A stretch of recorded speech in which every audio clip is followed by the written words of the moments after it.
Hey, Tyler. Okay, we're good.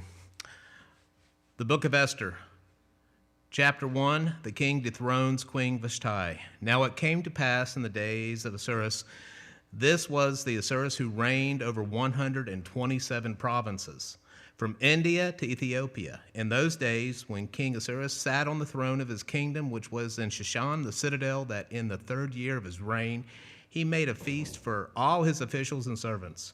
The power of Persia and Media, the nobles and the princes of the provinces being before him, when he showed the riches of his glorious kingdom and the splendor of his excellent majesties for many days, 180 days in all. And when these days were completed, the king made a feast lasting 7 days for all the people who were present in Shushan, the citadel, from great to small. In the court of the garden of the king's palace, there were white and blue linen curtains fastened with cords of fine linen and purple and silver rods and marble pillars, and the couches were of gold and silver on the mosaic pavement of alabaster, turquoise, and white and black marble. And they served drinks in golden vessels, each vessel being different from the other, with royal wine in abundance according to the generosity of the king. In accordance with the law, the drinking was not compulsory, for so the king had ordered all the officers of his household that they should do according to each man's pleasure. Queen Vashti also made a feast for the women in the royal palace which belonged to King Ahasuerus. On the 7th day, when the heart of the king was merry with wine, he commanded Mehuman, Biztha, Harbona, Bigtha, Abelgath, Zethar, and Carcass, 7 eunuchs who served in the presence of King Ahasuerus, to bring Queen Vashti before the king, wearing her royal crown in order to show her beauty to the people and the officials, for she was beautiful to behold. But Queen Vashti refused to come at the king's command. Brought by his eunuchs, therefore, the king was furious, and his anger burned within him.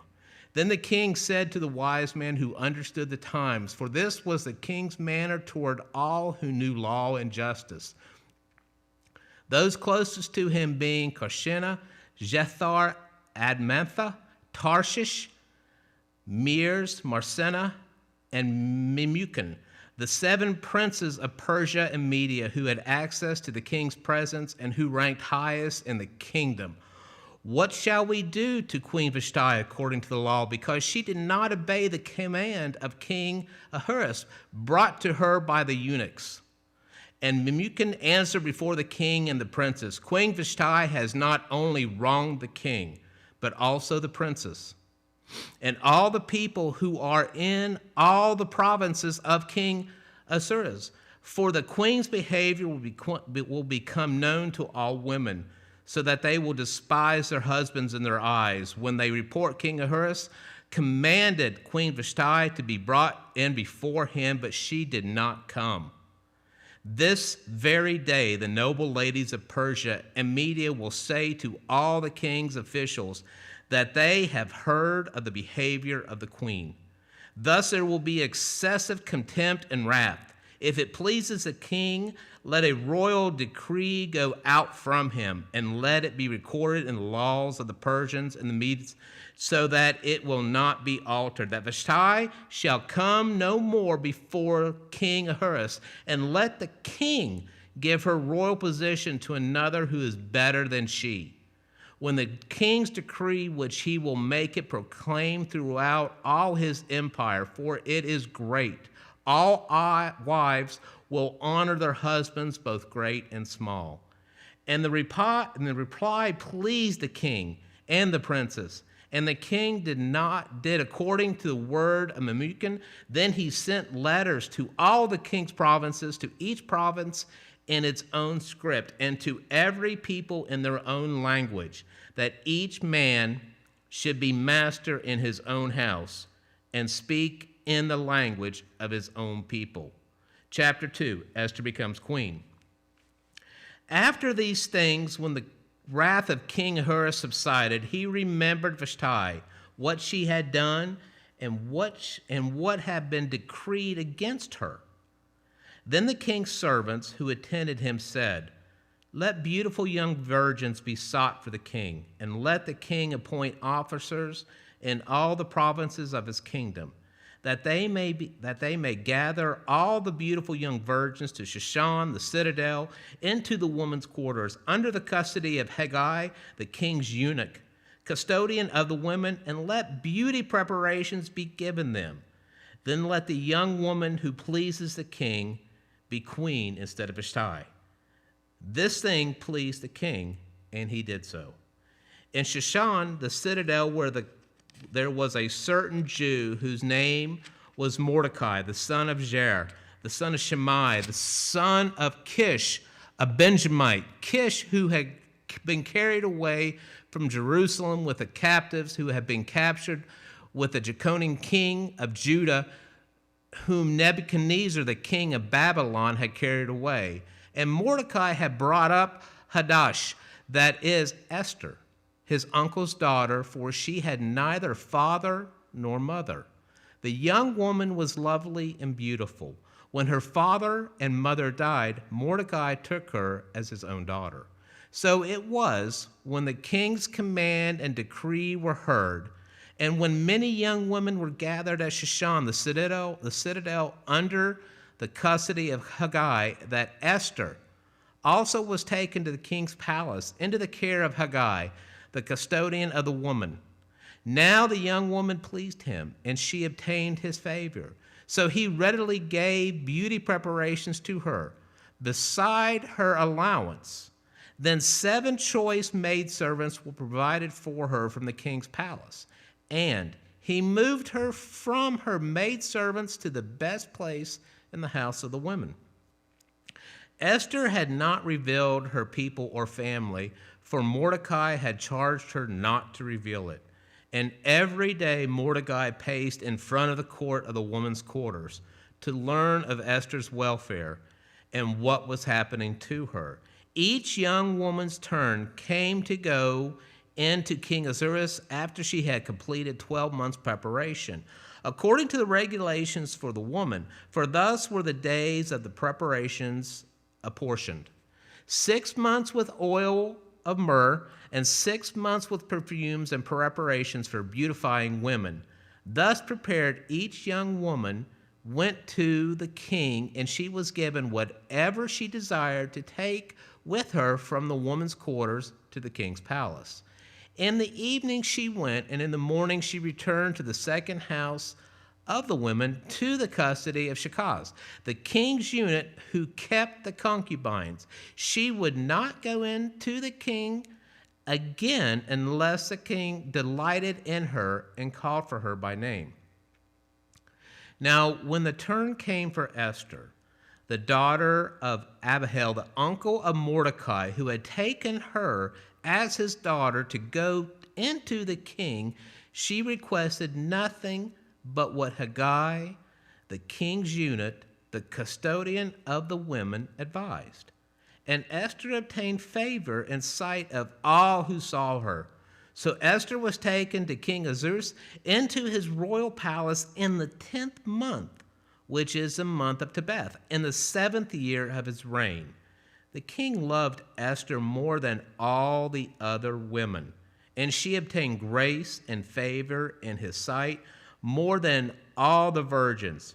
So he set the royal crown upon her head and made her queen instead of Vashti. Then the king made a great feast, the feast of Esther, for all his officials and servants, and he proclaimed a holiday in the province and gave gifts according to the generosity of the king. Mordecai discovers a plot. When virgins were gathered together a second time, Mordecai sat within the king's gate. Now Esther had not revealed her family and her people, just as Mordecai had charged her, for Esther obeyed the command of Mordecai, as when she was brought up by him. In those days, while Mordecai sat within the king's gate, 2 of the king's eunuchs, Bigthan and Teresh, doorkeepers, became furious and sought to lay hands on King Ahasuerus. So the matter became known to Mordecai, who told Queen Esther, and Esther informed the king in Mordecai's name. And when an inquiry was made into the matter, it was confirmed, and both were hanged on gallows. And it was written in the book of the Chronicles in the presence of the king. Haman's conspiracy against the Jews.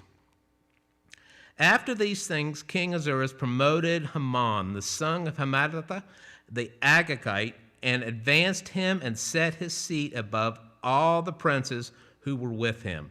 And all the king's servants who were within the king's gate bowed and paid homage to Haman, for so the king had commanded concerning him. But Mordecai would not bow or pay homage. Then the king's servants who were with the king in the king's gate said to Mordecai, "Why do you transgress the king's command?" Now it happened, when they spoke to him daily, and he would not listen to them, that they told it to Haman to see whether Mordecai's words would stand. For Mordecai had told them that he was a Jew. When Haman saw that Mordecai did not bow or pay homage, Haman was filled with wrath.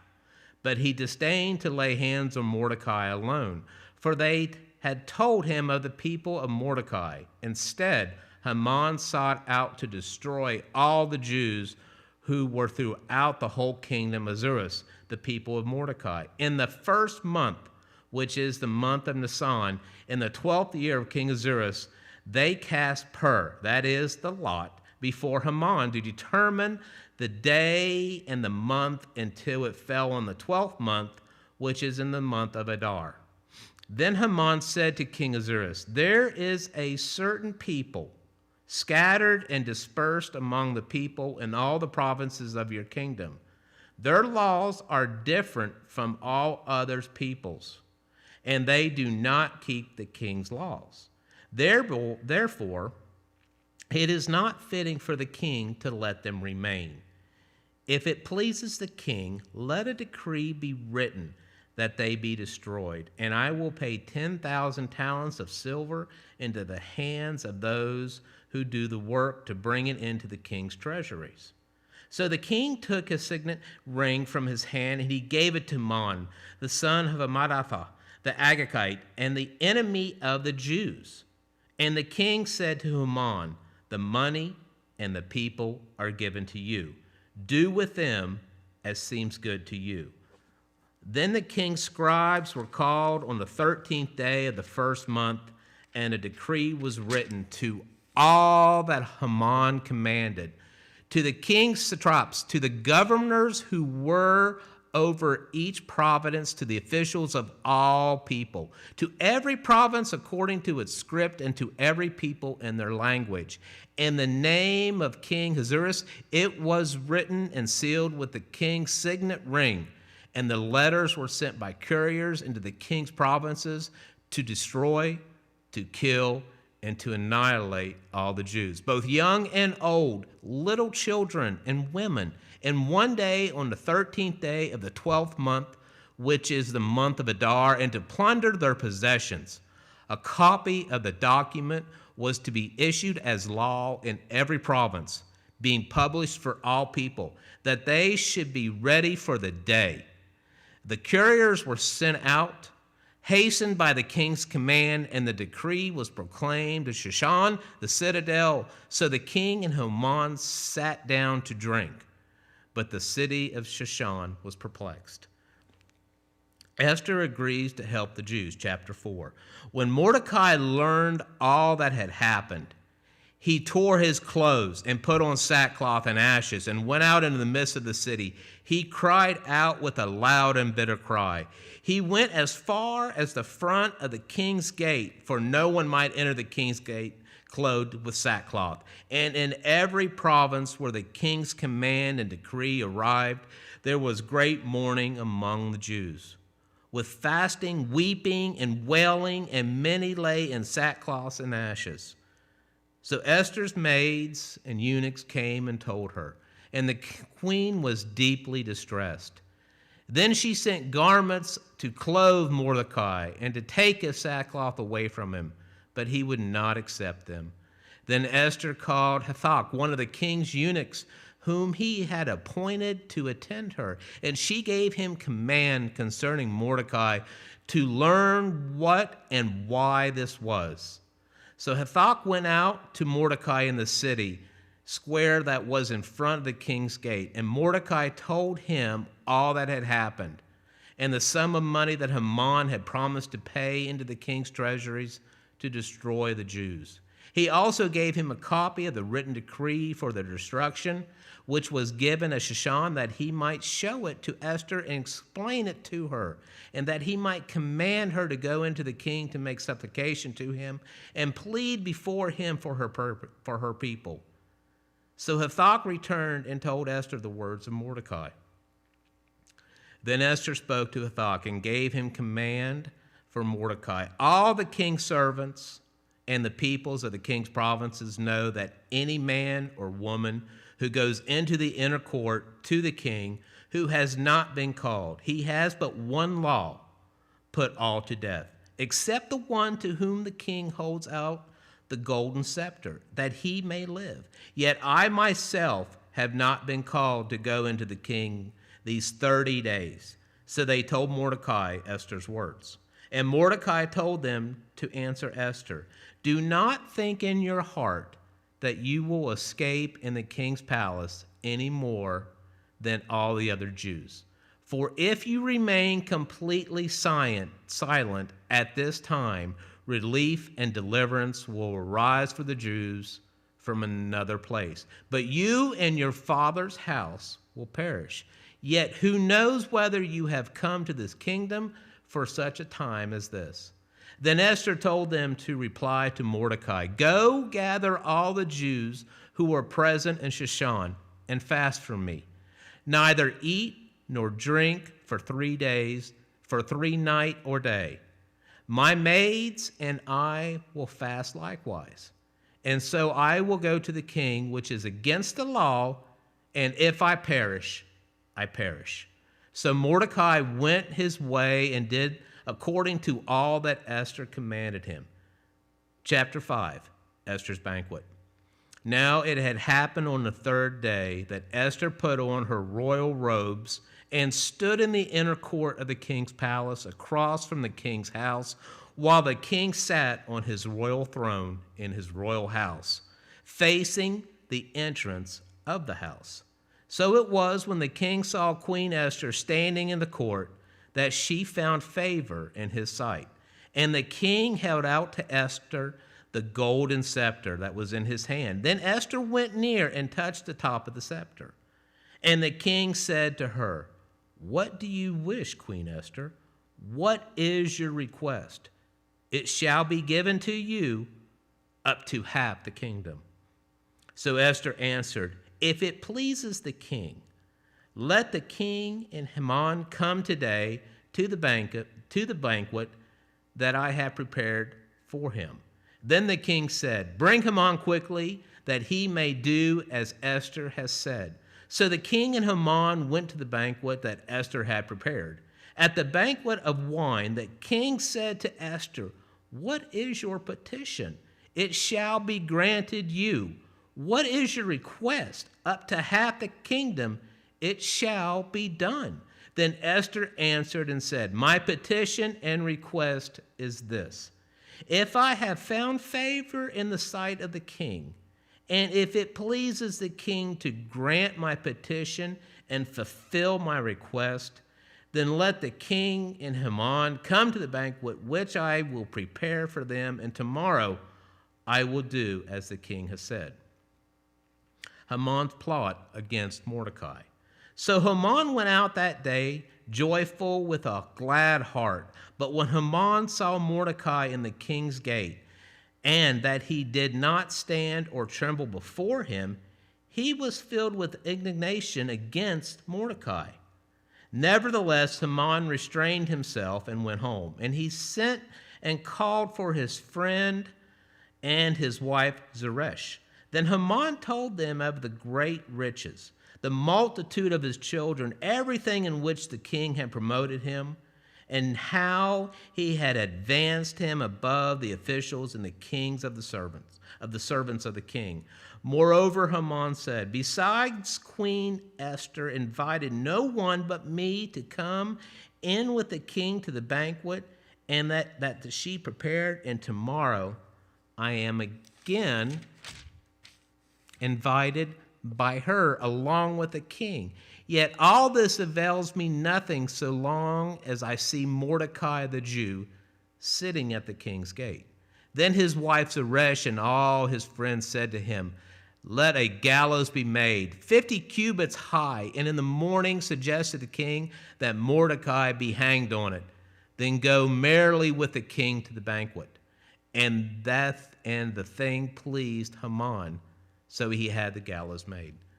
Chapter 6, the king honors Mordecai. That night the king could not sleep. So one was commanded to bring the book of the records of the Chronicles, and they were read before the king. And it was found written that Mordecai had told Bigtha and Teresh, two of the king's eunuchs, the doorkeepers who had sought to lay hands on King Ahasuerus. Then the king said, what honor or dignity has been bestowed on Mordecai for this? And the king's servants who attended him said, nothing has been done for him. So the king said, who is in the court? Now Haman had just entered the outer court of the king's palace to suggest the king hang Mordecai on the gallows that he had prepared for him. The king's servants said to him, Haman is there, standing in the court. And the king said, let him come in. So Haman came in, and the king asked him, what shall be done for the man whom the king delights to honor? Now Haman thought in his heart, whom would the king delight to honor more than me? And Haman answered the king, for the man whom the king delights to honor, let a royal robe be brought which the king has worn, and a horse on which the king has ridden, which has a royal crest placed on its head. Then let this robe and horse be delivered to the hand of one of the king's most noble princes, that he may array the man whom the king delights to honor. Then parade him on horseback through the city square and proclaim before him, thus shall it be done to the man who the king delights to honor. Then the king said to Haman, hurry, take the robe and the horse as you have suggested, and do so for Mordecai the Jew, who sits within the king's gate. Leave nothing undone of all that you have spoken. So Haman took the robe and the horse, arrayed Mordecai, and led him on horseback through the city square, and proclaimed before him, thus shall it be done to the man whom the king delights to honor. Afterward Mordecai went back to the king's gate, but Haman hurried to his house, mourning and with his head covered. When Haman told his wife Zeresh and all of his friends everything that had happened to him, his wise men and his wife Zeresh said to him, if Mordecai, before whom you have begun to fall, is of Jewish descent, you will not prevail against him, but will surely fall before him. While they were still talking with him, the king's eunuchs came and hastened to bring Haman to the banquet which Esther had prepared. Chapter 7, Haman hanged instead of Mordecai. So the king and Haman went to dine with Queen Esther, and on the second day at the banquet of wine, the king again said to Esther, what is your petition, Queen Esther?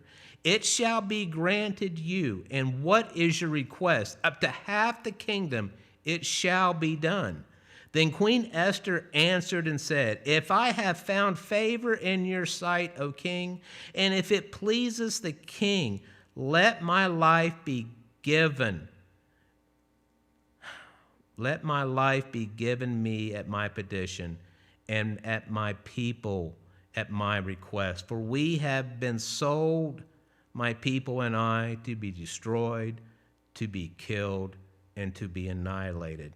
Had we been sold as male and female slaves, I would have held my tongue, although the enemy could never compensate for the king's loss.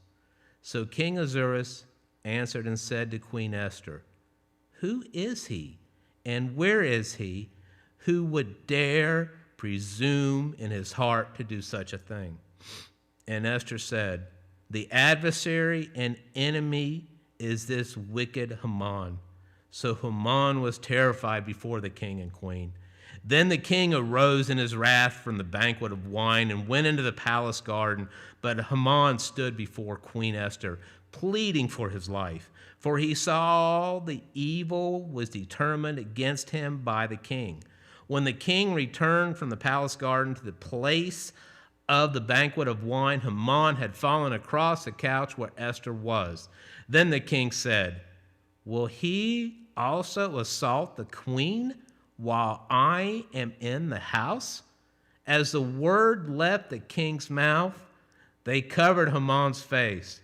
Now Harbonah, one of the eunuchs, said to the king, "Look, the gallows 50 cubits high, which Haman made for Mordecai, who spoke good on the king's behalf, is standing at the house of Haman."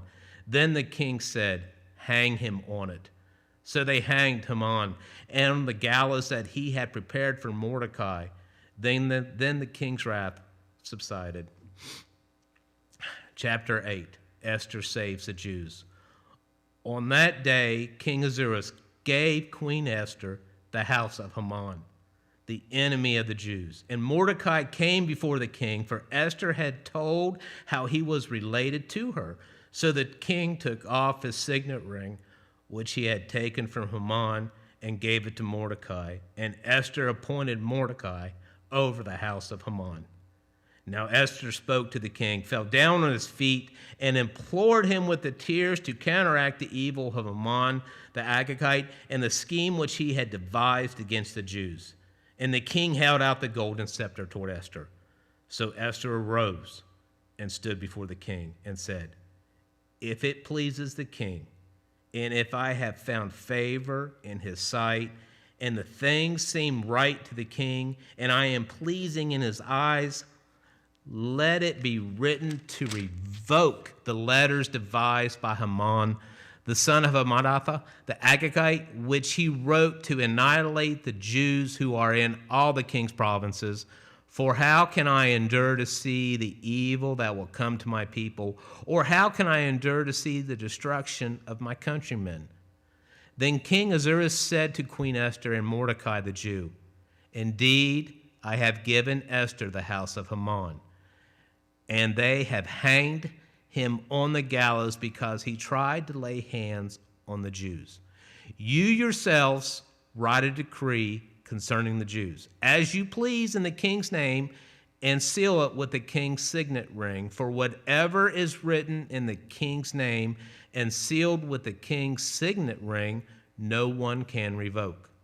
So the king's scribes were called at that time in the 3rd month, which is the month of Sivan, on the 23rd day.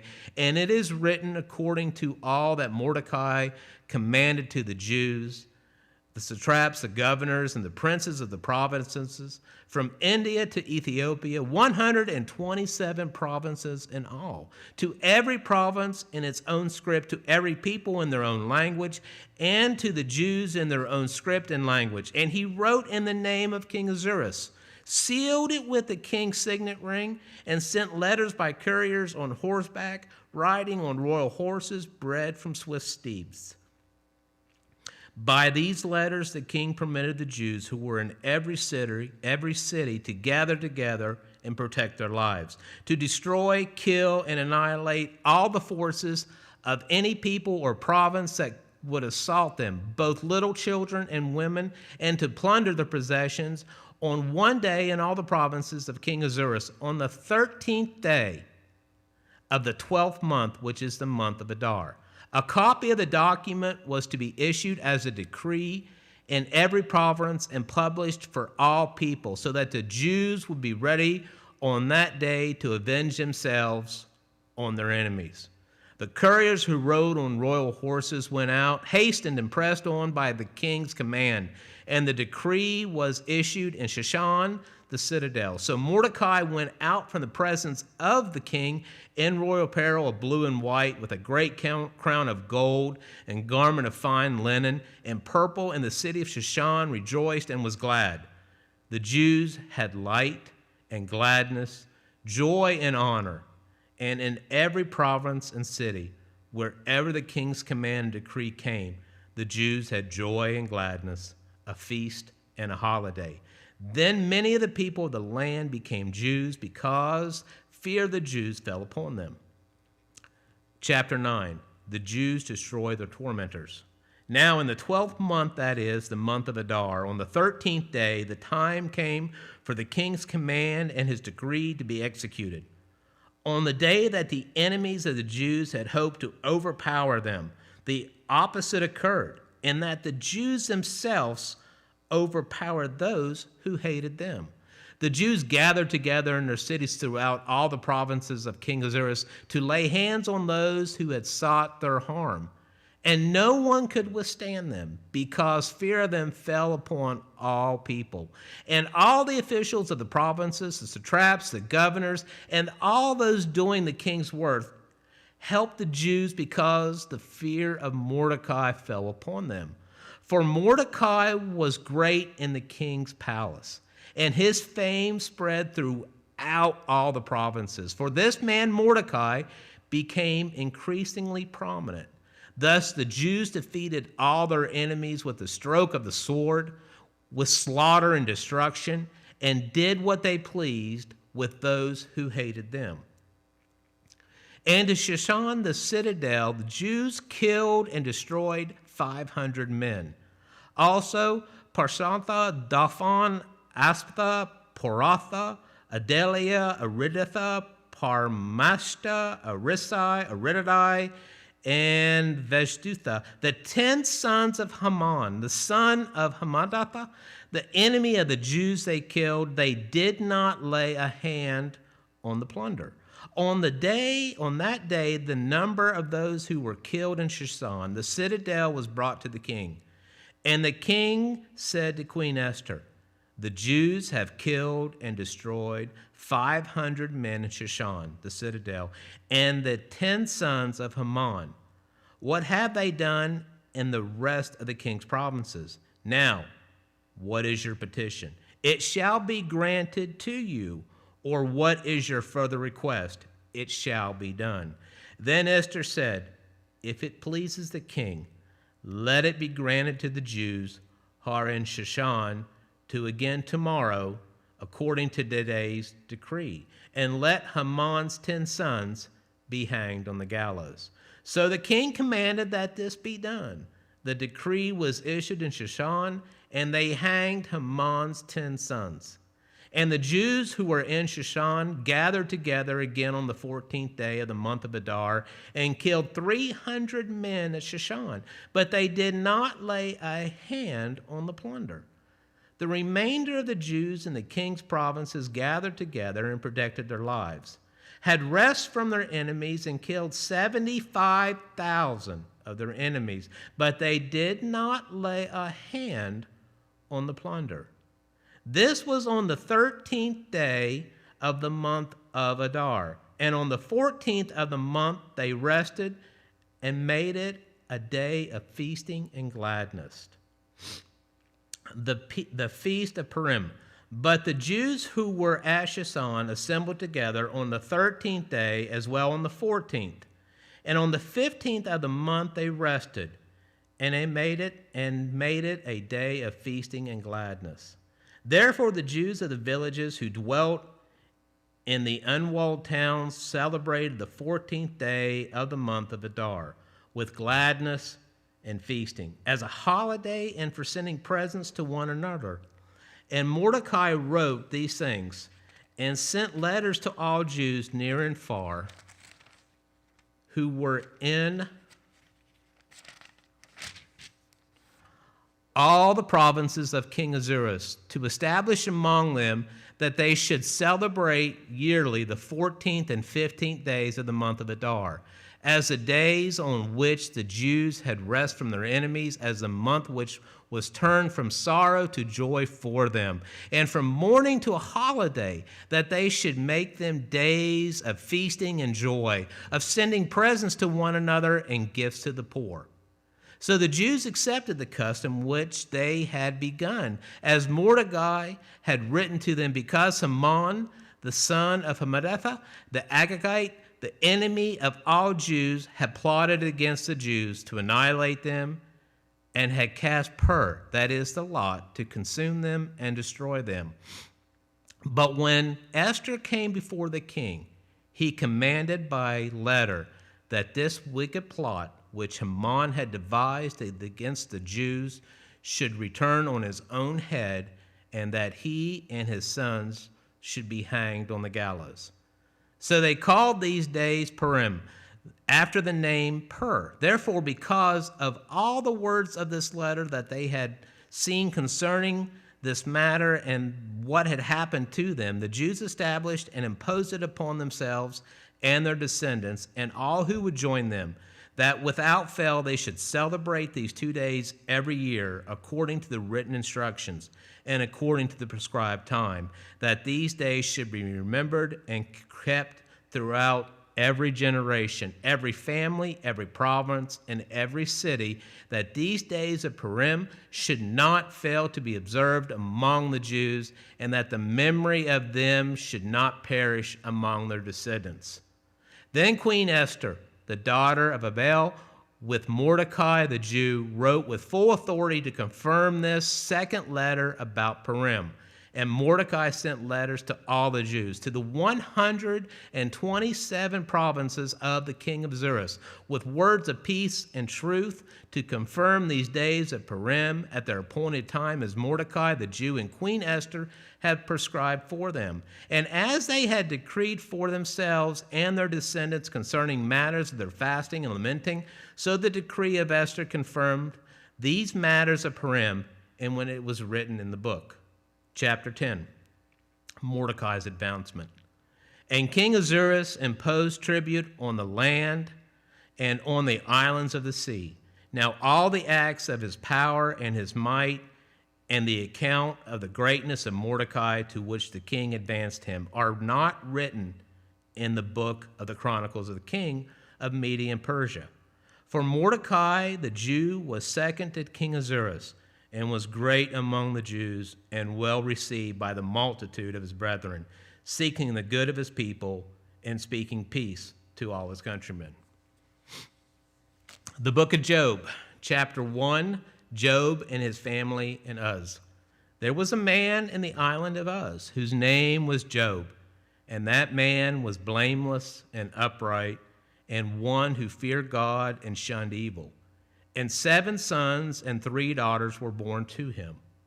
Also his possessions were 7,000 sheep, 3,000 camels, 500 yoke of oxen, 500 female donkeys, and a very large household, so that this man was the greatest of all the people in the east.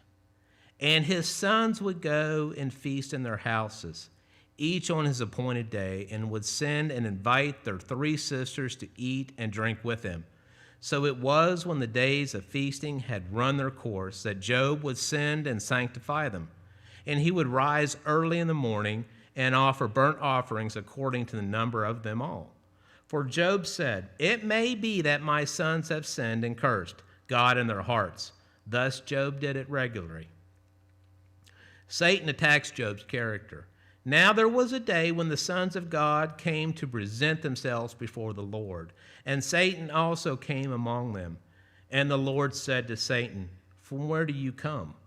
So Satan answered the Lord and said, "From going to and fro on the earth, and from walking back and forth on it."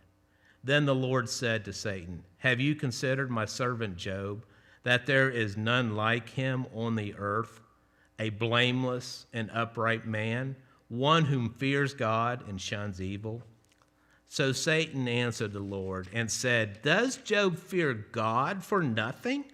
Have you not made a hedge around him around his household and around all that he has on every side. You have blessed the work of his hands, and his possessions have increased in the land. But now stretch out your hand and touch all that he has, and he will surely curse you to your face."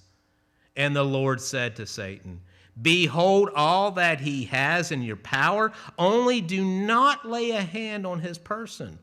So Satan went out from the presence of the Lord. Job loses his property and children. Now there was a day when his sons and daughters were eating and drinking wine in their oldest brother's house. And a messenger came to Job and said, "The oxen were plowing and the donkeys feeding beside them when the Sabaeans raided them and took them away. Indeed, they have killed the servants with the edge of the sword, and I alone have escaped to tell you." While he was still speaking, another also came and said, "The fire of God fell from heaven and burned up the sheep and the servants and consumed them. I alone have escaped to tell you." While he was still speaking, another came and said, "The Chaldeans formed 3 bands, raided the camels and took them away, yes, and killed the servants with the edge of the sword. I alone have escaped to tell you." While he was still speaking, another also came and said, "Your sons and daughters were eating and drinking wine in their oldest brother's house.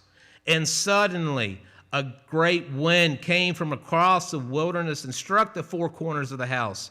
And it fell on the young people, and then they are dead. And I alone have escaped to tell you." Then Job arose, tore his robe, shaved his head, and he fell to the ground and worshipped. And he said, "Naked I came from my mother's womb, and naked shall I return there. The Lord gave, and the Lord has taken away. Blessed be the name of the Lord." In all this Job did not sin, nor charge God with wrong. Chapter 2, Satan attacks Job's health. Again, there was a day when the sons of God came to present themselves before the Lord. And Satan came also among them to present himself before the Lord. And the Lord said to Satan, "From where do you come?" Satan answered the Lord and said, "From going to and from on the earth, and from walking back and forth on it." Then the Lord said to Satan, "Have you considered my servant Job, that there is none like him on the earth, a blameless and upright man, one whom fears God and shuns evil, and still he holds fast to his integrity, although you incited me against him to destroy him without cause?" So Satan answered the Lord and said, "Skin for skin. Yes, all that a man has he will give for his life. But stretch out your hand now and touch his bone and flesh, and he will surely curse you to your face." And the Lord said to Satan, "Behold, he is in your hand, but spare his life." So Satan went out from the presence of the Lord and struck Job with painful blows from the sole of his foot to the crown of his head. And he took for himself a potsherd with which to scrape himself while he sat in the midst of the ashes. Then his wife said to him, "Do you still hold fast to your integrity? Curse God and die." But he said to her, "You speak as one of the foolish women speaks. Shall we indeed accept good from God, and shall we not accept adversity?" In all this Job did not sin with his lips. Job's 3 friends, verse 11. Now when Job's 3 friends heard all this adversity and had come upon him, each one came from his own place. Eliphaz the Temanite, Bildad the Shuhite, and Zophar the Naamathite, for they had made an appointment together to come and mourn with him and to comfort him. And when they raised their eyes from afar and did not recognize him, they lifted their voices and wept. And each one tore his robe and sprinkled dust on his head toward heaven. So they sat down with him on the ground 7 days and 7 nights, and no one spoke a word to him, for they saw that his grief was very great. Chapter 3, Job deplores his birth. After this, Job opened his mouth and cursed the day on his birth. And Job spoke and said, "May the day perish on which I was born, and the night in which it was said, a male child is conceived. May the day be darkness, may God above not seek it, nor the light shine upon it. May darkness and the shadow of death claim it. May a cloud settle on it. May the blackness of the day terrify it.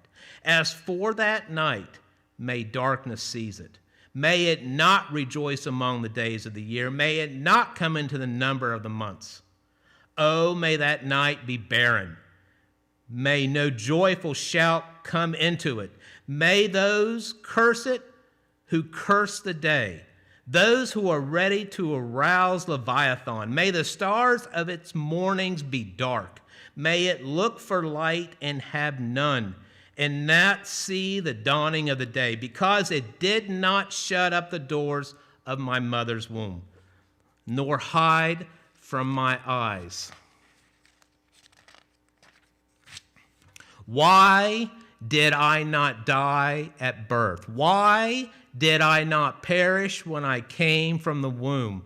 Why did the knees receive me? Or why the breast that I should nurse? For now I would have lain still and been quiet. I would have been asleep. Then I would have been at rest, with kings and counselors of the earth, who built ruins for themselves, or with the princes who had gold, who filled their houses with silver. Or why was I not hidden like a stillborn child, like infants who never saw light? There the wicked cease from troubling, and there the weary are at rest. There the prisoners rest together.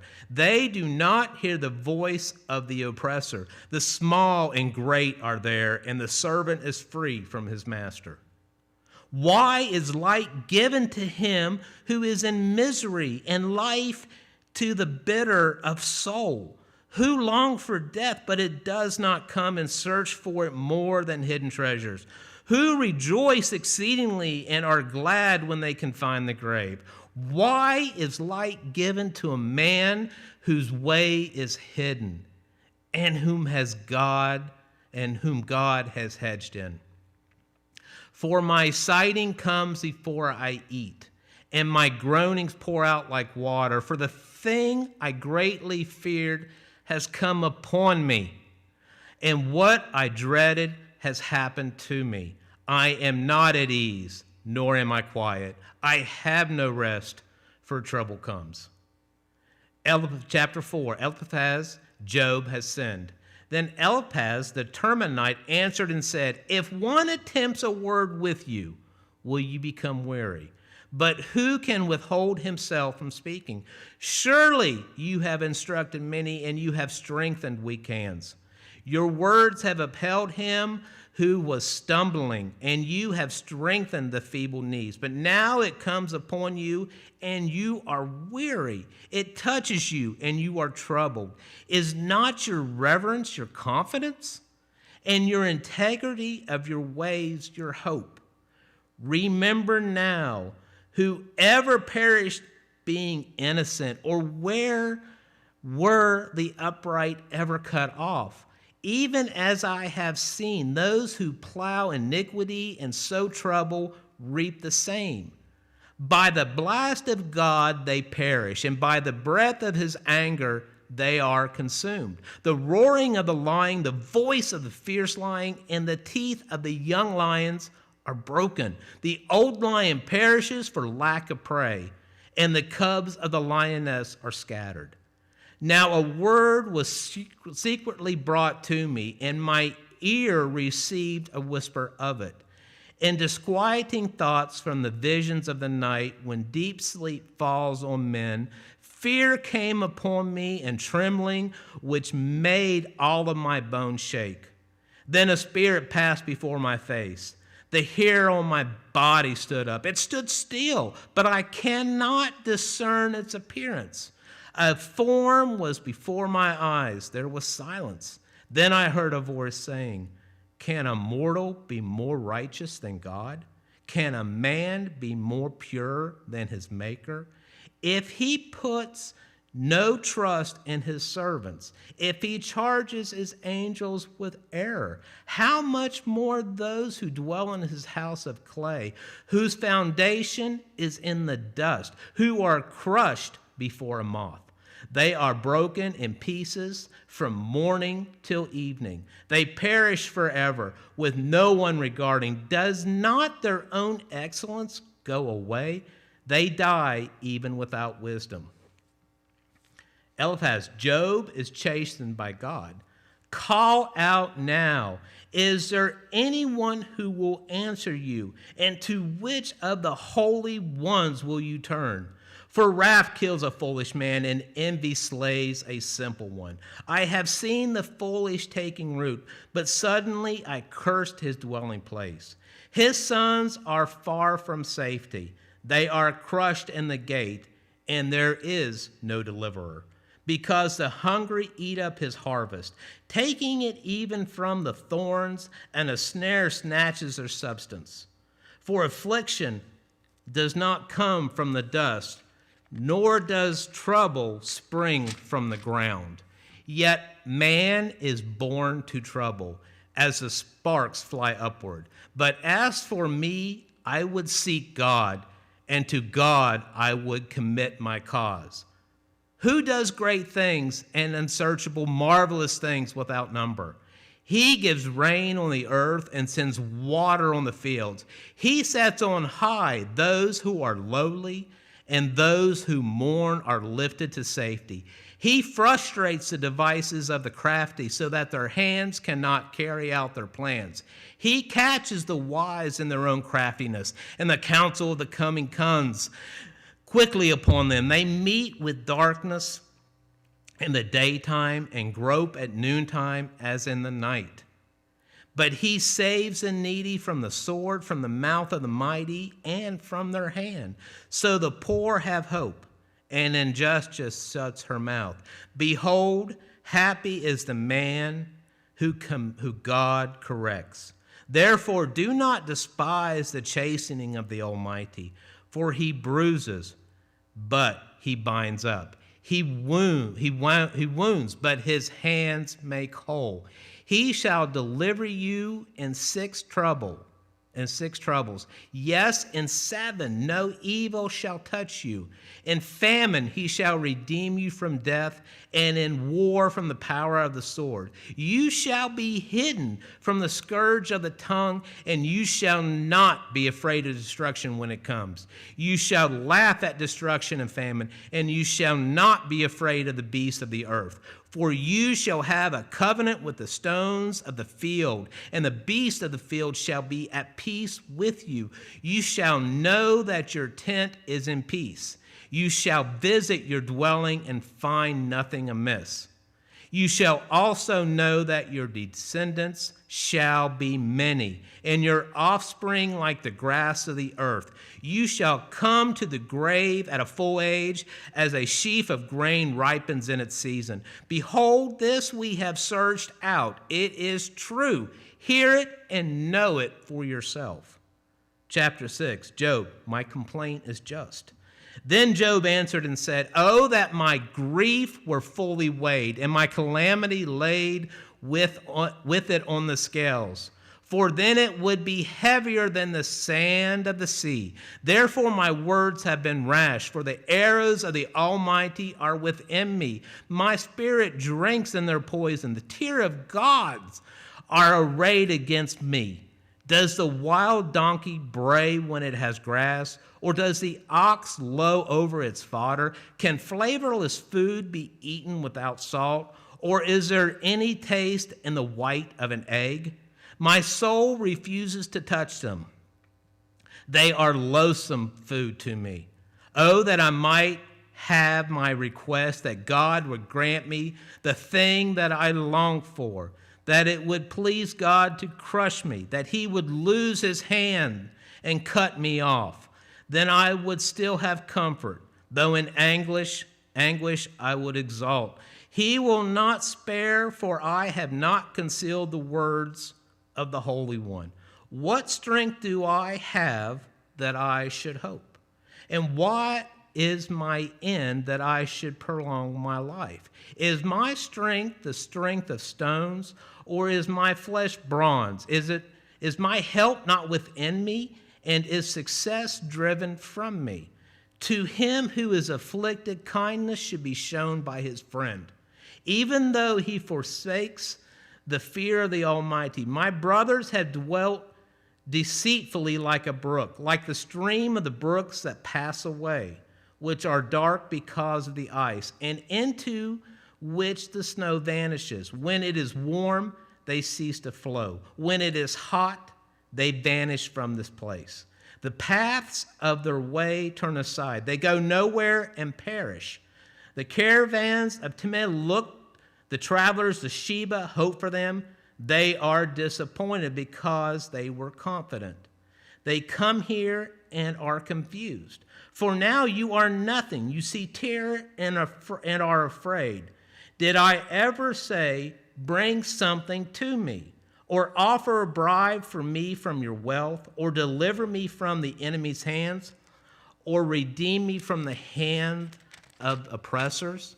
Teach me, and I will hold my tongue. Cause me to understand wherein I have erred. How forceful are right words. But what does your arguing prove? Do you intend to rebuke my words and the speeches of the desperate one, which are as wind? Yes, you overwhelm the fatherless, and you undermine your friend. Now, therefore, be pleased to look at me, for I would never lie to your face. Yield now, let there be no injustice. Yes, concede, my righteousness still stands. Is there injustice on my tongue? Cannot my taste discern the unsavory? Chapter 7, Job, my suffering is comfortless. Is there not a time of hard service for man on earth? Are not his days also like the days of a hired man? Like a servant who earnestly desires the shade, and like a hired man who eagerly looks for his wages. So I have been allotted months of futility, and wearisome nights have been appointed to me. When I lie down, I say, when shall I arise?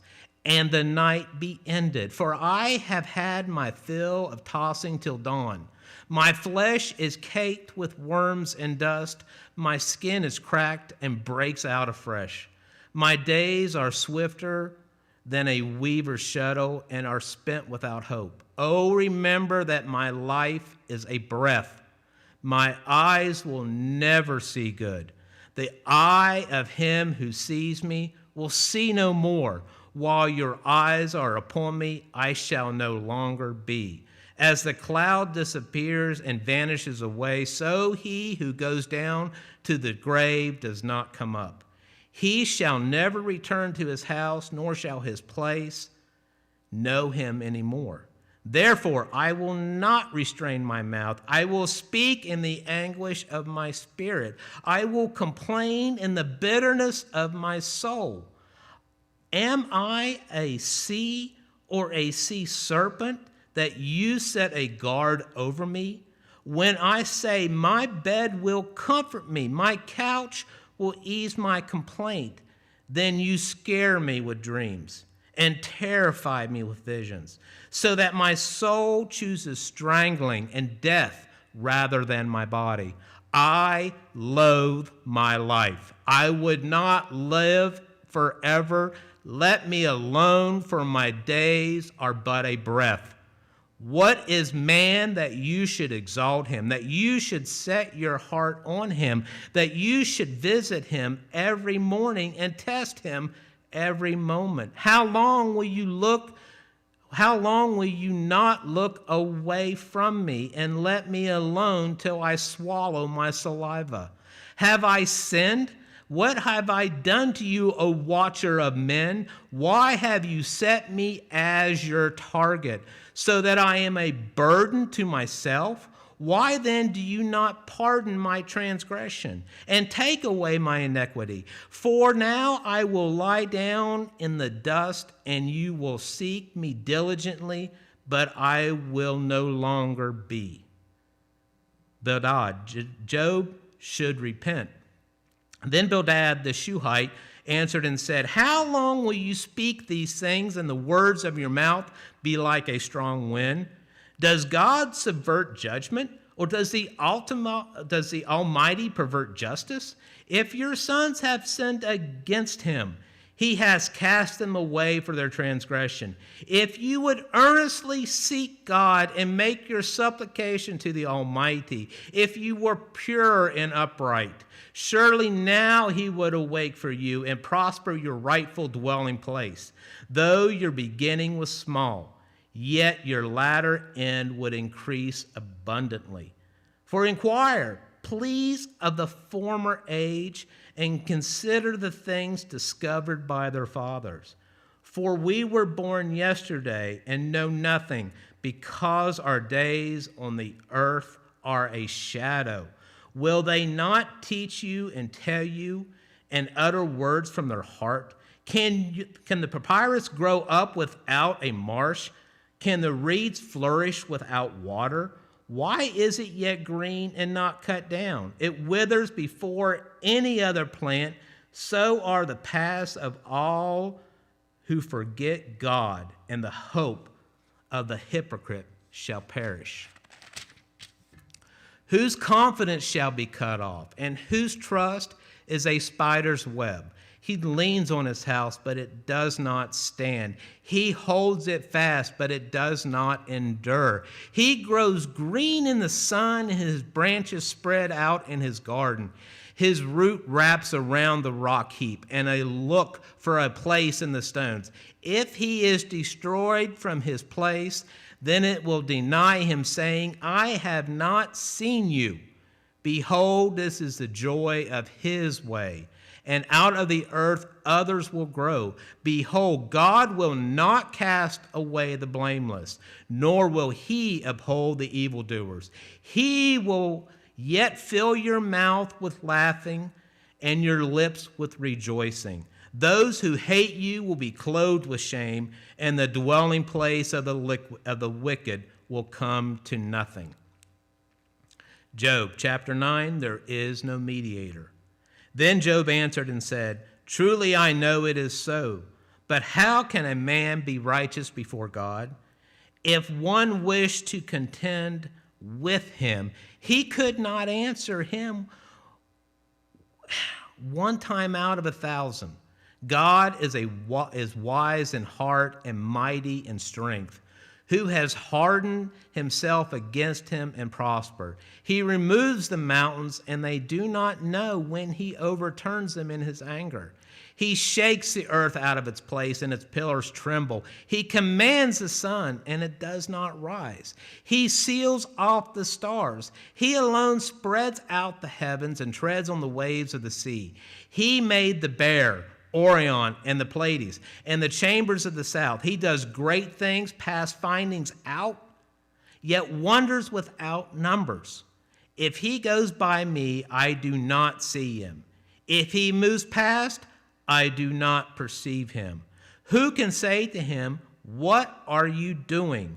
God will not withdraw his anger. The allies of the proud lie prostrate beneath him. How then can I answer him and choose my words to reason with him? For though I were righteous, I could not answer him. I would beg mercy of my judge. If I called and he answered me, I would not believe that he was listening to my voice. For if he crushes me with a tempest and multiplies my wounds without cause, he will not allow me to catch my breath, but fills me with bitterness. If it is a matter of strength, indeed, he is strong. And if of justice, who will appoint my day in court? Though I were righteous, my own mouth would condemn me. Though I were blameless, it would prove me perverse. I am blameless, yet I do not know myself. I despise my life. It is all one thing. Therefore I say, he destroys the blameless and the wicked. If the scourge slays suddenly, he laughs at the plight of the innocent. The earth is given into the hand of the wicked. He covers the face of its judges. If it is not he, who else could it be? Now my days are swifter than a runner. They flee away. They see no good. They pass by like swift ships, like an eagle swooping on its prey. If I say I will forget my complaint, I will put my sad face and wear a smile. I am afraid of my sufferings. I know that you will not hold me innocent. If I am condemned, why then do I labor in vain? If I wash myself with snow water and cleanse my hands with soap, yet you will plunge me into the pit, and my own clothes will reward me. For he is not a man as I am, that I may answer him, and that we should go to court together. Nor is there any mediator between us who may lay his hand on us both. Let him take his rod away from me, and do not let dread of him terrify me. Then I would speak and not fear him, for it is not so with me. Job chapter 10, I would plead with God. My soul loathes my life. I will give free course to my complaint. I will speak in the bitterness of my soul. I will say to God, do not condemn me. Show me why you contend with me. Does it seem good to you that you should oppress, that you should despise the work of your hands and smile on the counsel of the wicked? Do you have eyes of flesh, or do you see as a man sees? Are your days like the days of a mortal man? Are your years like the days of a mighty man, that you should seek for my iniquity and search out my sin? Although you know that I am not wicked, and there is no one who can deliver from your hand. Your hands have made me and fashioned me, an intricate unity, yet you would destroy me. Remember, I pray, that you have made me like clay, and you will turn me into dust again. Did you not pour me out like milk and curdle me like cheese? Clothe me with skin and flesh and knit me together with bones and sinews? You have granted me life and favor, and your care has preserved my spirit. And these things you have hidden in your heart. I know that this was with you. If I sin, then you mark me, and you will not acquit me of my iniquity. If I am wicked, woe to me. Even if I am righteous, I cannot lift my head. I am full of disgrace. See my misery. If my head is exalted, you hunt me like a fierce lion, and again you show yourself awesome against me. You renew your witness against me and increase your indignation towards me. Changes and war are ever with me. Why then have you brought me out of the womb? Oh, that I had perished and no eye had seen me. I would have been as though I had not been. I would have been carried away from the womb to the grave. Are not my days few? Cease.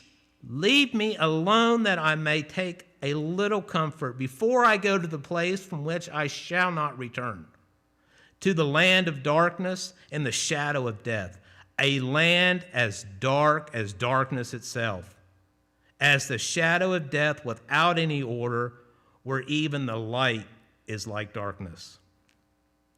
Job chapter 11. Zophar urges Job to repent. Then Zophar, the Naamanite, answered and said, should not the multitude of words be answered? And should a man full of talk be vindicated? Should your empty talk make men hold their peace? And when you mock, should no one not rebuke you?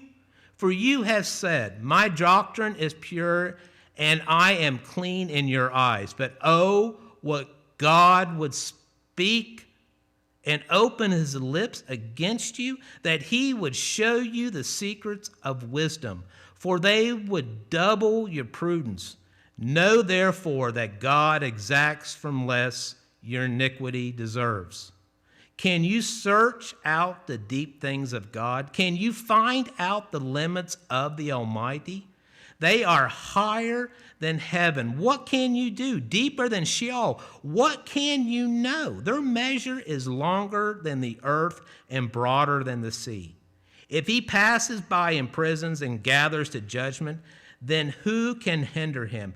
For he knows deceitful man. He sees wickedness also. Will he not then consider it?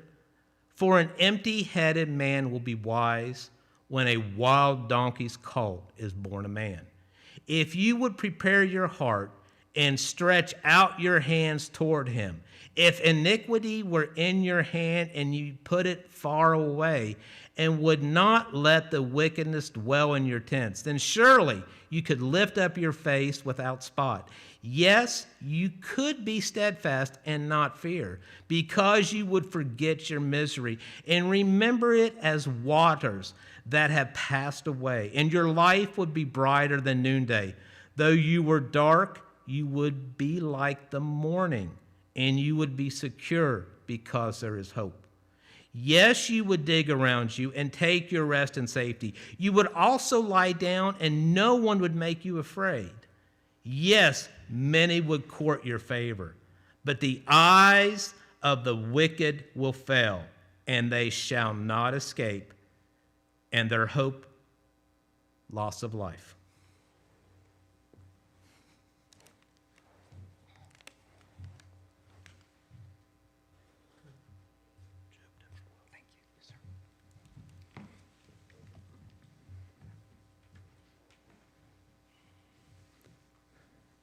Job chapter 12.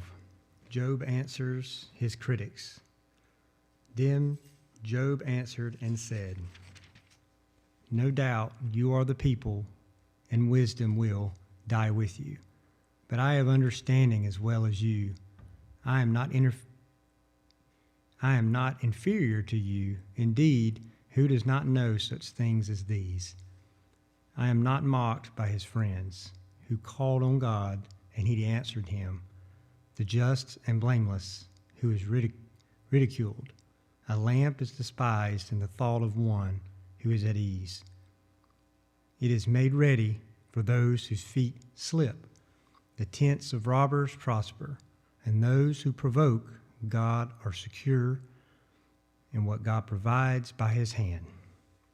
But now ask the beasts, and they will teach you, and the birds of the air, and they will tell you, or speak to the earth, and it will teach you, and the fish of the sea will explain to you. Who among all these does not know that the hand of the Lord has done this, and whose hand is the life of every living thing, and the breath of all mankind? Does not the ear test words, and the mouth taste its food? Wisdom is with aged men, and with length of days understanding. With him are wisdom and strength. He has counsel and understanding.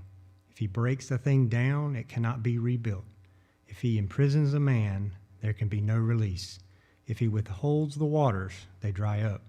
If he sends them out, they overwhelm the earth. And with him are strength and prudence. The deceived and the deceiver are his. He leads counselors away plundered, and makes fools of the judges. He loosens the bonds of kings, and binds their waist with a belt. He leads princes away plundered, and overthrows the mighty. He deprives the trusted ones of speech, and takes away the discernment of the elders. He pours contempt on princes, and disarms the mighty. He uncovers deep things out of darkness, and brings the shadow of death to light. He makes nations great and destroys them. He enlarges nations and guides them. He takes away the understanding of the chiefs of the people of the earth and makes them wander in a pathless wilderness. They grope in the dark without light, and he makes them stagger like a drunken man. Job chapter 13. Behold, my eye has seen all this. My ear has heard and understood it. What you know, I also know. I am not inferior to you, but I would speak to the Almighty, and I desire to reason with God. But you, forgers of lies, you are all worthless physicians. Oh, that you would be silent, and it would be your wisdom. Now hear my reasoning, and heed the pleadings of my lips. Will you speak wickedly for God, and talk deceitfully with him, for him? Will you show partiality for him? Will you contend for God? Will it be well when he searches you out, or can you mock him as one mocks a man? He will surely rebuke you if you secretly show partiality. Will not his excellence make you afraid, and the dread of him fall upon you? Your platitudes are proverbs of ashes. Your defenses are defenses of clay. Hold your peace with me, and let me speak. Then let come on me what may. Why do I take my flesh in my teeth, and put my life in my hands? Though he slays me, yet will I trust him. Even so, I will defend my own ways before him. He also shall be my salvation, for a hypocrite could not come before him. Listen carefully to my speech, and to my declaration with your ears. See now, I have prepared my case. I know that I shall be vindicated. Who is he who will contend with me? If now I hold my tongue, I perish. Job's despondent prayer. Verse 20. Only two things do not do to me. Only two things do not do to me. Then I will not hide myself from you. Withdraw your hand far from me, and let not the dread of you make me afraid. Then call, and I will answer. Or let me speak, then you respond to me. How many are my iniquities and sins? Make me know my transgression and my sin. Why do you hide your face and regard me as your enemy? Will you frighten a leaf driven to and fro? And will you pursue dry stubble? For you write bitter things against me, and make me inherit the iniquities of my youth. You put my feet in the stocks, and watch closely all my paths. You set a limit for the soles of my feet. Man decays like a rotten thing, like a garment that is moth-eaten. Job chapter 14. Man is born of woman, and is of few days and full of trouble. He comes forth like a flower and fades away. He flees like a shadow and does not continue. And do you open your eyes on such a one, and bring me to judgment with yourself? Who can bring a clean thing out of an unclean? No one. Since his days are determined, the number of his months is with you. You have appointed his limits, so that he cannot pass. Look away from him, that he may rest, till like a hired man he finishes his day. For there is hope for a tree, if it is cut down, that it will sprout again, and that its tender shoots will not cease.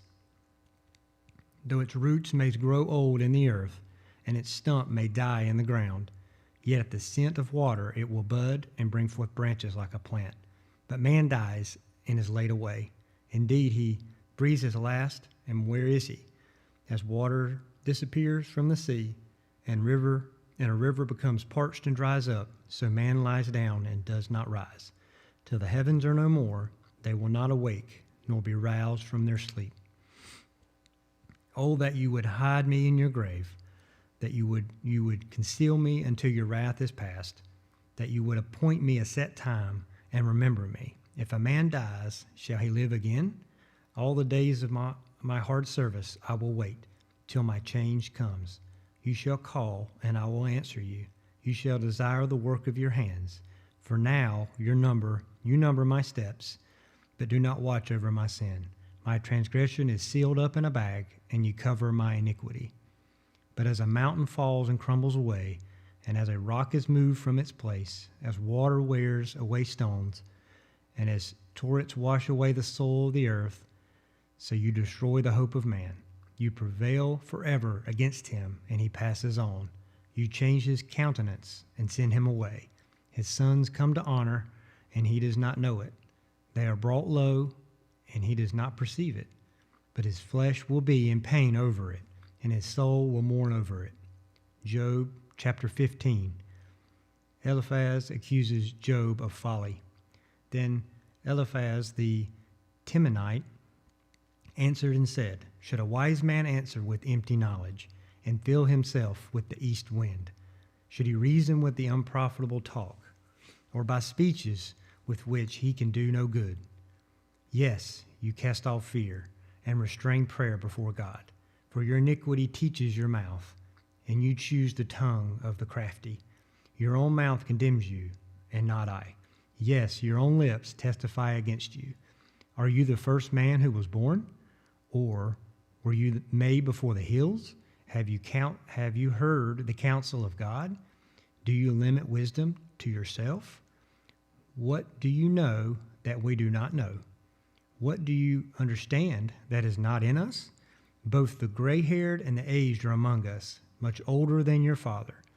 Are the consolations of God too small for you, and the words spoken gently with you? Why does your heart carry you away, and what do your eyes wink at, that you turn your spirit against God, and let such words go out of your mouth? What is man that he could be pure, and he who is born of a woman that he could be righteous? If God puts no trust in his saints, and the heavens are not pure in his sight, how much less man who is abominable and filthy, who drinks iniquity like water? I will tell you, hear me. What I have seen, I will declare. What wise men have told, not hiding anything received from their fathers, to whom alone the Lamb was given, and no alien passed among them. The wicked man writhes with pain all his days, and the number of years is hidden from the oppressor. Dreadful sounds are in his ears, and prosperity the destroyer comes upon him. He does not believe that he will return from darkness, for a sword is waiting for him. He wanders about for bread, saying, Where is it? He knows that a day of darkness is ready at his hand. Trouble and anguish make him afraid. They overpower him like a king ready for battle, for he stretches out his hand against God and acts defiantly against the Almighty, running stubbornly against him with his strong and bowed shield.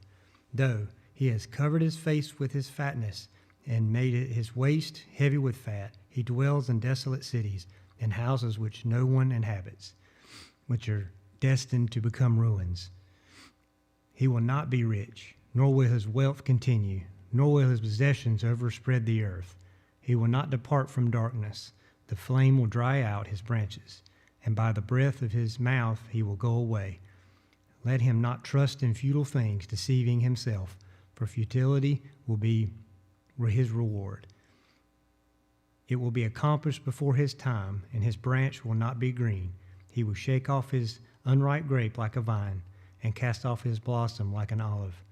For the company of hypocrites will be barren, and fire will consume the tents of bribery. They conceive trouble and bring forth futility. Their womb prepares deceit. Job chapter 16. Job reproaches his pitiless friends. Then Job answered and said, I have heard many such things. Miserable comforters are you all. Shall words of wind have an end? Or what provokes you that you answer?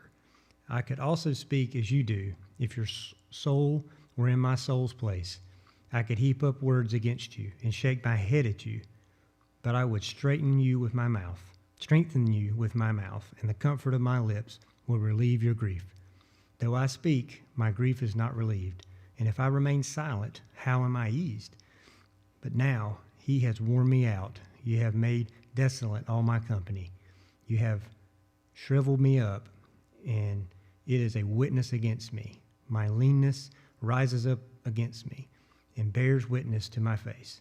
He tears me in his wrath and hates me. He gnashes at me with his teeth. My adversary sharpens his gaze on me. They gape at me with their mouth. They strike me reproachfully on the cheek. They gather together against me. God has delivered me to the ungodly and turned me over to the hands of the wicked. It was at ease, but he has shattered me. He also has taken me by my neck and shaken me to pieces. He has set me up for his target. His archers surround me. He pierces my heart and does not pity. He pours out my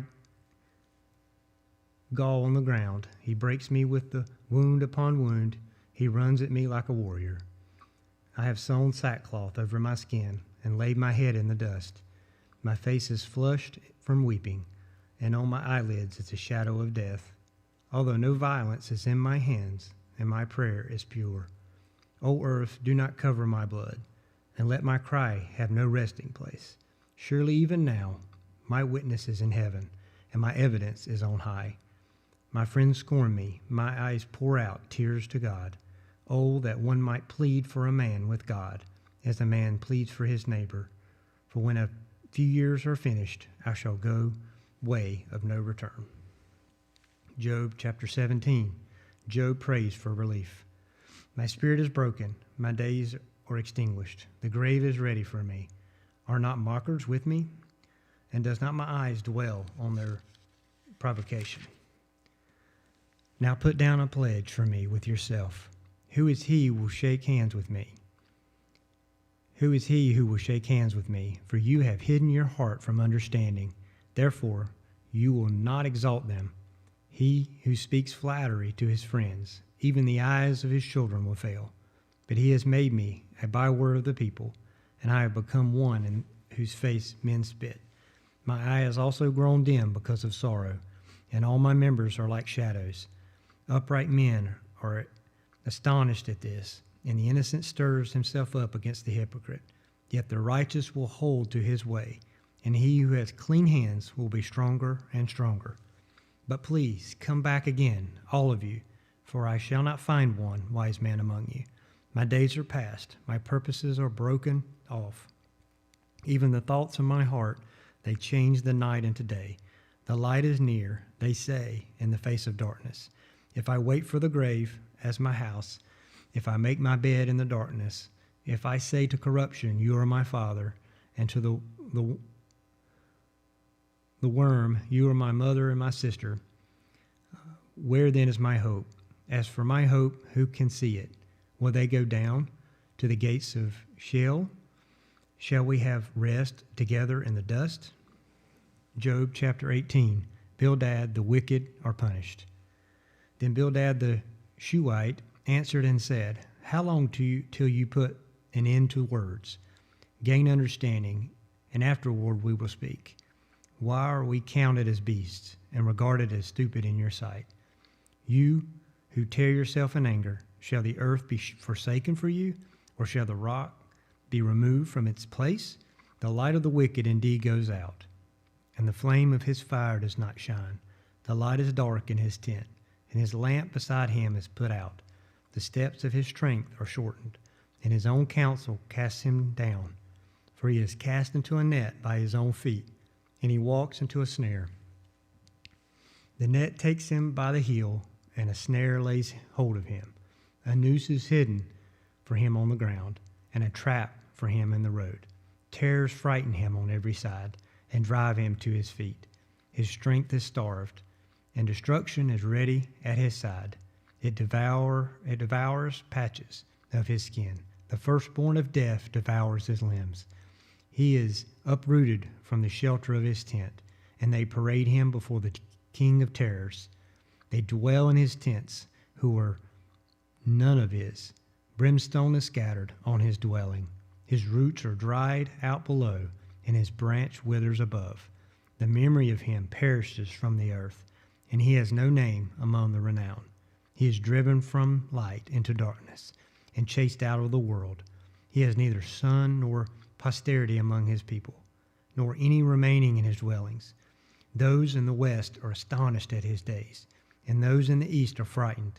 Surely such are the dwellings of the wicked, and this is a place of him who does not know God.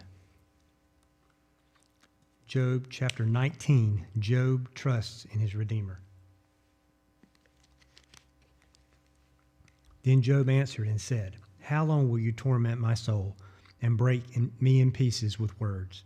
These 10 times you have reproached me. You are not ashamed that you have wronged me. And if indeed I have erred, my error remained with me.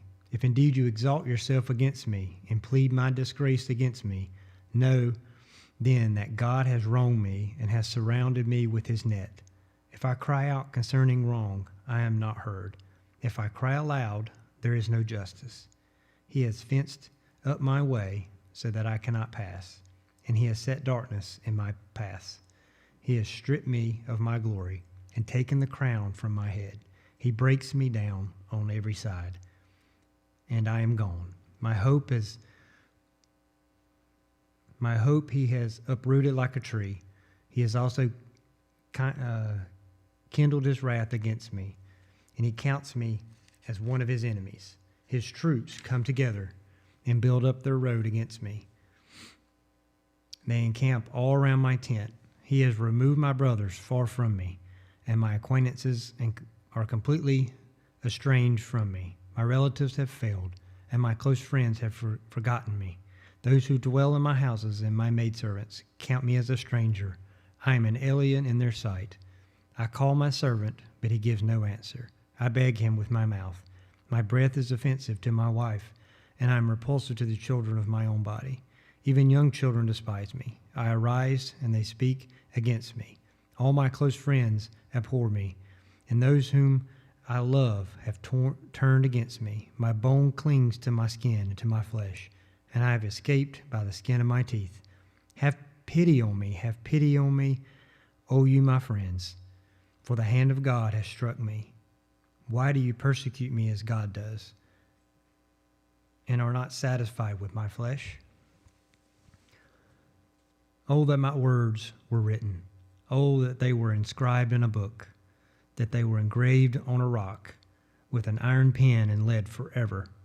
For I know that my Redeemer lives, and he shall stand on the last on the earth. And after my skin is destroyed, this I know, that in my flesh I shall see God, whom I shall see for myself, and my eyes shall behold, and not another. How my heart yearns within me. If you should say, how shall we persecute him? Since the root of the matter is found in me, be afraid of the sword for yourselves. For wrath brings the punishment of the sword, that you may know there is a judgment. Job chapter 20. Zophar's sermon on the wicked man.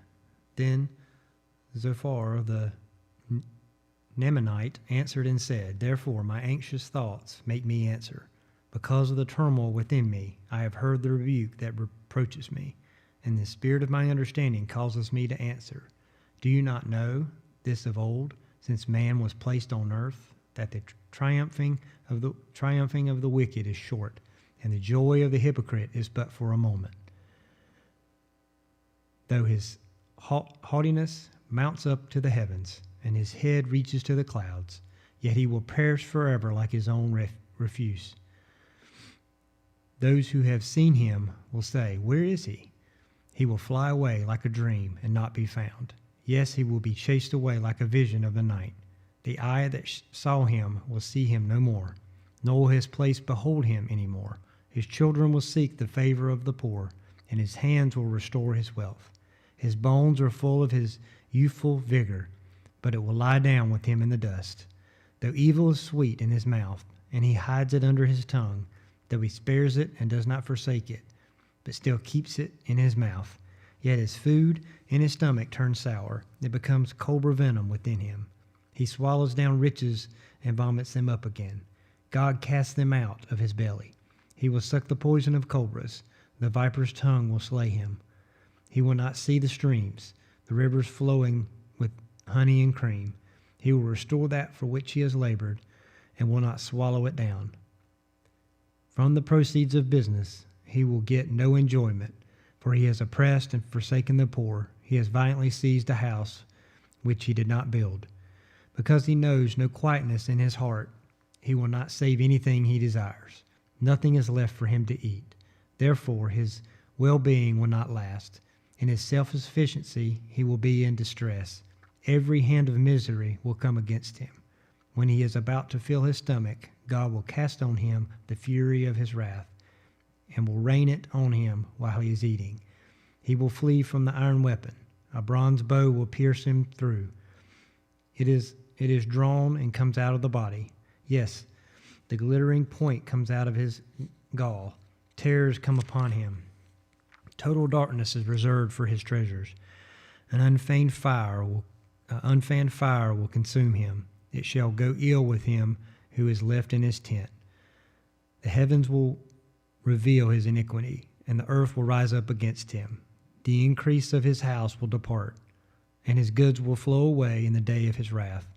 This is the portion from God for a wicked man, the heritage appointed to him by God. Job chapter 21, Job's discourse on the wicked. Then Job answered and said, Listen carefully to my speech, and let this be your consolation. Bear with me that I may speak, and after I have spoken, keep mocking. As for me, is my complaint against man. And if it were, why should I not be impatient? Look at me and be astonished. Put your hand over your mouth. Even when I remember, I am terrified, and trembling takes hold of my flesh. Why do the wicked live and become old? Yes, become mighty in power. Their descendants are established with them in their sight, and their offspring before their eyes. Their houses are safe from fear, neither is the rod of God upon them. Their bull breeds without failure, their calves without miscarriage. They send forth their little ones like a flock, and their children dance. They sing to the tambourine and harp, and rejoice to the sound of the flute. They spend their days in wealth, and in a moment go down to the grave. Yet they say to God, Depart from us, for we do not desire the knowledge of your ways. Who is the Almighty that we should serve him? And what profit do we have if we pray to him? Indeed, their prosperity is not in their hand. The counsel of the wicked is far from me. How often is the lamp of the wicked put out? How often does the destruction come upon them? The sorrows of God distributes in his anger. They are like straw before the wind, and like chaff they have storm carries away.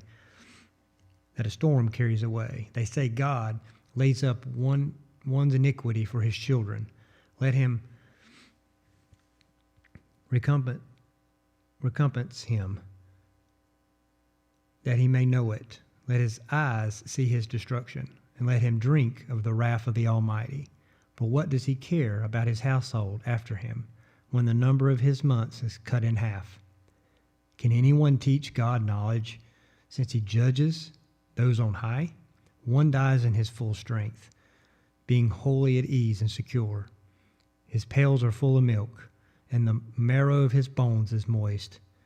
Another man dies in the bitterness of his soul, never having eaten with pleasure. They lie down alike in the dust, and worms cover them.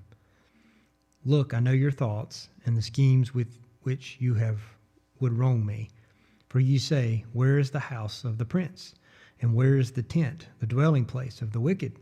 Have you not asked those who will travel the road? And do you not know their signs? For the wicked are reserved for the day of doom. They shall be brought out on the day of wrath. Who condemns his way to his face, and who repays him for what he has done?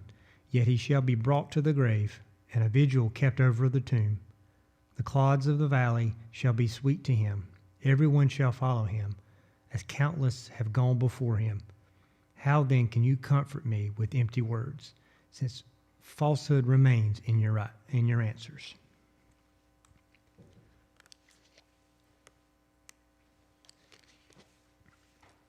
Job chapter 22. Eliphaz accuses Job of wickedness.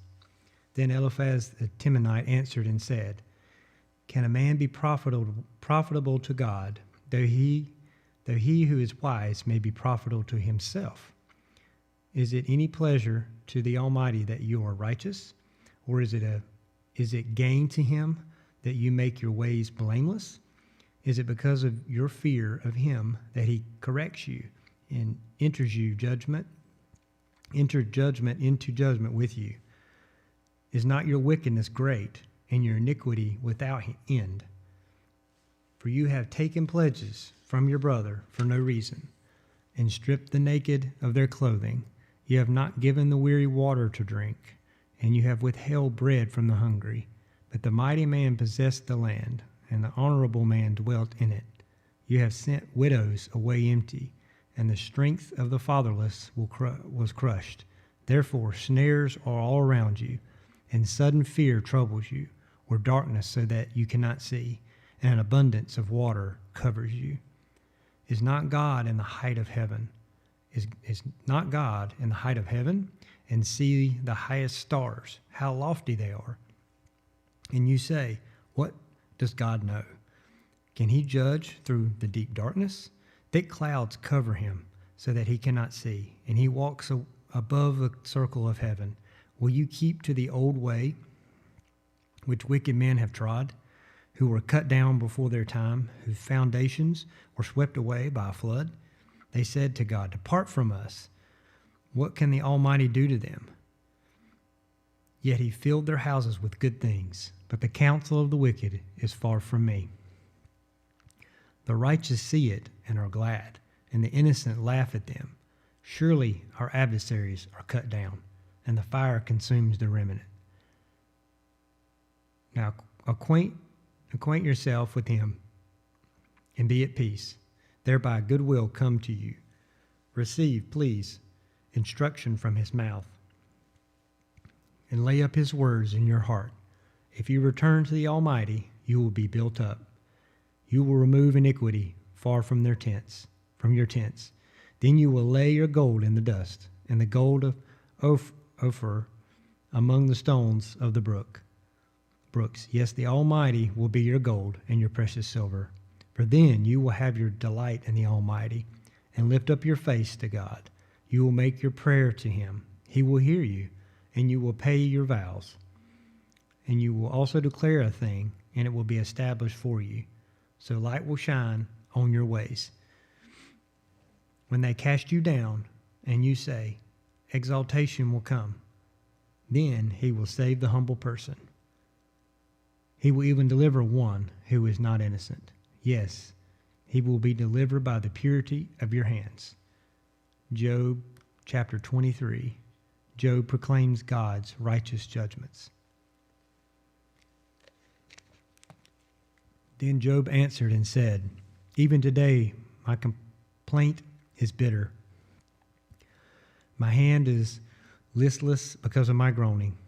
Oh, that I knew where I might find him, that I might come to his seat. I would present my case before him and fill my mouth with arguments. I would know the words which he would answer me and understand that he would say to me. Would he contend with me in his great power? No, but he would take note of me. There the upright could reason with him, and I would be delivered forever from my judge. Look, I go forward, but he is not there, and backward, but I cannot perceive him. When he works on the left hand, I cannot behold him. When he turns to the right hand, I cannot see him, but he knows the way that I take. When he has tested me, I shall come forth as gold. My foot has held fast to his steps. I have kept his way and not turned aside. I have not departed from the commandment of his lips. I have treasured the words of his mouth more than my necessary food. But he is unique, and who can make him change? And whatever his soul desires, that he does. For he performs what is appointed for me, and many such things are with him. Therefore I am terrified at his presence. When I consider this, I am afraid of him. For God made my heart weak, and the Almighty terrifies me, because I was not cut off from the presence of darkness, and he did not hide deep darkness from my face. Job chapter 24. Job complains of violence on the earth. Since times are not hidden from the Almighty, why do those who know him see not his days? Some remove landmarks, they seize flocks violently and feed on them. They drive away the donkey of the fatherless. They take the widow's ox as a pledge. They push the needy off the road. All the poor of the land are forced to hide. Indeed, like wild donkeys in the desert, they go out to their work, searching for food. The wilderness yields food for them and for their children. They gather their fodder in the field and glean in the vineyard of the wicked. They spend the night naked without clothing and have no covering in the cold. They are wet with the showers of the mountains and huddle around the rock for want of shelter. Some snatch the fatherless from the breast and take a pledge from the poor. They cause the poor to go naked without clothing, and they take away the sheaves from the hungry. They press out oil within their walls and tread winepresses, yet suffer thirst. The dying groan in the city, and the souls of the wounded cry out, yet God does not charge them with wrong. There are those who rebel against the light. They do not know its ways, nor abide in its paths. The murderer rises with the light. He kills the poor and needy, and in the night he is like a thief. The eye of the adulterer waits for the twilight, saying, no eye will see me, and he disguises his face. In the dark they break into houses, which they marked for themselves in the daytime. They do not know the light, for the morning is the same as them as the shadow of death. If someone recognizes them, they are in the terrors of the shadow of death. They should be swift on the face of the waters. Their portion should be cursed in the earth, so that no one would turn into the way of their vineyards. As drought and heat consume the snow waters, so the grave consume those who have sinned. The womb should forget him. The worm should feed sweetly on him. He should be remembered no more, and wickedness should be broken like a tree. For he preys on the barren who do not bear, and does no good for the widow. But God draws the mighty away with his power. He rises up, but no man is sure of life. He gives them security, and they rely on it. Yet his eyes are on their ways. They are exalted for a little while. Then they are gone. They are brought low. They are taken out of the way like all others. They dry out like the heads of grain. Now, if it is not so, who will prove me a liar and make my speech worth nothing? Job chapter 25, Bildad, how can man be righteous? Then Bildad the Shuhite answered and said, dominion and fear belong to him. He makes peace in his high places. Is there any number to his armies? Upon whom does his light not rise? How then can man be righteous before God? Or how can he be pure who is born of a woman? If even the moon does not shine, and the stars are not pure in his sight, how much less man who is a maggot and a son of a man who is a worm? Job chapter 26. Job, man's frivolity and God's majesty. But Job answered and said, how have you helped me? How have you helped him who is without power? How have you saved the arm that has no strength? How have you counseled one who has no wisdom? And how have you declared sound advice to many, to whom have uttered words, and whom spirit came from you? The dead tremble, those under the waters and those inhabiting them. Sheol is naked before him, and destruction has no covering. He stretches out the north over empty space. He hangs the earth on nothing. He binds up the water in his thick clouds, yet the clouds are not broken under it. He covers the face of his throne and spreads his cloud over it. He drew a circular horizon on the face of the waters, at the boundary of light and darkness. The pillars of heaven tremble and are astonished at his rebuke. He stirs up the sea without his power, and by his understanding he breaks up the storm. By his spirit he adorned the heavens. His hand pierced the fleeing serpent. Indeed, these are the mere edges of his ways, and how small a whisper we hear of him. But the thunder of his power, who can understand? Job chapter 27. Job maintains his integrity. Moreover, Job continued his discourse and said, As God lives, who has taken away my justice, and the Almighty, who has made my soul bitter, as long as my breath is in me, and the breath of God is in my nostrils, my lips will not speak wickedness, nor my tongue utter deceit. Far be it from me that I should say, You are right. Till I die, I will not put away my integrity from me. My righteousness I hold fast, and will not let it go. My heart shall not reproach me as long as I live. May my enemy be like the wicked, and he who rises up against me like the unrighteous. For what is the hope of the hypocrite? Though he may gain much, if God takes away his life, will God hear his cry when trouble comes upon him? Will he delight himself in the Almighty? Will he always call on God? I will teach you about the hand of God. What is with the Almighty? I will not conceal. Surely all of you have seen it. Why then do you behave with complete nonsense? This is the portion of the wicked man with God, and the heritage of oppressors, received from the Almighty. If his children are multiplied, it is for the sword, and if his offspring shall not be satisfied with bread, those who survive him shall be buried in death, and their widows shall not weep. Though he heaps up silver like dust, and piles up clothing like clay, he may pile it up, but the just will wear it, and the innocent will divide the silver. He builds his house like a moth, like a booth which a watchman makes. The rich man will lie down, but not be gathered up. He opens his eyes, and he is no more. Terrors overtake him like a flood. A tempest steals him away in the night. The east wind carries him away, and he is gone. It sweeps him out of his place. It hurls against him and does not spare. He flees desperately from its power. Men shall clap their hands at him and shall hiss him out of his place.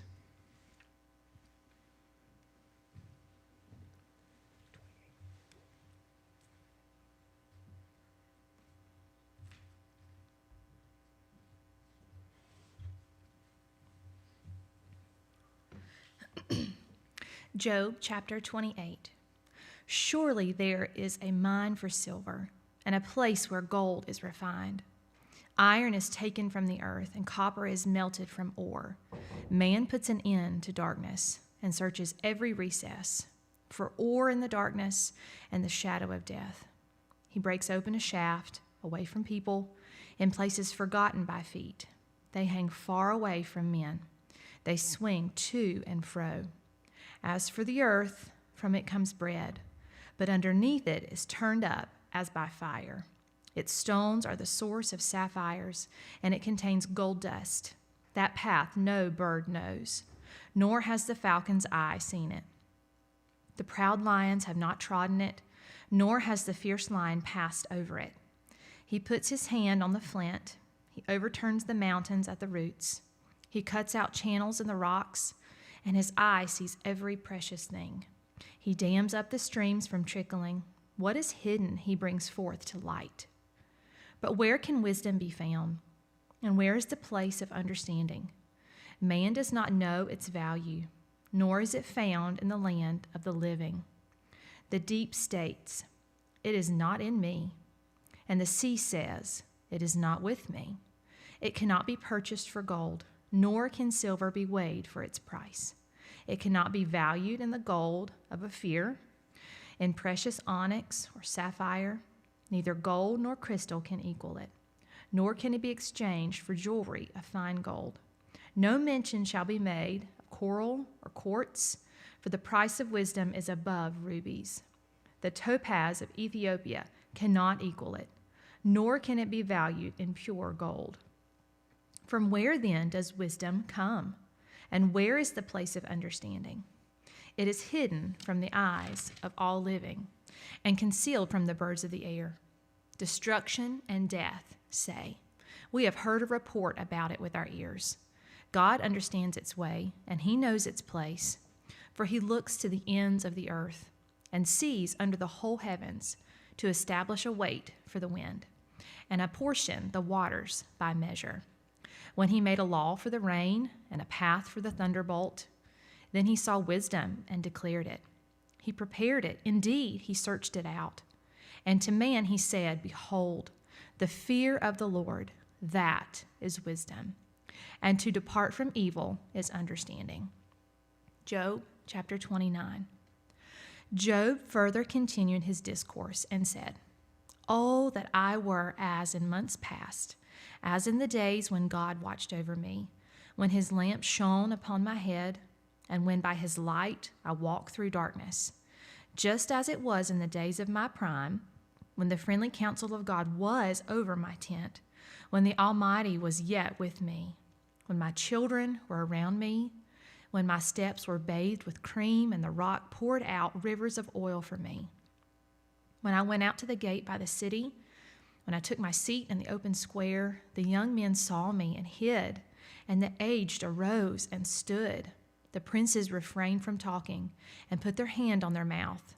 The voice of nobles was hushed, and their tongue stuck to the roof of their mouth. When the ear heard, then it blessed me, and when the eye saw, then it approved me, because I delivered the poor who cried out, the fatherless, and the one who had no helper. The blessing of a perishing man came upon me, and I caused the widow's heart to sing for joy. I put on righteousness, and it clothed me.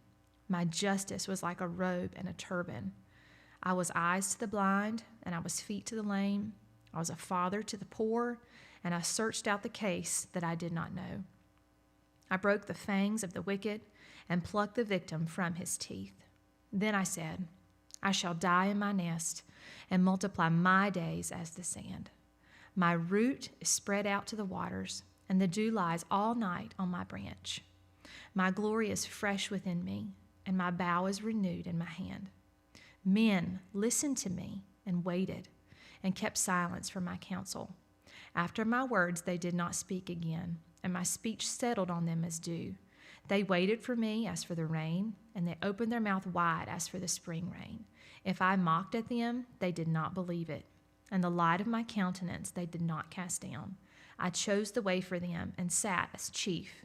So I dwelt as a king in the army, as one who comforts mourners.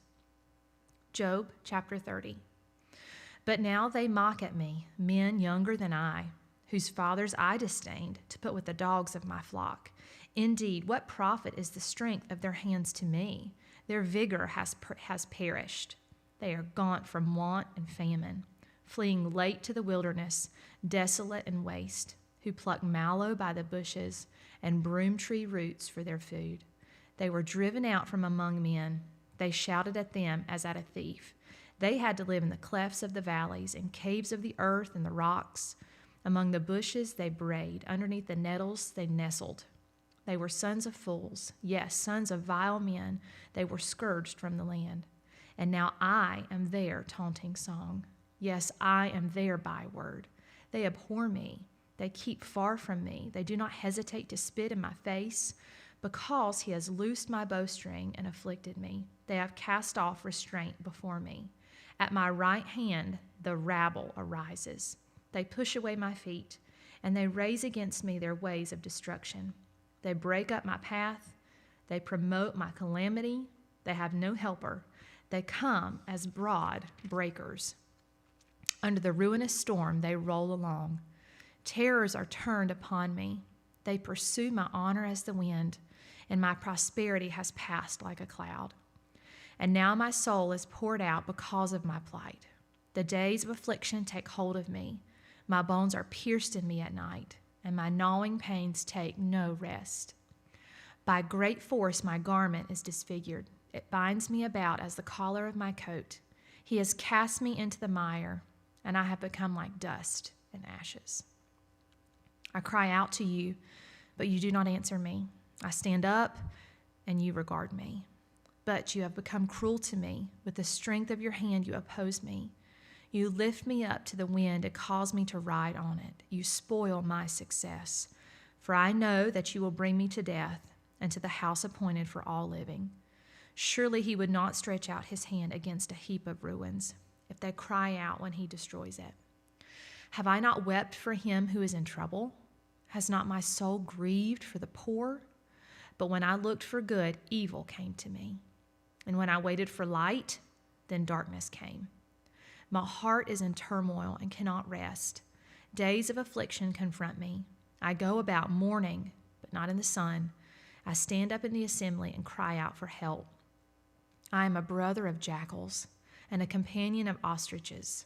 My skin grows black and falls from me. My bones burn with fever. My harp is turned to mourning, and my flute to the voice of those who weep. Job chapter 31. I have made a covenant with my eyes. Why then should I look upon a young woman? For what is the allotment of God from above, and the inheritance of the Almighty from on high? Is it not destruction for the wicked and disaster for the works of iniquity? Does he not see my ways and count all my steps? If I have walked in falsehood, or if my foot has hastened to deceit, let me be weighed on honest scales, that God may know my integrity. If my step has turned from the way, or my heart walked after my eyes, or if any spot adheres to my hands, then let me sow and another eat. Yes, let my harvest be rooted out. If my heart has been enticed by a woman, or if I have lurked at my neighbor's door, then let my wife grind for another, and let others bow down over her. For that would be wickedness. Yes, it would be iniquity, deserving of judgment. For that would be a fire that consumes to destruction, and would root out all my increase. If I have despised the calls of my male or female servant when they complained against me, what then shall I do when God rises up? When he punishes, how shall I answer him? Did not he who made me in the womb make them? Did not the same one fashion us in the womb? If I have kept the poor from their desire, or caused the eyes of the widow to fail, or eaten my morsel myself, so that the fatherless could not eat of it, but from my youth I reared him as a father, and from my mother's womb I guided the widow. If I have seen anyone perish for lack of clothing, or any poor man without covering, if his heart has not blessed me, and if he was not warmed with the fleece of my sheep, if I have raised my hand against the fatherless when I saw I had help in the gate, then let my arm fall from my shoulder, let my arm be torn from the socket. For destruction from God is a terror to me, and because of his magnificence I cannot endure. If I have made gold my hope, or said to find gold, you are my confidence.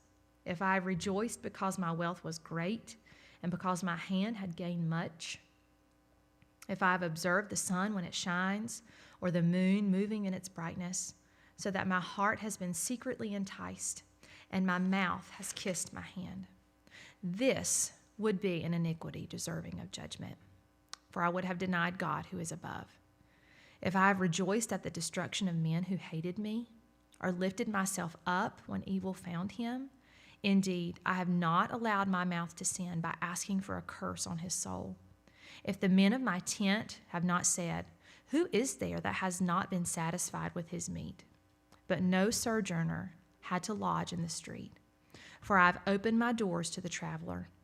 If I have covered my transgressions as Adam, by hiding my iniquity in my bosom, because I feared the great multitude, and dreaded the contempt of families, so that I kept silence and did not go out of the door.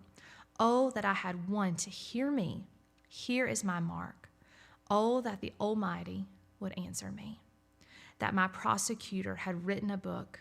Surely I would carry it on my shoulder and bind it on me like a crown. I would declare to him the number of my steps. Like a prince, I would approach him.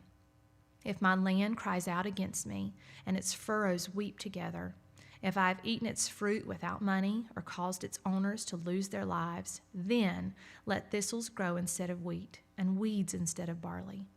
The words of Job are ended. Job chapter 32. So these three men ceased answering Job, because he was righteous in his own eyes. Then the wrath of Elihu, the son of Barachel, the Buzite of the family of Ram, was aroused against Job. His wrath was aroused because he justified himself rather than God. Also against his 3 friends his wrath was aroused because they had found no answer and yet had condemned Job. Now because they were years older than he, Elihu had waited to speak to Job. When Elihu saw that there was no answer in the mouth of these 3 men, his wrath was aroused. So Elihu, the son of Barachel, the Buzite, answered and said, I am young in years, and you are very old. Therefore I was afraid, and dared not declare my opinion to you. I said, age should speak, and multitude of years should teach wisdom. But there is a spirit in a man, and the breath of the Almighty gives him understanding. Great men are not always wise, nor do the aged always understand justice. Therefore I say, listen to me, I also will declare my opinion. Indeed, I waited for your words. I listened to your reasonings while you searched out what to say. I paid close attention to you, and surely not one of you convinced Job or answered his words. Lest you say, we have found wisdoms. We have found God. God will vanquish him, not man. Now he has not directed his words against me, so I will not answer him with your words. They are dismayed and answer no more. Words escape them. And I have waited because they did not speak, because they stood still and answered no more. I also will answer my part. I too will declare my opinion, for I am full of words. The spirit within me compels me. Indeed, my belly is like wine that has no vent. It is ready to burst like new wineskins. I will speak, and I may find relief. I must open my lips and answer. Let me not, I pray, show partiality to anyone, nor let me flatter any man. For I do not know how to flatter, else my Maker would soon take me away. Job chapter 33. But please, Job, hear my speech and listen to all my words. Now I open my mouth. My tongue speaks in my mouth. My words come from my upright heart. My lips utter pure knowledge, and the Spirit of God has made me, and the breath of the Almighty gives me life. If you can answer me, set your words in order before me. Take your stand. Truly, I am as your spokesman before God. I also have been formed out of clay. Surely no fear of me will terrify you, nor will my hand be heavy on you. Surely you have spoken in my hearing, and I have heard the sound of your words saying, I am pure, without transgression. I am innocent, and there is no iniquity in me. Yet he finds occasions against me. He counts me as his enemy. He puts my feet in the stocks. He watches all my paths. Look, in this you are not righteous. I will answer you, for God is greater than man. Why do you contend with him? For he does not give an accounting of any of his words. For God may speak in one way or in another, yet man does not perceive it. In a dream, in a vision of the night, when deep sleep falls upon men, while slumbering on their beds, then he opens the ears of men and seals their instruction. In order to turn man from his deed and conceal pride from man, he keeps back his soul from the pit and his life from perishing by the sword. Man is also chastened with pain on his bed and with strong pain in many of his bones, so that his life abhors bread and his soul succulent food. His flesh wastes away from sight, and his bones stick out, which once were not seen. Yet his soul draws near the pit, and his life to the executioners. If there is a messenger for him, a mediator, one among 1,000, to show man his uprightness, then he is gracious to him and says, deliver him from going down to the pit. I have found a ransom. His flesh shall be young like a child's, and he shall return to the days of his youth. He shall pray to God, and he will delight in him. He shall see his face with joy, for he restores to man his righteousness. Then he looks at men and says, I have sinned and perverted what was right, and it did not profit me. He will redeem his soul from going down to the pit, and his life shall see the light. Behold, God works all these things, twice in fact, 3 times with a man, to bring back his soul from the pit, that he may be enlightened with the light of life. Give ear, Job. Listen to me. Hold your peace, and I will speak. If you have anything to say, answer me. Speak, for I desire to justify you. If not, listen to me. Hold your peace, and I will teach you wisdom. Job chapter 34. Elihu further answered and said, Hear my words, you wise men. Give ear to me, you who have knowledge, for the ear tests words, as the palate tastes food. Let us choose justice for ourselves. Let us know among ourselves what is good. For Job has said, I am righteous, but God has taken away my justice. Should I lie concerning my right? My wound is incurable, though I am without transgression. What man is like Job, who drinks scorn like water, who goes in company with the workers of iniquity, and walks with wicked men? For he has said, It profits a man nothing that he should delight in God. Therefore listen to me, you men of understanding. Far be it from God to do wickedness, and from the Almighty to commit iniquity. For he repays man according to his work, and makes man to find a reward according to his way. Surely God will never do wickedly, nor will the Almighty pervert justice. Who gave him charge over the earth, or who appointed him over the whole earth? If he should set his heart on it, if he should gather to himself his spirit and his breath, all flesh would perish together, and man would return to dust. If you have understanding, hear this. Listen to the sound of my words. Should one who hates justice govern? Will you condemn him who is most just? Is it fitting to say to a king, You are worthless, and to nobles, You are wicked?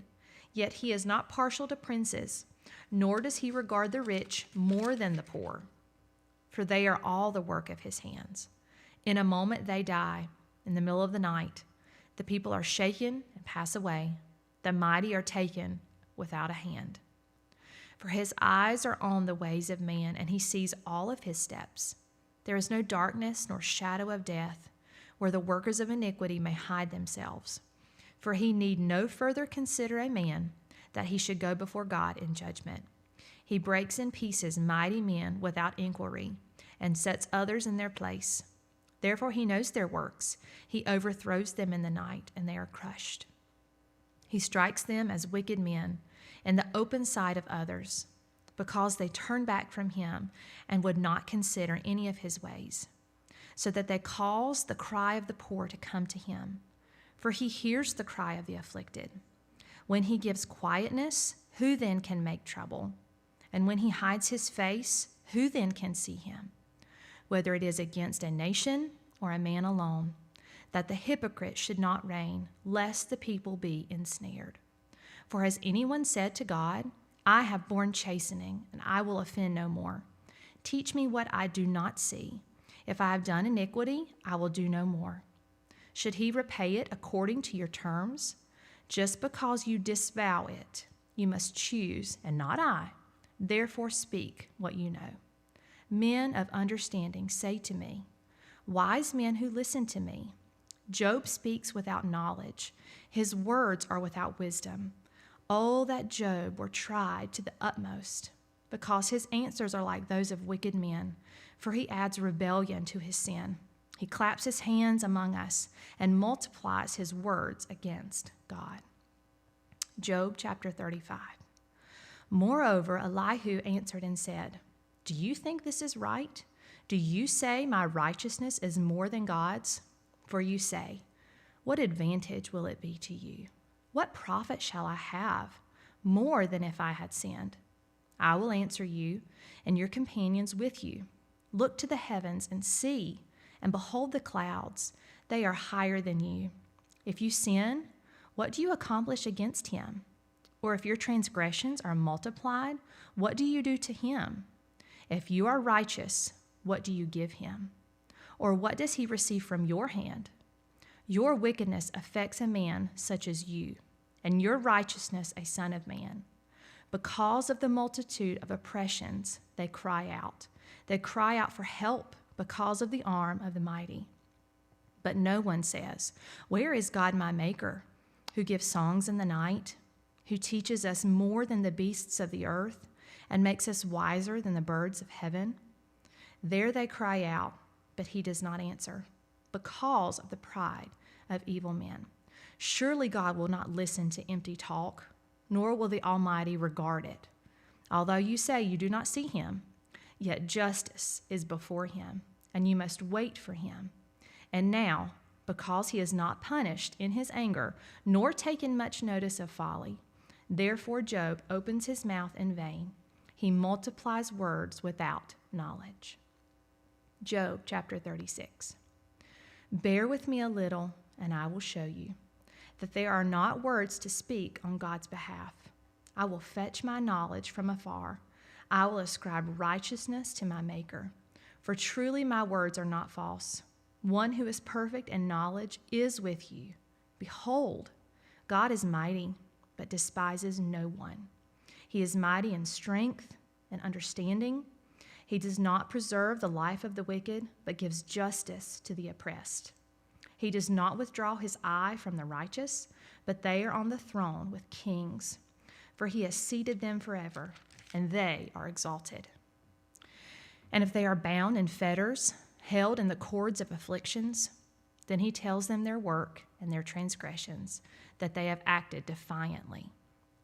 He also opens their ear to instruction and commands that they turn from iniquity. If they obey and serve him, they shall spend their days in prosperity and their years in pleasures. But if they do not obey, they shall perish by the sword, and they shall die without knowledge. But the hypocrites in heart store up wrath. They do not cry for help when he binds them. They die in youth, and their life ends among the perverted persons. He delivers the poor in their afflictions and opens their ears in oppression. Indeed, he would have brought you out of dire distress into a broad place where there is no restraint, and what is set on your table would be full of richness. But you are filled with the judgment due to the wicked. Judgment and justice take hold of you. Because there is wrath, beware lest he take you away with one blow, for a large ransom would not help you avoid it. Will your riches or all the mighty forces keep you from distress?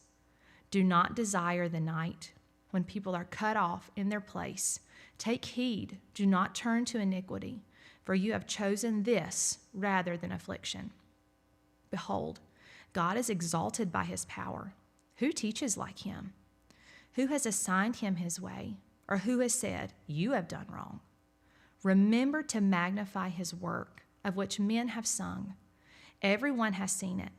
Man looks on it from afar. Behold, God is great, and we do not know him, nor can the number of his years be discovered. For he draws up drops of water, which distill as rain from the mist, when the clouds drop down and pour abundantly on man. Indeed, can anyone understand the spreading of clouds, the thunder from his canopy? Look, he scatters his light upon it and covers the depths of the sea. For by these he judges the peoples. He gives food in abundance. He covers his hands with lightning and commands it to strike. His thunder declares it, and cattle also concerning the rising storm. Job chapter 37. At this also my heart trembles and leaps from its place. Hear attentively the thunder of his voice and the rumbling that comes from his mouth. He sends it forth under the whole heaven, his lightning to the ends of the earth. After it a voice roars. He thunders with his majestic voice, and he does not restrain them when his voice is heard. God thunders marvelously with his voice. He does great things which we cannot comprehend. For he says to the snow, fall on the earth. Likewise to the gentle rain and the heavy rain of his strength. He seals the hand of every man, that all men may know his work. The beasts go into dens and remain in their lairs. From the chamber of the south comes the whirlwind, and cold from the scattering winds of the north. By the breath of God ice is given, and the broad waters are frozen. Also with moisture he saturates the thick clouds. He scatters his bright clouds, and they swirl about, being turned by his guidance. that they may do whatever he commands them on the face of the whole earth. He causes it to come, whether for correction, or for his land, or for mercy. Listen to this, O Job. Stand still and consider the wondrous works of God. Do you know when God dispatches them and causes the light of his cloud to shine? Do you know how the clouds are balanced, those wondrous works of him who is perfect in knowledge? Why are your garments hot when he quiets the earth by the south wind? With him have you spread out the skies, strong as a cast metal mirror? Teach us what we should say to him. For we can prepare nothing because of the darkness. Should he be told that I wish to speak? If a man were to speak, surely he would be swallowed up. Even now, men cannot look at the light when it is bright in the skies, when the wind has passed and cleared them. He comes from the north as golden splendor. With God is awesome majesty. As for the Almighty, we cannot find him. He is excellent in power, in judgment, and abundant justice. He does not oppress, therefore men fear him.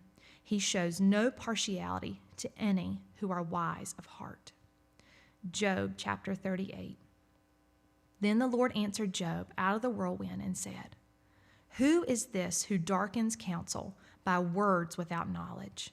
Now prepare yourself like a man. I will question you, and you shall answer me. Where were you when I laid the foundations of the earth? Tell me, if you have understanding. Who determined its measures? Surely you know. Or who stretched the line upon it? To what were its foundations fastened? Or who laid its cornerstone when the morning stars sang together and all the sons of God shouted for joy? Or who shut in the sea with doors when it burst forth and issued from the womb? When I made the clouds its garment and thick darkness its swaddling band? When I fixed my limit for it and set bars and doors? When I said, This far you may come, but no farther. And here your proud waves, they must stop. Have you commanded the morning since your days began, and caused the dawn to know its place, that it might take hold of the ends of the earth, and the wicked be shaken out of it? It takes on form like clay under a seal, and stands out like a garment.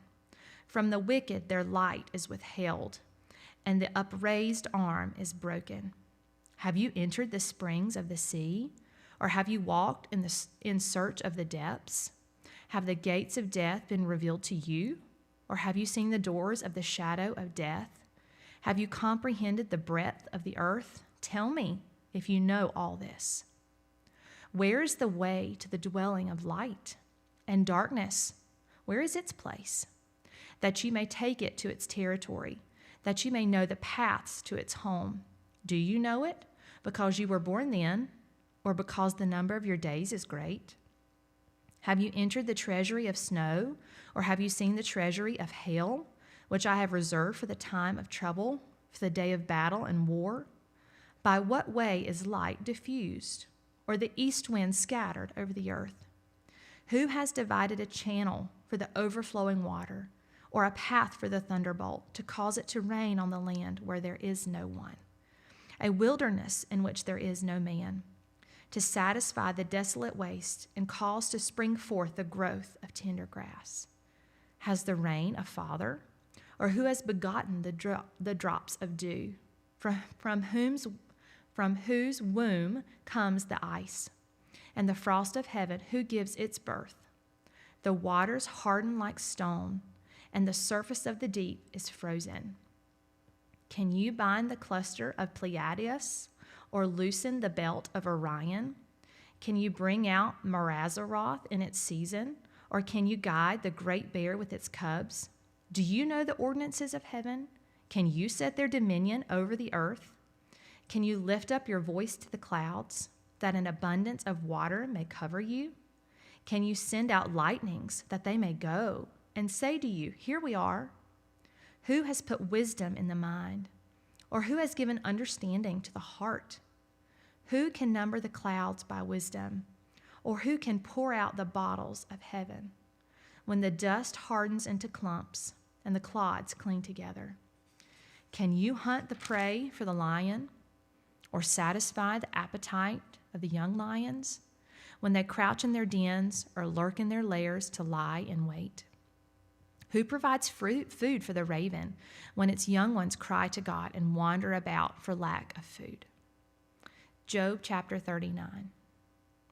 Do you know the time when the wild mountain goats bear young? Or can you mark when the deer gives birth? Can you number the months that they fulfill? Or do you know the time when they bear young? They bow down, they bring forth their young, and they deliver their offspring. Their young ones are healthy. They grow strong with grain. They depart and do not return to them. Who set the wild donkey free? Who loosed the bonds of the anger? Whose home I have made the wilderness, and the barren land his dwelling.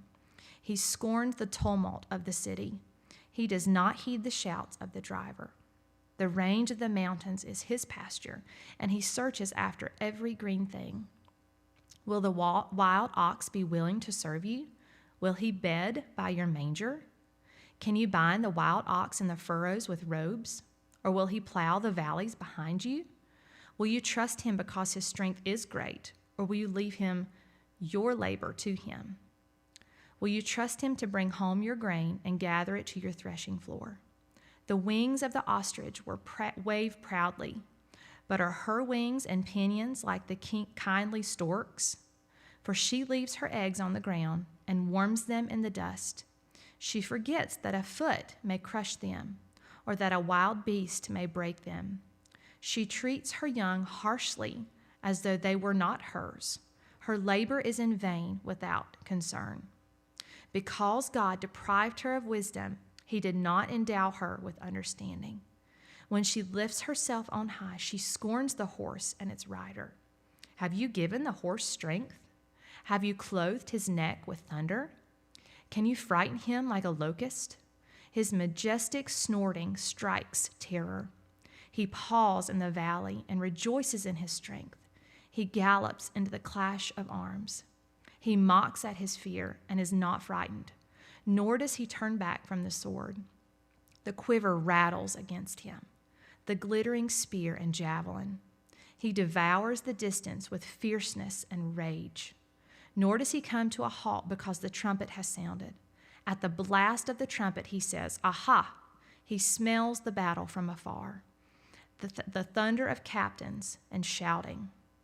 Does the hawk fly by your wisdom and spread its wings toward the south? Does the eagle mount up at your command and make its nest on high?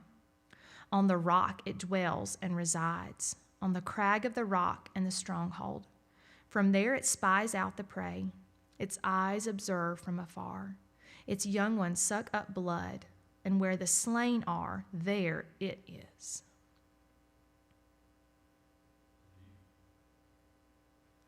Job chapter 40. Moreover, the Lord answered Job and said, "Shall the one who contends with the Almighty correct him? He who rebukes God, let him answer it."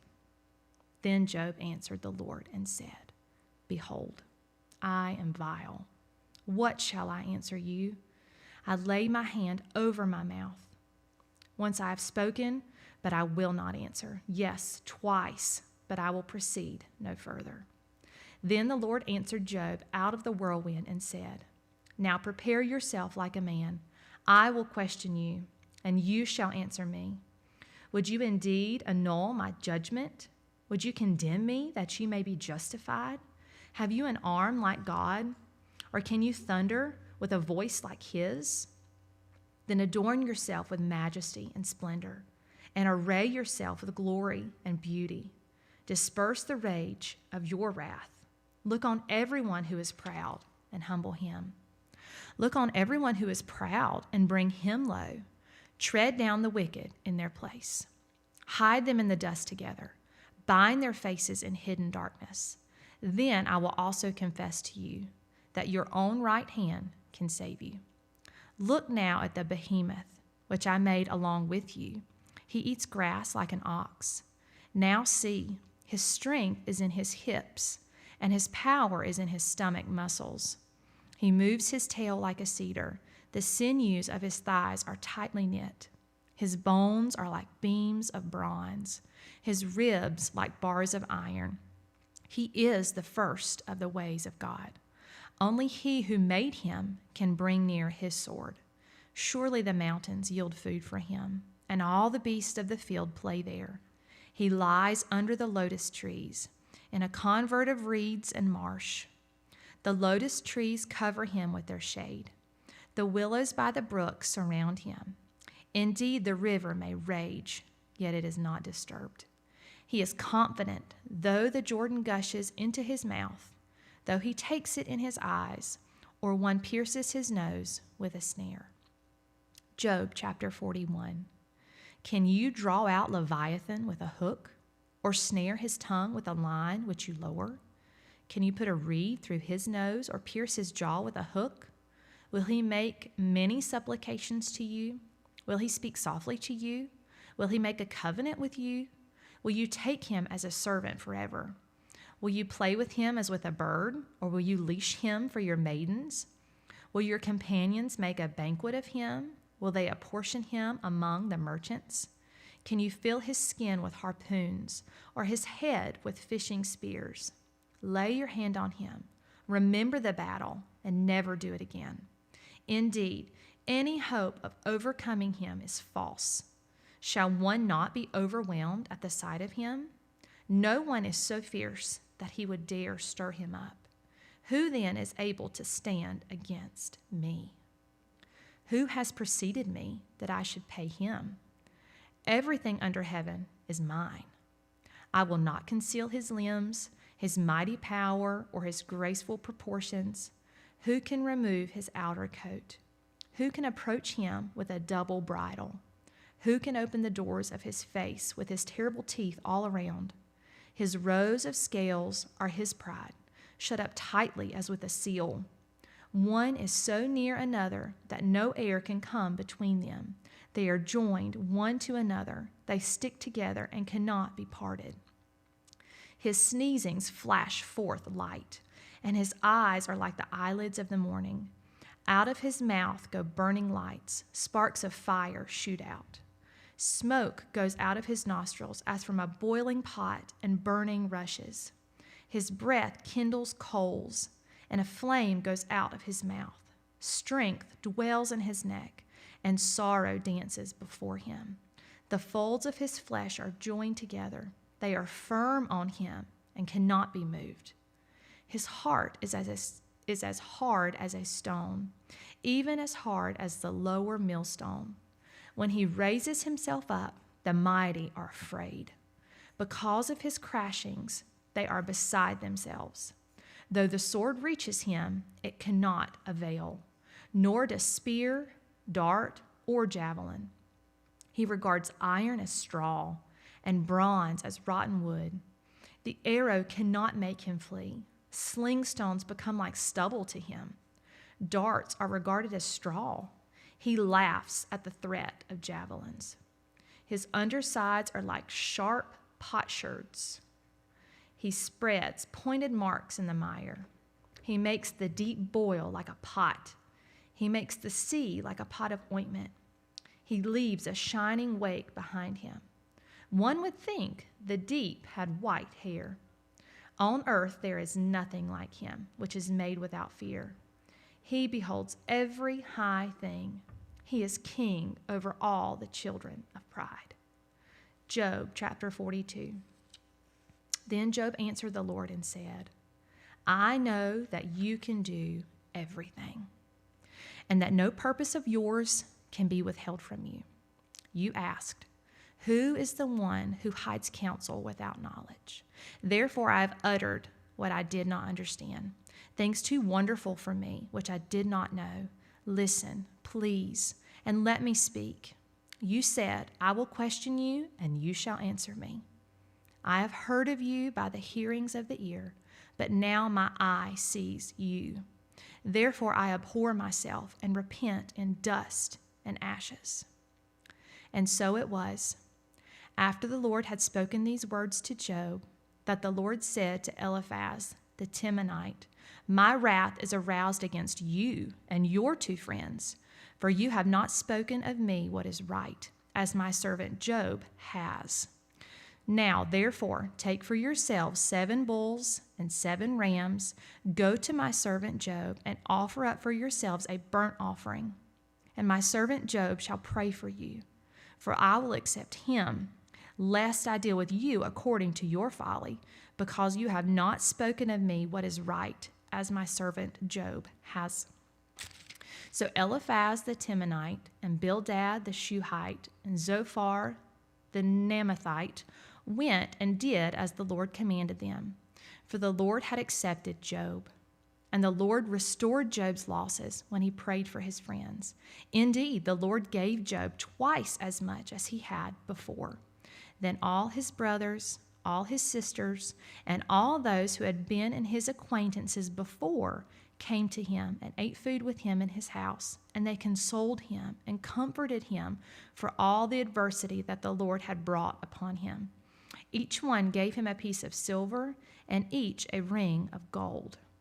Now the Lord blessed the latter days of Job more than his beginning, for he had 14,000 sheep, 6,000 camels, 1,000 yoke oxen, and 1,000 female donkeys. He also had 7 sons and 3 daughters, and he called the name of the first Jemimah, and the name of the second Keziah, and the name of the third Karen Hapuch. In all the land were found no women so beautiful as the daughters of Job, and their father gave them an inheritance among their brothers. After this, Job lived 140 years and saw his children and grandchildren for 4 generations. So Job died old and full of days.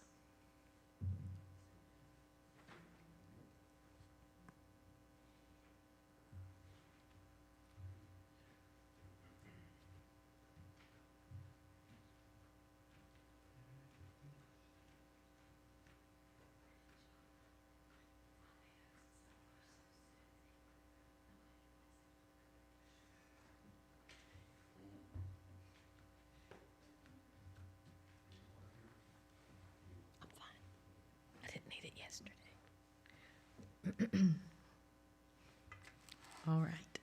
Psalm 1. Blessed is the man who walks not in the counsel of the ungodly, nor stands in the path of sinners, nor sits in the seat of the scornful, but his delight is in the law of the Lord, and in his law he meditates day and night. He shall be like a tree planted by the rivers of water, that brings forth its fruit in its season, whose leaf shall also not wither, and whatever he does shall prosper. The ungodly are not so, but are like the chaff which the wind drives away. Therefore the ungodly shall not stand in the judgment, nor sinners in the congregation of the righteous.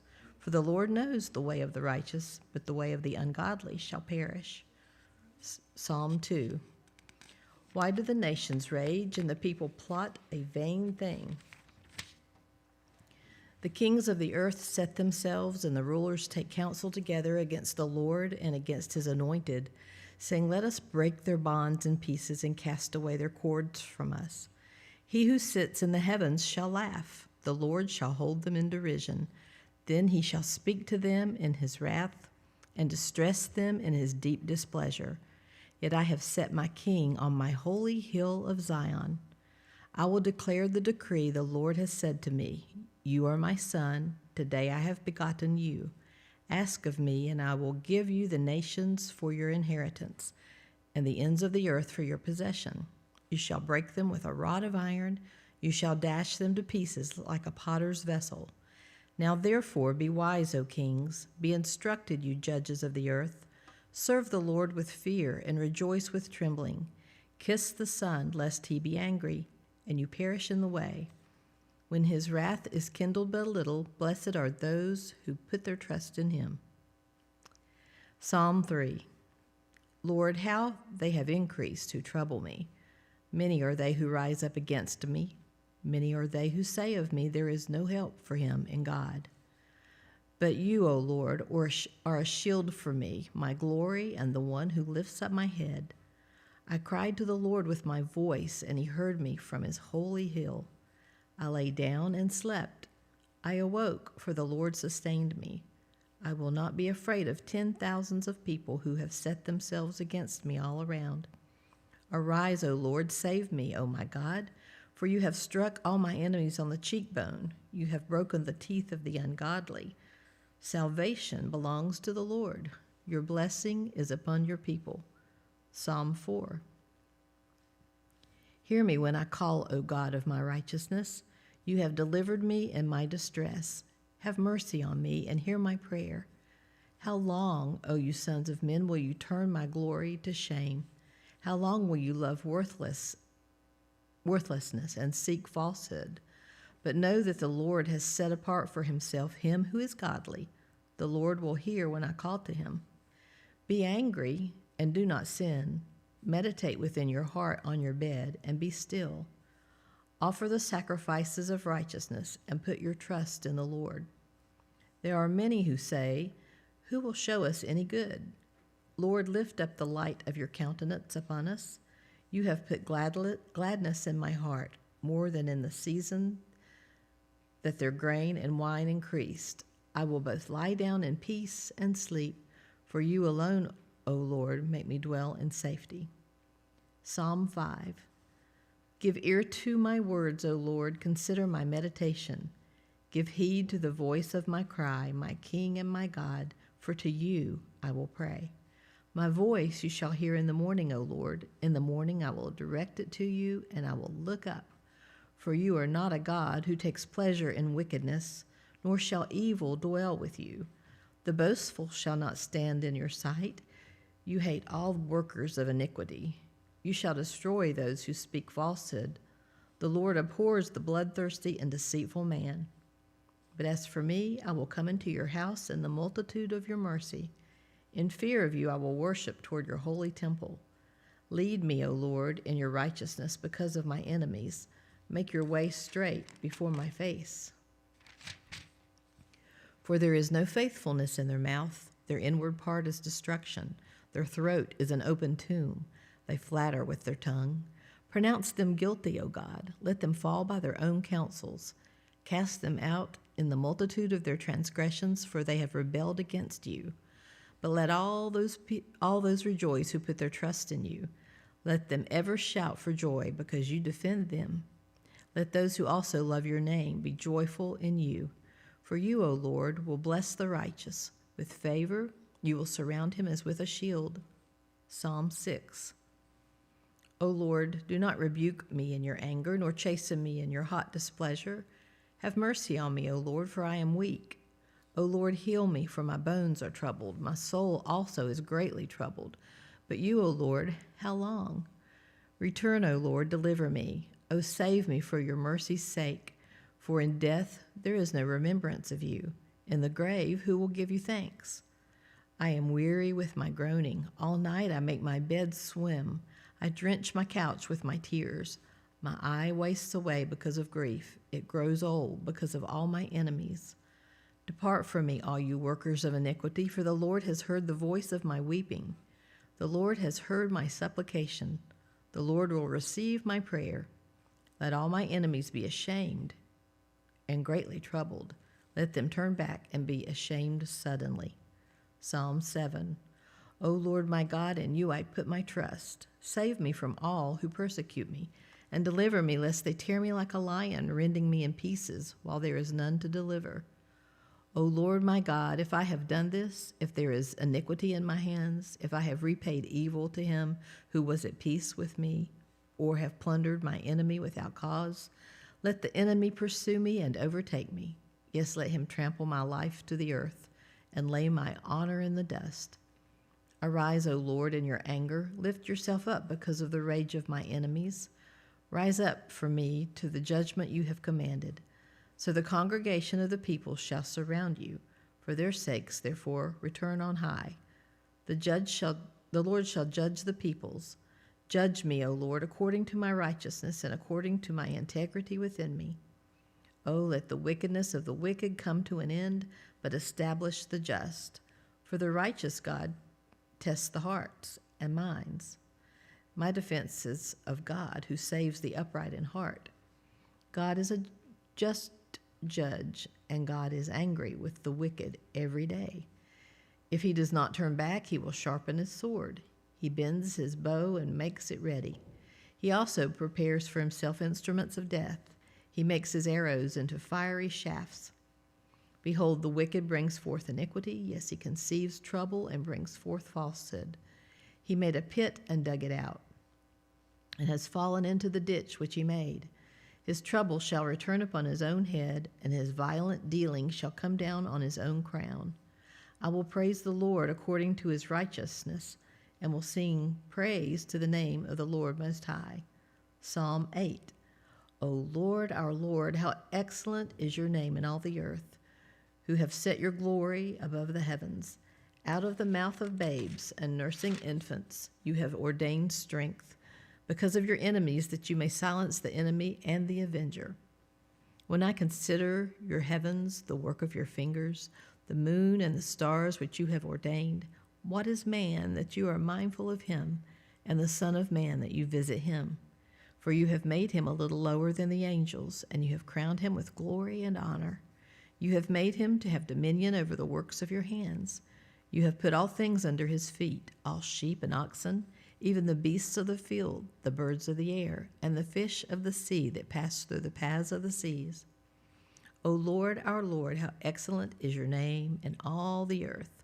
Psalm 9. I will praise you, O Lord, with my whole heart, and I will tell of all your marvelous works. I will be glad and rejoice in you, and I will sing of your name, O Most High. When my enemies turn back, they shall fall and perish at your presence. For you have maintained my right and my cause. You sat on the throne judging in righteousness. You have rebuked the nations. You have destroyed the wicked. You have blotted out their name forever and ever. O enemy, destructions are finished forever, and you have destroyed cities.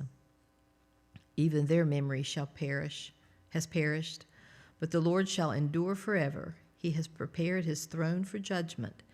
He shall judge the world in righteousness, and he shall administer judgment for the peoples in uprightness. The Lord also will be a refuge for the oppressed, a refuge in times of trouble. And those who know your name will put their trust in you, for you, Lord, have not forsaken those who seek you. Sing praises to the Lord who dwells in Zion. Declare his deeds among the people. When he avenges blood, he remembers them. He does not forget the cry of the humble. Have mercy on me, O Lord. Consider my trouble from those who hate me. You who lift me up from the gates of death, that I may tell of all your praise in the gates of the daughter of Zion. I will rejoice in your salvation.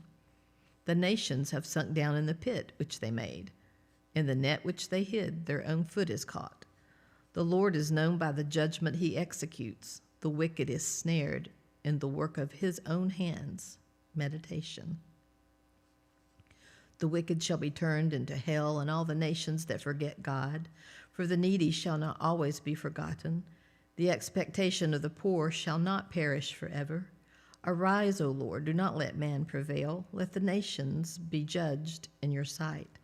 Put them in fear, O Lord, that the nations may know themselves to be but men. Psalm 10. Why do you stand afar off, O Lord? Why do you hide in times of trouble? The wicked in his pride persecutes the poor. Let them be caught in the plots which they have devised. For the wicked boasts of his heart's desire. He blesses the greedy and renounces the Lord. The wicked in his proud countenance does not seek God. God is in none of his thoughts. His ways are always prospering. Your judgments are far above, out of his sight. As for all his enemies, he sneers at them. He has said in his heart, I shall not be moved. I shall never be in adversity. His mouth is full of cursing and deceit and oppression. Under his tongue is trouble and iniquity. He sits in the lurking places of the villages. In the secret places he murders the innocent. His eyes are secretly fixed on the helpless. He lies in wait secretly as a lion in his den. He lies in wait to catch the poor. He catches the poor when he draws him into his net. So he crouches, he lies low, that the helpless may fall by his strength. He has said in his heart, God has forgotten. He hides his face. He will never see. Arise, O Lord. O God, lift up your hand. Do not forget the humble, Why do the wicked renounce God? He has said in his heart, you will not require an account. But you have seen, for you observe trouble and grief to repay it by your hand. The helpless commits himself to you. You are the helper of the fatherless. Break the arm of the wicked and the evil man. Seek out his wickedness until you find none. The Lord is king forever and ever. The nations have perished out of his land. Lord, you have heard the desire of the humble. You will prepare their heart. You will cause your ear to hear, to do justice to the fatherless and the oppressed, that the man of the earth may oppress no more. Psalm 11. In the Lord I put my trust. How can you say to my soul, flee as a bird to your mountain? For look, the wicked bend their bow.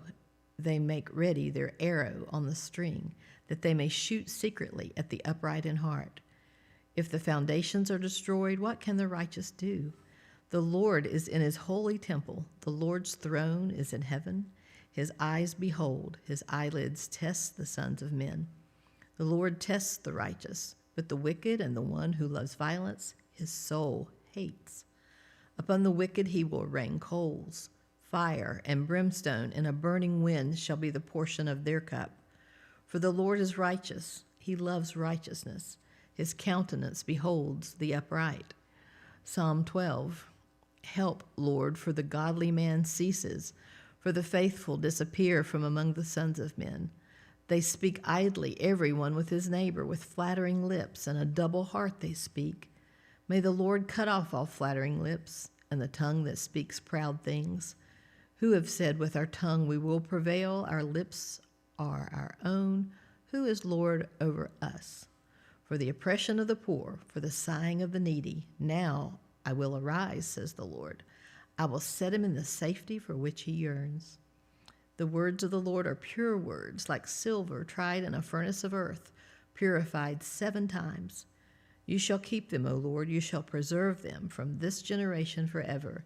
The wicked prowl on every side, when vileness is exalted among the sons of men. Psalm 13. How long, O Lord, will you forget me forever? How long will you hide your face from me? How long shall I take counsel in my soul, having sorrow in my heart daily? How long will my enemy be exalted over me?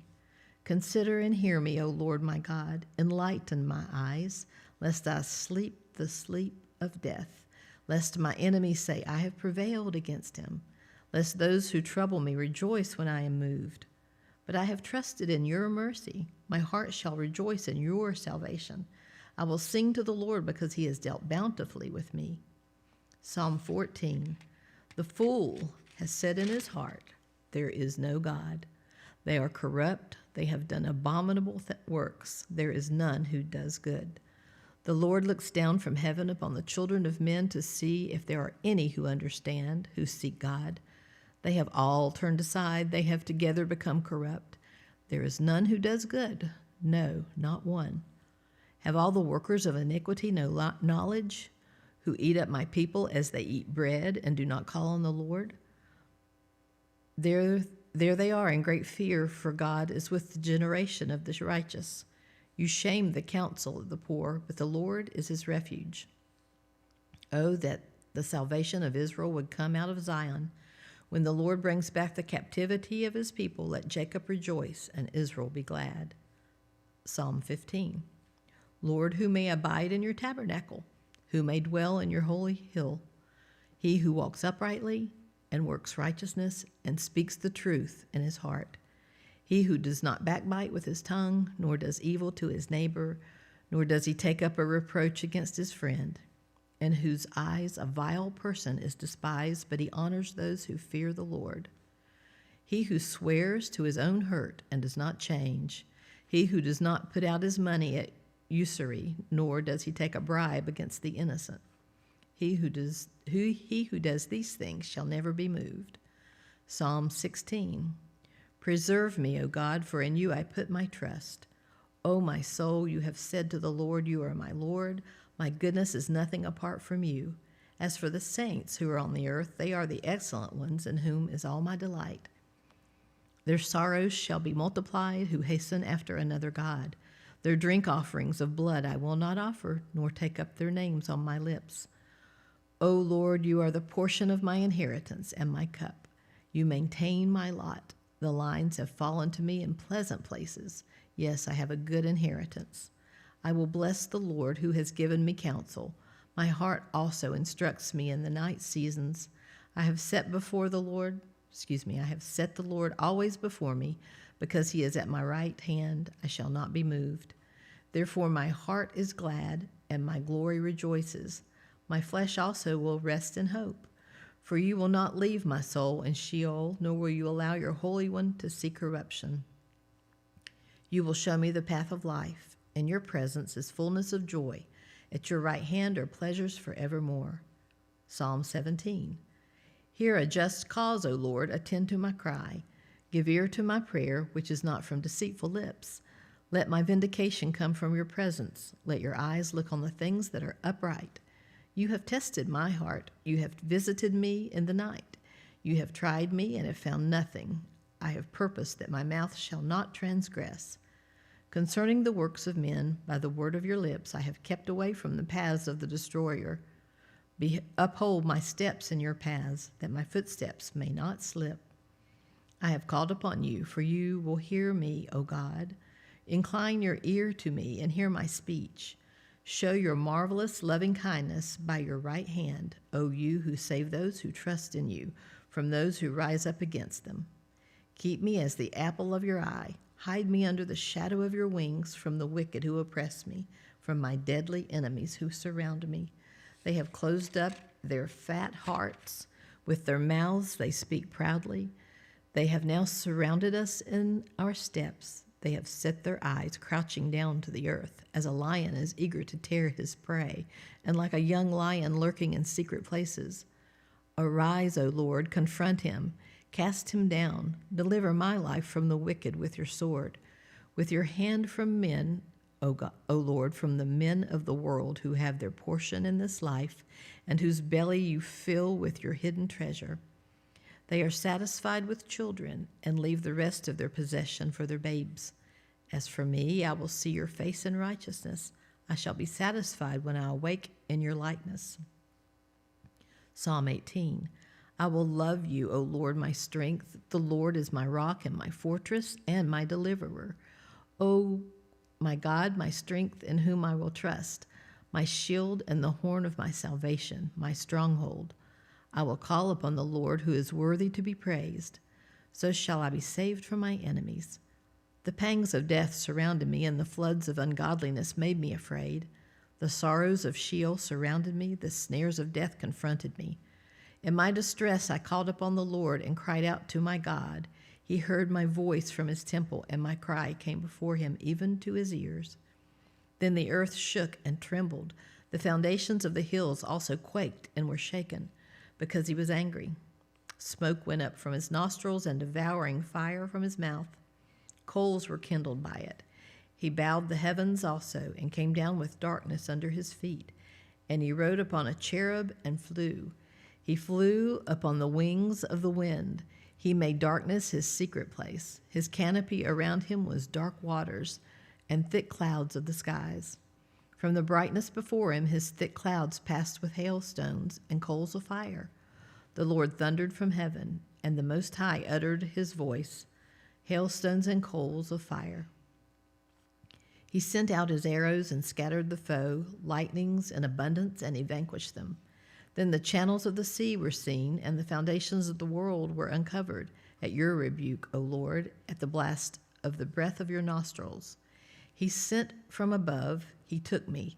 He drew me out of many waters. He delivered me from my strong enemy and from those who hated me.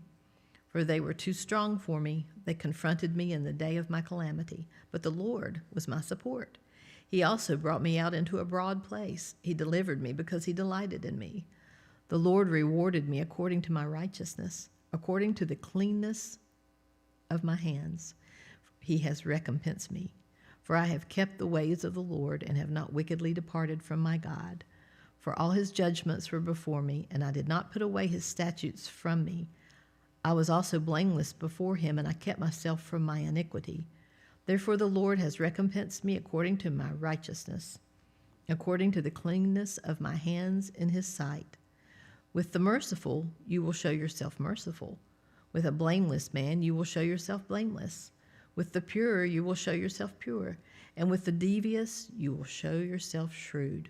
For you will save the humble people, but will bring down the haughty looks. For you will light my lamp. The Lord my God will enlighten my darkness. For by you I can run against a troop. By my God I can leap over a wall. As for God, his way is perfect. The word of the Lord is proven. He is a shield to all who trust in him. For who is God except the Lord, and who is a rock except our God? It is God who arms me with strength and makes my way perfect. He makes my feet like the feet of deer and sets me on my high places. He teaches my hands to make war so that my arms can bend a bow of bronze. You have also given me the shield of your salvation. Your right hand has held me up. Your gentleness has made me great. You enlarged my path under me, so my feet did not slip. I have pursued my enemies and overtaken them. Neither did I turn back again till they were destroyed. I have wounded them so that they could not rise. They have fallen under my feet. For you have armed me with strength for the battle. You have subdued me, under me, those who rose up against me. You have also given me the necks of my enemies, so that I destroyed those who hated me. They cried out, but there was none to save. Even to the Lord, but he did not answer them. Then I beat them as fine as the dust before the wind. I cast them out like dirt in the streets. You have delivered me from the strivings of the people. You have made me the head of the nations. A people I have not known shall serve me. As soon as they hear of me, they obey me. The foreigners submit to me. The foreigners fade away and come frightened from their hideouts. The Lord lives. Blessed be my rock. Let the God of my salvation be exalted. It is God who avenges me and subdues the peoples under me. He delivers me from my enemies. You also lift me up above those who rise against me. You have delivered me from the violent man. Therefore I will give thanks to you, O Lord, among the Gentiles, and sing praises to your name. Great deliverance he gives to his king and shows mercy to his anointed, to David and his descendants forevermore. Psalm 19. The heavens declare the glory of God, and the firmament shows his handiwork. Day unto day utters speech, and night unto night reveals knowledge.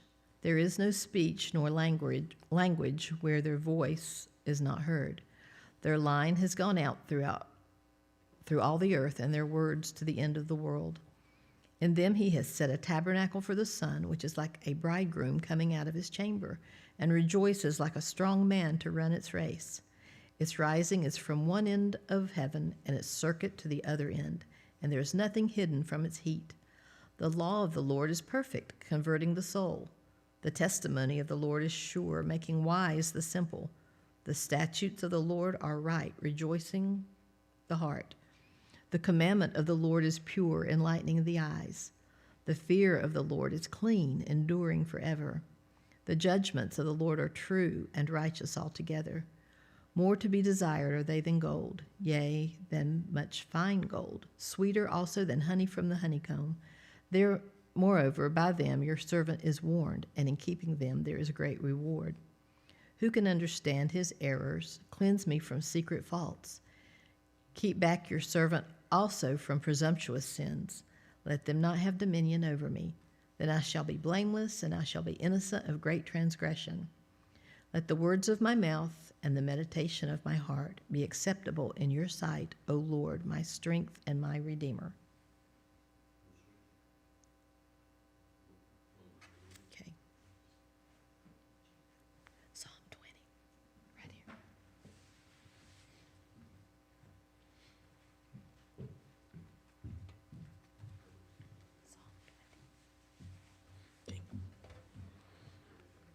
Psalm 20, to the chief musician, a psalm of David. May the Lord answer you in the day of trouble.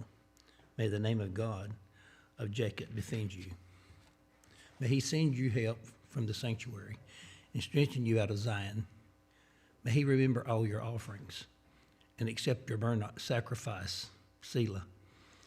May he grant you according to your heart's desire and fulfill all your purpose.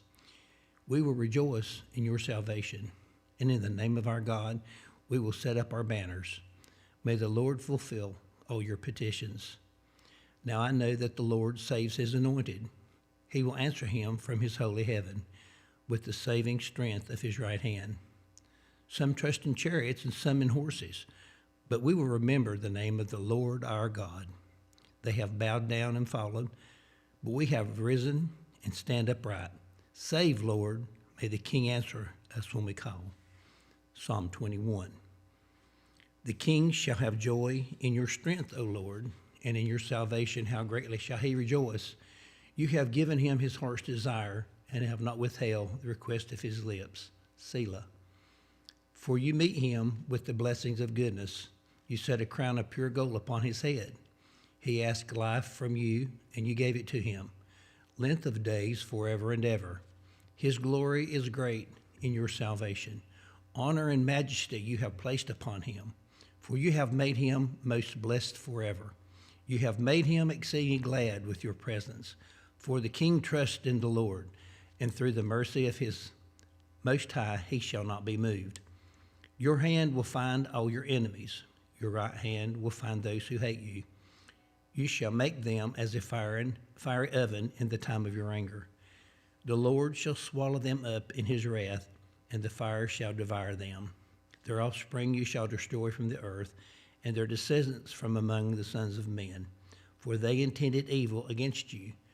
They devised a plot which they are not able to perform. Therefore you will make them turn their back. You will make ready your arrows on your string toward their faces. Be exalted, O Lord, in your own strength. We will sing and praise your power. Psalm 22. My God, why have you forsaken me? Why are you so far from helping me and from the words of my groaning? O my God, I cry in the daytime, but you do not hear, and in the night season, and am not silent. But you are holy, enthroned in the praises of Israel. Our fathers trusted in you. They trusted, and you delivered them. They cried to you and were delivered. They trusted in you and were not ashamed. But I am a worm and not man, a reproach of men and despised by the people. All those who see me ridicule me. They shoot out the lip. They shake the head, saying, He trusted in the Lord. Let him rescue him. Let him deliver him, since he delights in him. But you are he who took me out of the womb. You made me trust while on my mother's breast. I was cast upon you from birth, from my mother's womb. You have been my God. Be not far from me, for trouble is near, for there is none to help. Many bulls have surrounded me, strong bulls of Bashan who encircled me. They gape at me with their mouths, like a raging and roaring lion. I am poured out like water, and all my bones are out of joint. My heart is like wax. I am melted within me. My strength is dried up like a potsherd, and my tongue clings to my jaws. You have brought me to the dust of death.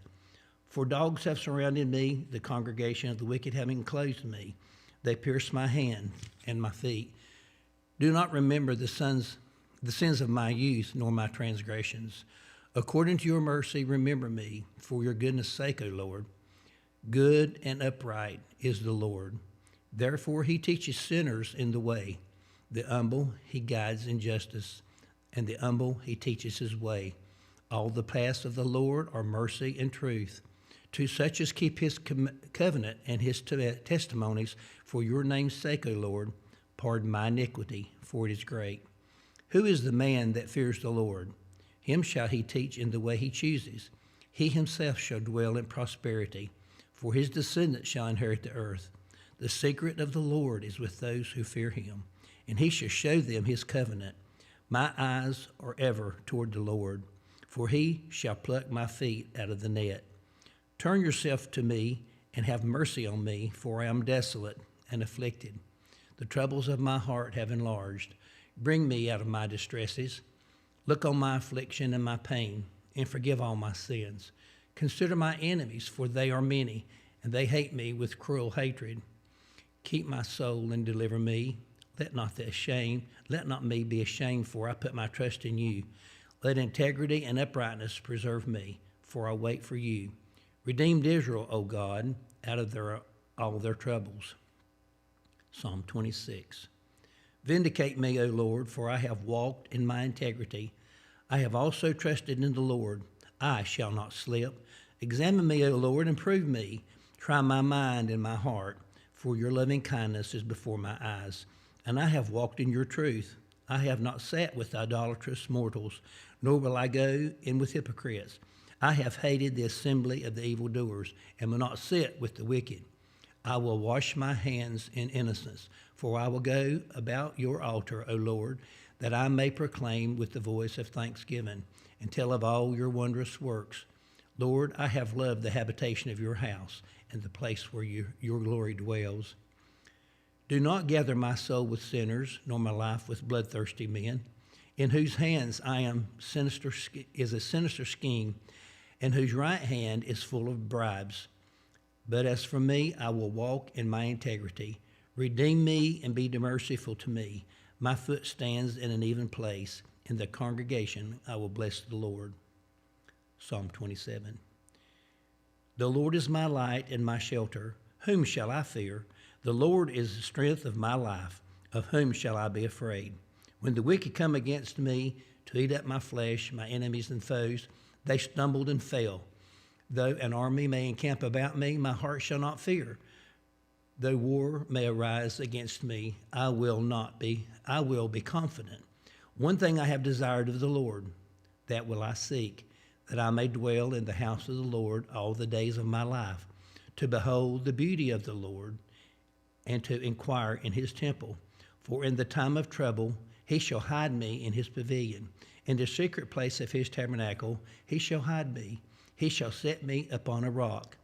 And now my head shall be lifted up above my enemies all around me. Therefore I will offer sacrifices of joy in his tabernacle. I will sing, yes, I will sing praises to the Lord. Hear, O Lord, when I cry with my voice. Have mercy upon me and answer me when you said, seek my face. My heart said to you, your face, Lord, I will seek. Do not hide your face from me. Do not turn your servant away in anger. You have been my help. Do not leave me nor forsake me, O God of my salvation. When my father and my mother forsake me, then the Lord will take care of me. Teach me your way, O Lord, and lead me in the smooth paths because of my enemies. Do not deliver me to the will of my adversaries, for false witnesses have risen against me, and such as breathe out violence. I would have lost heart unless I had believed that I would see the goodness of the Lord in the land of the living. Wait on the Lord, be of good courage, and he shall strengthen your heart. Wait, I say, on the Lord. Psalm 28. To you I will cry, O Lord, my rock. Do not be silent to me, lest if you are silent to me, I become like those who go down to the pit. I hear the voice of my supplications when I cry to you, when I lift up my hands toward your holy sanctuary. Do not take me away with the wicked and with the workers of iniquity who speak peace to their neighbors, but evil is in their hearts. Give them according to their deeds and according to the wickedness of their endeavors. Give them according to the work of their hands. Render to them what they deserve, because they do not regard the works of the Lord, nor the operation of his hands. He shall destroy them and not build them up. Blessed be the Lord, because he has heard the voice of my supplications. The Lord is my strength and my shield. My heart trusted in him, and I am helped. Therefore my heart greatly rejoices, and with my soul I will praise him. The Lord is my strength, and he is the saving refuge of his anointed. Save your people and bless your inheritance. Shepherd them also, and bear them up forever. Psalm 29. Give unto the Lord, O you mighty ones, give unto the Lord glory and strength. Give unto the Lord the glory due to his name. Worship the Lord in the beauty of his holiness. The voice of the Lord is over the waters. The God of glory thunders. The Lord is over many waters. The voice of the Lord is powerful. The voice of the Lord is full of majesty. The voice of the Lord breaks the cedars. Yes, the Lord splinters the cedars of Lebanon. He makes them also skip like a calf, Lebanon and Syrian like the young wild ox. The voice of the Lord divides the flame of fire.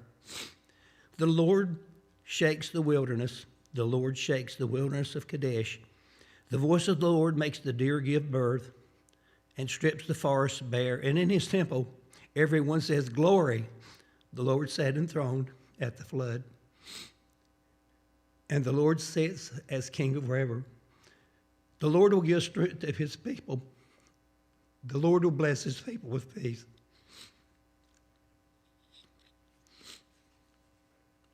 I will extol you, O Lord, for you have lifted me up and have not let my foes rejoice over me. O Lord my God, I cried out to you, and you healed me. O Lord, you brought my soul up from the grave. You have kept me alive, that I should not go down to the pit. Sing praises to the Lord, you saints of his, and give thanks to the remembrance of his holy name. For his anger is but for a moment. His favor is for life. Weeping may endure for a night, but joy comes in the morning. Now in my prosperity I said, I shall not be moved. Lord, by your favor, you have made my mountain stand strong. You hid your face, and I was troubled. I cried out to you, O Lord, and to the Lord I made supplication. What profit is there in my blood when I go down to the pit? Will the dust praise you? Will it declare your truth? Hear, O Lord, and have mercy on me. Lord, be my helper. You have turned me, my mourning, into dancing, and you have put my sackcloth and clothed me with gladness, to the end that my glory may sing praise to you and not be silent. O Lord my God, I will give thanks to you forever.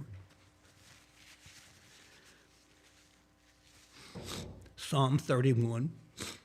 In you, O Lord, I put my trust. Let me never be ashamed. Deliver me in your righteousness. Bow down your ear to me. Deliver me speedily. Be my rock of refuge, a fortress of defense to save me. For you are my rock and my fortress. Therefore, for your name's sake, lead me and guide me. Pull me out of the net which they have secretly laid for me. For you are my strength. Into your hand I commit my spirit. You have redeemed me, Lord my God, of truth. I have hated those who regarded useless idols, but I trust in the Lord. I will be glad and rejoice in your mercy. But you have considered my trouble. You have known my soul in adversities, and have not shut me up into the hand of the enemy. You have set my feet in a wide place. Have mercy on me, Lord, for I am in trouble. My eyes waste away with grief. Yes, my soul and my body. For my life is spent with grief and my years with sighing. My strength fails because of my iniquity, and my bones waste away. I am a reproach among my enemies, but especially among my neighbors. I am repulsive to my acquaintances. Those who seek me outside flee from me. I am forgotten like a dead man, out of mind. I am like a broken vessel. For I hear the slander of many. For fear is on every side. While they take counsel together against me, they scheme to take away my life. But as for me, I trust in you, Lord. I say, you are my God. My times are in your hand.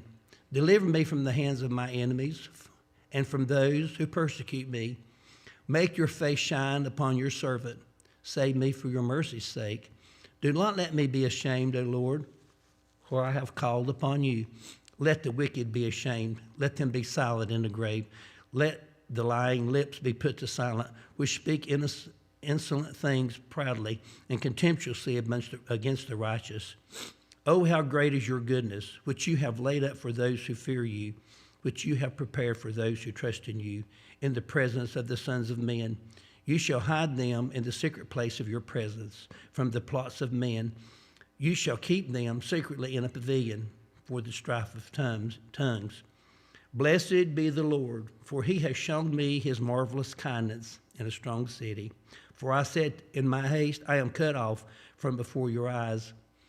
Nevertheless, you heard the voice of my supplications when I cried out to you. O love the Lord, all you his saints, for the Lord preserves the faithful and fully repays the proud person. Be of good courage, and he shall strengthen your heart, all you who hope in the Lord. Psalm 32. Blessed is he whose transgression is forgiven, whose sin is covered. Blessed is the man to whom the Lord does not impute iniquity, and in whose spirit there is no deceit. When I kept silent, my bones grew old, through my groaning all day long. For day and night your hand was heavy upon me. My vitality was turned into the drought of summer. Selah. I acknowledged my sin to you, and my iniquity I have not hidden. I said, I will confess my transgressions to the Lord. But those who seek the Lord shall not lack any good thing. And you forgave the iniquity of my sins, Selah. For this cause everyone who is godly shall pray to you in a time when you may be found. Surely in a flood of great waters they shall not come near him. You are my hiding place. You shall preserve me from trouble, and you surround me with the song of deliverance, Selah. I will instruct you and teach you in the way you should go. I will guide you with my eye. Do not be like the horse or like the mule, which have no understanding, which must be harnessed with a bit and a bridle, else they will not come near you. Many sorrows shall be to the wicked, but he who trusts in the Lord, mercy shall surround him. Be glad in the Lord, and rejoice, you righteous, and shout for joy, all you upright in heart. Psalm 33. Rejoice in the Lord, O you righteous, for praise from the upright is beautiful. Praise the Lord with the harp. Make melody to him with the instrument of 10 strings. Sing to him a new song. Play skillfully with a shout of joy. For the word of the Lord is right, and all his work is done in truth. He loves righteousness and justice. The earth is full of the goodness of the Lord. By the word of the Lord the heavens were made, and all the host of them by the breath of his mouth. He gathers the waters of the sea together as a heap. He lays up the deep in storehouses. Let all the earth fear the Lord. Let all the inhabitants of the world stand in awe of him. For he spoke, and it was done. He commanded, and it stood fast. The Lord brings the counsel of the nations to nothing. He makes the plans of the people of no effect. The counsel of the Lord stands forever, the plans of his heart to all generation. Blessed is the nation whose God is the Lord, the people he has chosen as his own inheritance. The Lord looks from heaven. He sees all the sons of men. From the place of his dwelling he looks on all the inhabitants of the earth. He fashions their hearts individually. He considers all their work. No king is saved by the multitude of an army. A mighty man is not delivered by great strength. A horse is a vain hope for safety. Neither shall it deliver any by its good strength. Behold, the eye of the Lord is on those who fear him, on those who hope in his mercy, to deliver their soul from death and to keep them alive in famine. Our soul waits for the Lord. He is our help and our shield. For our heart shall rejoice in him, because we have trusted in his holy name. Let your mercy, O Lord, be upon us, just as we hope in you. Psalm 34. I will bless the Lord at all times. His praise shall continually be in my mouth. My soul shall make its boast in the Lord. The humble shall hear of it and be glad. O magnify the Lord with me, and let us exalt his name together. I sought the Lord, and he heard me, and delivered me from all my fears. He looked to me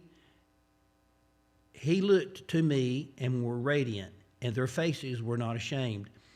This poor man cried out, and the Lord heard him, and saved him out of all his troubles. The angel of the Lord encamps around those who fear him, and delivers them. O taste and see that the Lord is good. Blessed is the man who trusts in him. O fear the Lord, you his saints. There is no want to those who fear him. The young lion lacks and suffer hunger, but those who seek the Lord shall not lack any good thing. Come, you children, listen to me. I will teach you the fear of the Lord. Who is the man who desires life and loves many days that he may see good? Keep your tongue from evil and your lips from speaking deceit. Depart from evil and do good. Seek peace and pursue it. The eyes of the Lord are on the righteous, and his ears are open to their cry. The face of the Lord is against those who do evil, to cut off the remembrance of them from the earth. The righteous cry out, and the Lord hears, and delivers them out of all their troubles. The Lord is near to those who have a broken heart, and saves such as have a contrite spirit. Many are the afflictions of the righteous, but the Lord delivers him out of them all. He guards all his bones. Not one of them is broken. Evil shall slay the wicked, and those who hate the righteous shall be condemned. The Lord redeemed the souls of his servants, and none of those who trust in him shall be condemned. Psalm 35. Plead my cause, O Lord, with those who strive with me. Fight against those who fight against me. Take hold of shield and buckler, and stand up for my help. Also draw out the spear, and stop those who pursue me. Say to my soul, I am your salvation. Let those be put to shame and brought to dishonor who seek after my life. Let those be turned back and brought to confusion who plot my hurt. Let them be like chaff before the wind, and let the angel of the Lord chase them. Let their way be dark and slippery, and let the angel of the Lord pursue them. And without cause they have hidden their net for me in a pit, which they have dug without cause for my life. Let destruction come upon him unexpectedly, and let his net that he has hidden catch himself. Into that very destruction let him fall. And my soul shall be joyful in the Lord. It shall rejoice in his salvation. All my bones shall say, Lord, who is like you, delivering the poor from him who is too strong for him, yes, the poor and the needy from him who plunders him. Fierce witnesses rise up. They ask me things that I do not know. They reward me evil for good, to the sorrow of my soul. But for me, when they were sick, my clothing was sackcloth. I humbled myself with fasting, and my prayer would return to my own heart. I paced about as though he were my friend or brother. I bowed down heavily as one who mourns for his mother. But my adversity, they rejoiced and gathered together. Attackers gathered against me, and I did not know it. They tore at me, and they did not cease. With ungodly mockers at feast, they gnashed at me with their teeth. Lord, how long will you look on? Rescue me from their destruction, my precious life from the lions. I will give you thanks in the great assembly. I will praise you among many people. Let them not rejoice over me, who are wrongfully my enemies, nor let them wink with the eye who hate me without a cause. For they do not speak peace, but they devise deceitful matters against the quiet ones in the land. They also opened their mouths wide against me and said, Aha, aha, our eyes have seen it. This you have seen, O Lord. Do not keep silent. O Lord, do not be far from me. Stir up yourself and awake to my vindication, to my cause, my God and my Lord. Vindicate me, O Lord, my God, according to your righteousness, and let them not rejoice over me. Let them not say in their hearts, so we would have it. Let them not say, we have swallowed him up. Let them be ashamed and brought to mutual confusion who rejoice in my hurt. Let them be clothed with shame and dishonor who exalt themselves above me or against me. Let them shout for joy and be glad who favor my righteous cause. And let them say continually, the Lord be magnified, who has pleasure in the prosperity of his servant. And my tongue shall speak of your righteousness and of your praise all the day long. Psalm 36. An oracle within my heart concerning the transgression of the wicked. There is no fear of God before his eyes, for he flatters himself in his own eyes when he finds out his iniquity and when he hates. The words of his mouth are wickedness and deceit. He has ceased to be wise and to do good. He devises wickedness on his bed. He sets himself in a way that is not good. He does not abhor evil. Your mercy, O Lord, is in the heavens. Your faithfulness reaches to the clouds. Your righteousness is like the great mountains. Your judgments are a great deed. O Lord, you preserve man and beast. How precious is your loving kindness, O God. Therefore the children of men put their trust under the shadow of your wings. They are abundantly satisfied with the fullness of your house, and you give them drink from the river of your pleasures. For with you is the fountain of life. In your light we see light. O continue your loving kindness to those who know you, and your righteousness to the upright in heart. Let not the foot of pride come against me, and let not the hand of the wicked drive me away. There are workers of iniquity. The workers of iniquity have fallen. They have been cast down and are not able to rise. Psalm 37. Do not fret because of evildoers, nor be envious of the workers of iniquity, for they shall soon be cut down like the grass and wither as the green herb. Trust in the Lord and do good. Dwell in the land and feed on his faithfulness. Delight yourself also in the Lord, and he shall give you the desires of your heart. Commit your way to the Lord. Trust also in him, and he shall bring it to pass. He shall bring forth your righteousness as the light, and your justice as the noonday. Rest in the Lord and wait patiently for him. Do not fret because of him who prospers in his way, because of the man who brings wicked schemes to pass. Cease from anger and forsake wrath. Do not fret, it only causes harm. For evildoers shall be cut off, but those who wait on the Lord, they shall inherit the earth. For yet a little while, and the wicked shall be no more. Indeed, you will look carefully for his place, but it shall be no more. But the meek shall inherit the earth, and shall delight themselves in the abundance of peace.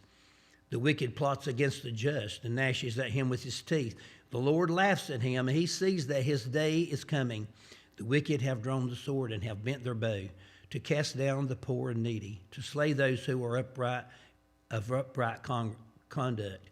Their swords shall enter their own heart, and their bows shall be broken. A little that a righteous man has is better than the riches of many wicked. For the arms of the wicked shall be broken, but the Lord upholds the righteous. The Lord knows the day of the upright, and their inheritance shall be forever. They shall not be ashamed in the evil time, and in the day of famine they shall be satisfied. But the wicked shall perish, and the enemies of the Lord, like the splendor of the meadows, shall vanish into smoke. They shall vanish away. The wicked borrows and does not repay, but the righteous shows mercy and gives. For those blessed by him shall inherit the earth, but those cursed by him shall be cut off. The steps of a good man are ordered by the Lord, and he delights in his way. Though he fall, he shall not be utterly cast down, for the Lord upholds him with his hand. I have been young and now am old, yet I have not seen the righteous forsaken, nor his descendants begging bread. He is ever merciful and lends, and his descendants are blessed. Depart from evil and do good, and dwell forevermore. For the Lord loves justice and does not forsake his saints.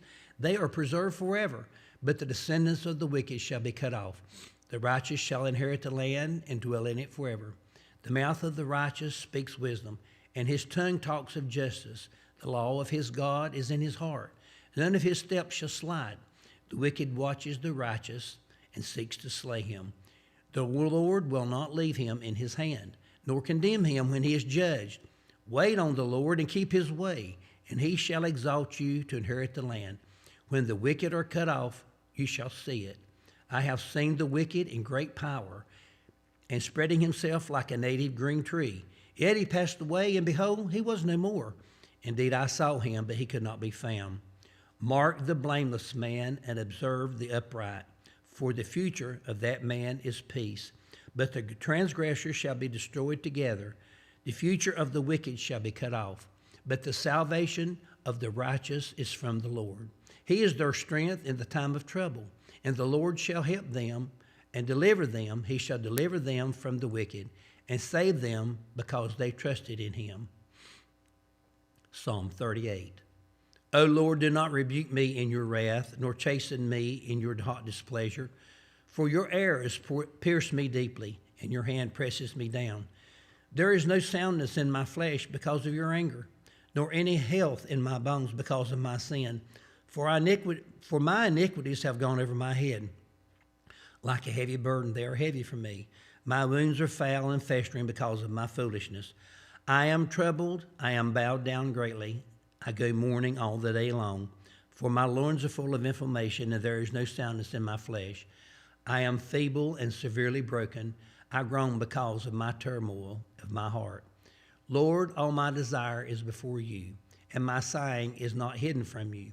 My heart pants, my strength fails me. As for the light of my eyes, it also has gone from me. My loved ones and my friends stand aloof from my plague, and my relatives stand afar off. Those who seek my life lay snares for me. Those who seek my hurt speak of desolation and plan deception all the day long. But I, like a deaf man, do not hear, and I am like a mute also, who does not open his mouth. Thus I am like a man who does not hear, and in whose mouth is no response. For in you, O Lord, I hope. For you hear, O Lord, my God. For I said, hear me, lest they rejoice over me, and lest when my foot slips they shall exalt themselves against me. For I am ready to fall, and my sorrow is continual before me. For I will declare my iniquity. I will be in anguish over my sin. But my enemies are vigorous, and they are strong. And those who hate me wrongfully have multiplied. Those also who render evil for evil, they are my adversaries, because I follow what is good. Do not forsake me, O Lord, O my God. Be not far from me. Make haste to help me, O Lord, my salvation. Psalm 39. I said, I will guard my ways, lest I sin with my tongue. I will restrain my mouth with a muzzle. While the wicked are before me, I was mute with silence. I held my peace even from good, and my sorrow was stirred up. My heart was hot within me while I was musing. The fire burned. Then I spoke with my tongue. Lord, make me to know my end, and what is the measure of my days, that I may know how frail I am. Indeed, you have made my days as handbreadths, and my age is as nothing before you. Certainly every man at his best state is but vapor. Selah. Surely every man walks about like a shadow. Surely they busy themselves in vain. He heaps up riches and does not know who will gather them. And now, Lord, what do I wait for? My hope is in you. Deliver me from my transgressions. Do not make me the reproach of the foolish. I was mute. I did not open my mouth, because it was you who did it. Remove your plague from me. I am consumed by the blow of your hand. When with rebukes you correct man for iniquity, and make his beauty melt away like a moth. Surely every man is vapor. Selah. Hear my prayer, O Lord, and give ear to my cry. Do not be silent at my tears, for I am a stranger with you, a sojourner, as all my fathers were. Remove your gaze from me, that I may regain strength, before I go away and am no more. Psalm 40. I waited patiently for the Lord, and he inclined to me and heard my cry. He also brought me up of a horrible pit, out of the miry clay, and set my feet upon a rock, and established my steps. He has put a new song in my mouth, praise to our God. Many will see it and fear, and will trust in the Lord. Blessed is the man who makes the Lord his trust, and does not respect the proud, nor such as turn away aside to lies. Many, O Lord my God, are your wonderful works which you have done, and your thoughts towards us cannot be recounted to you in order. If I would declare and speak of them, there are more than can be numbered. Sacrifice and offering you did not despise. My ears you have opened. Burnt offerings and sin offerings you did not require. Then I said, behold, I come. In the scroll of the book it is written of me, I delight to do your will, O my God, and your law is within my heart.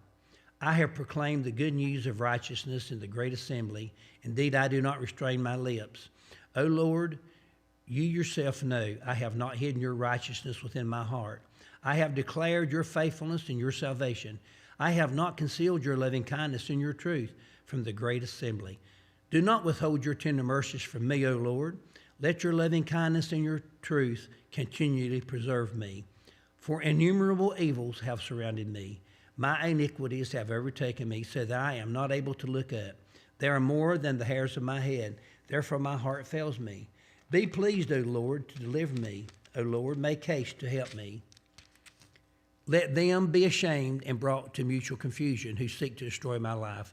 Let them be driven backward and brought to dishonor, who wish me evil. Let them be confounded because of their shame, who say to me, Aha, aha. Let all those who seek you rejoice and be glad in you. Let such as love your salvation say continually, The Lord be magnified, but I am poor and needy. But the Lord thinks upon me. You are my help and my deliverer. Do not delay, O my God. Psalm 41. Blessed is he who considers the poor. The Lord will deliver him in time of trouble. The Lord will preserve him and keep him alive, and he will be blessed on the earth. You will not deliver him to the will of his enemies. The Lord will strengthen him on his bed of illness. You will sustain him on his sick bed. I said, Lord, be merciful to me. Heal my soul, for I have sinned against you. My enemies speak evil of me. When will he die and his name perish? And if he comes to see me, he speaks lies. His heart gathers iniquity to itself. When he goes out, he tells it. All who hate me whisper together against me. Against me they devise my hurt. All evil disease, they say, clings to him. And now that he lies down, he will rise up no more. Even my own familiar friends in whom I trusted, who ate my bread, have lifted up his heel against me. But you, O Lord, be merciful to me and raise me up, that I may repay them. By this I know that you are well pleased with me, because my enemies do not triumph over me. As for me, you withhold me in my integrity, and set me before your face forever. Blessed be the Lord God of Israel, from everlasting to everlasting. Amen and amen.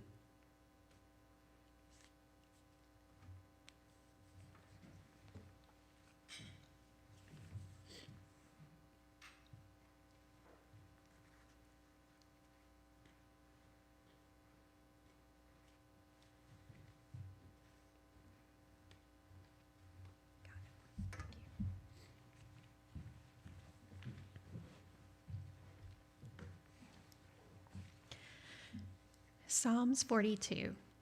As the deer plants for the water brooks, so plants my soul for you, O God. My soul thirsts for God, for the living God. When shall I come and appear before God? My tears have been my food day and night, while they continually say to me, Where is your God? When I remember these things, I pour out my soul within me. For I used to go with the multitude. I went with them to the house of God with a voice of joy and praise. What a multitude that kept a pilgrim feast. Why are you cast down, O my soul? And why are you disquieted within me? Hope in God, for I shall yet praise him for the help of his countenance. O my God, my soul is cast down within me. Therefore I remember you from the land of Jordan, and from the heights of Hermon, from the hill Mizar. Deep calls unto deep at the noise of your waterfalls. All your waves and billows have gone over me. The Lord will command his loving kindness in the daytime, and in the night his song shall be within me, a prayer to the God of my life. I will say to God, my rock, why have you forgotten me? Why do I go mourning because of the oppression of enemy? As with the breaking of my bones, my enemies reproach me, while they say to me all day long, Where is your God? Why are you cast down, O my soul? And why are you disquieted within me? Hope in God, for I shall yet praise him, the help of my countenance and my God. Psalm 43. Vindicate me, O God, and your right hand.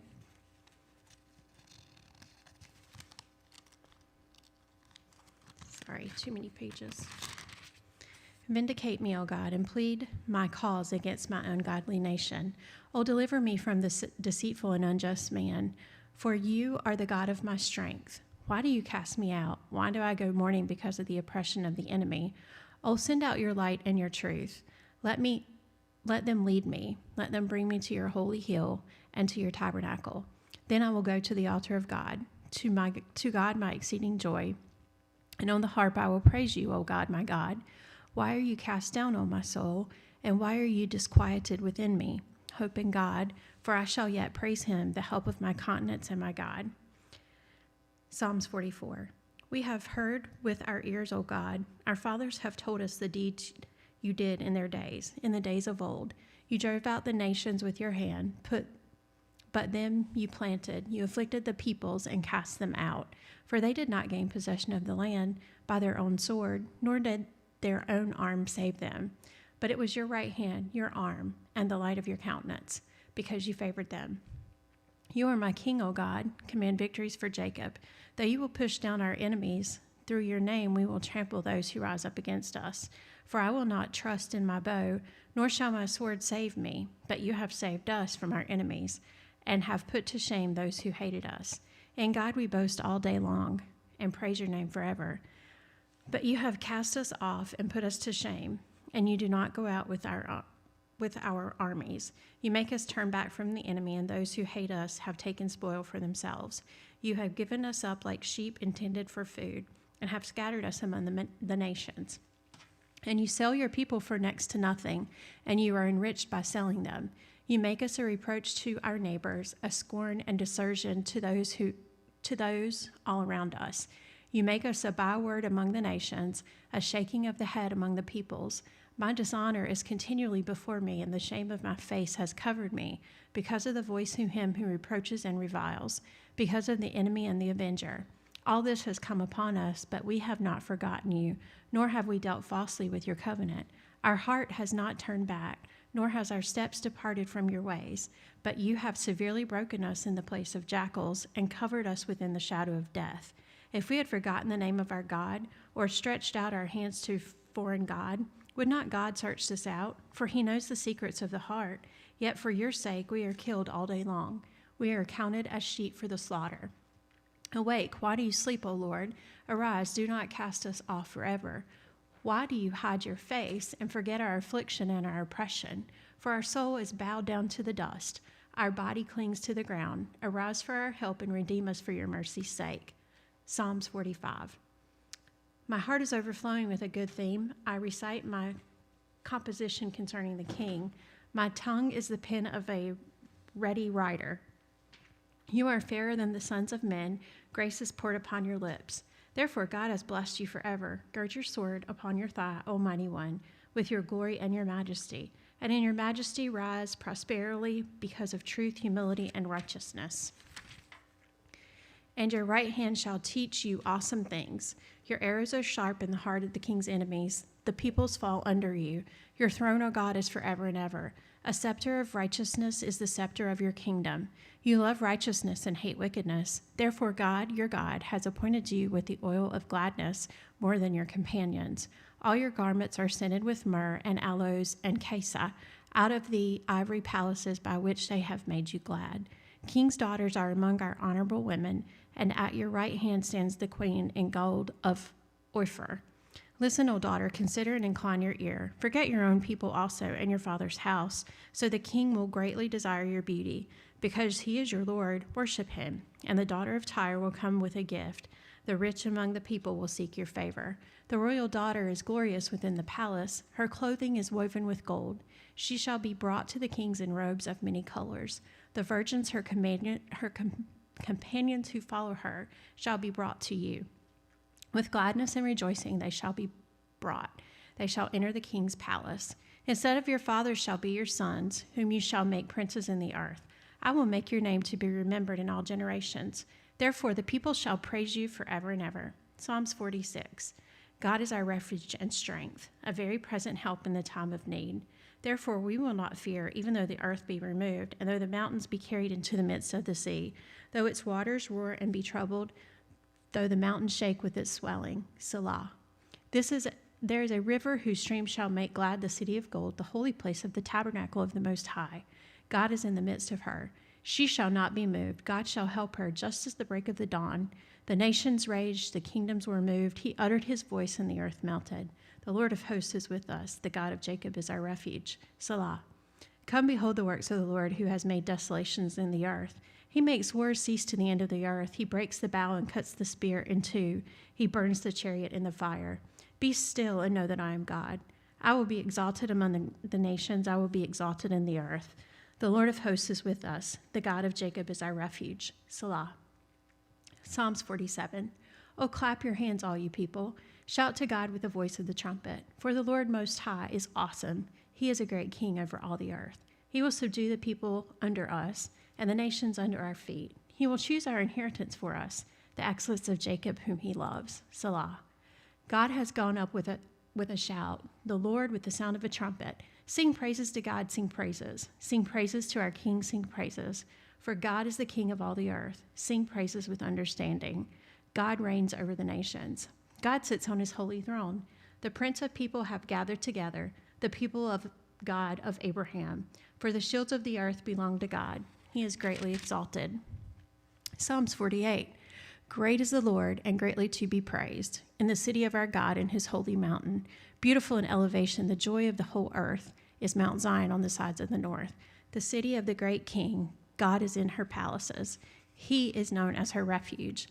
For behold, the kings assembled, they passed by together. They saw it, and so they marveled. They were troubled, they hastened away. Fear took hold of them there, and pain as of a woman in birth pangs. And when you break the ships of Tarshish with an east wind.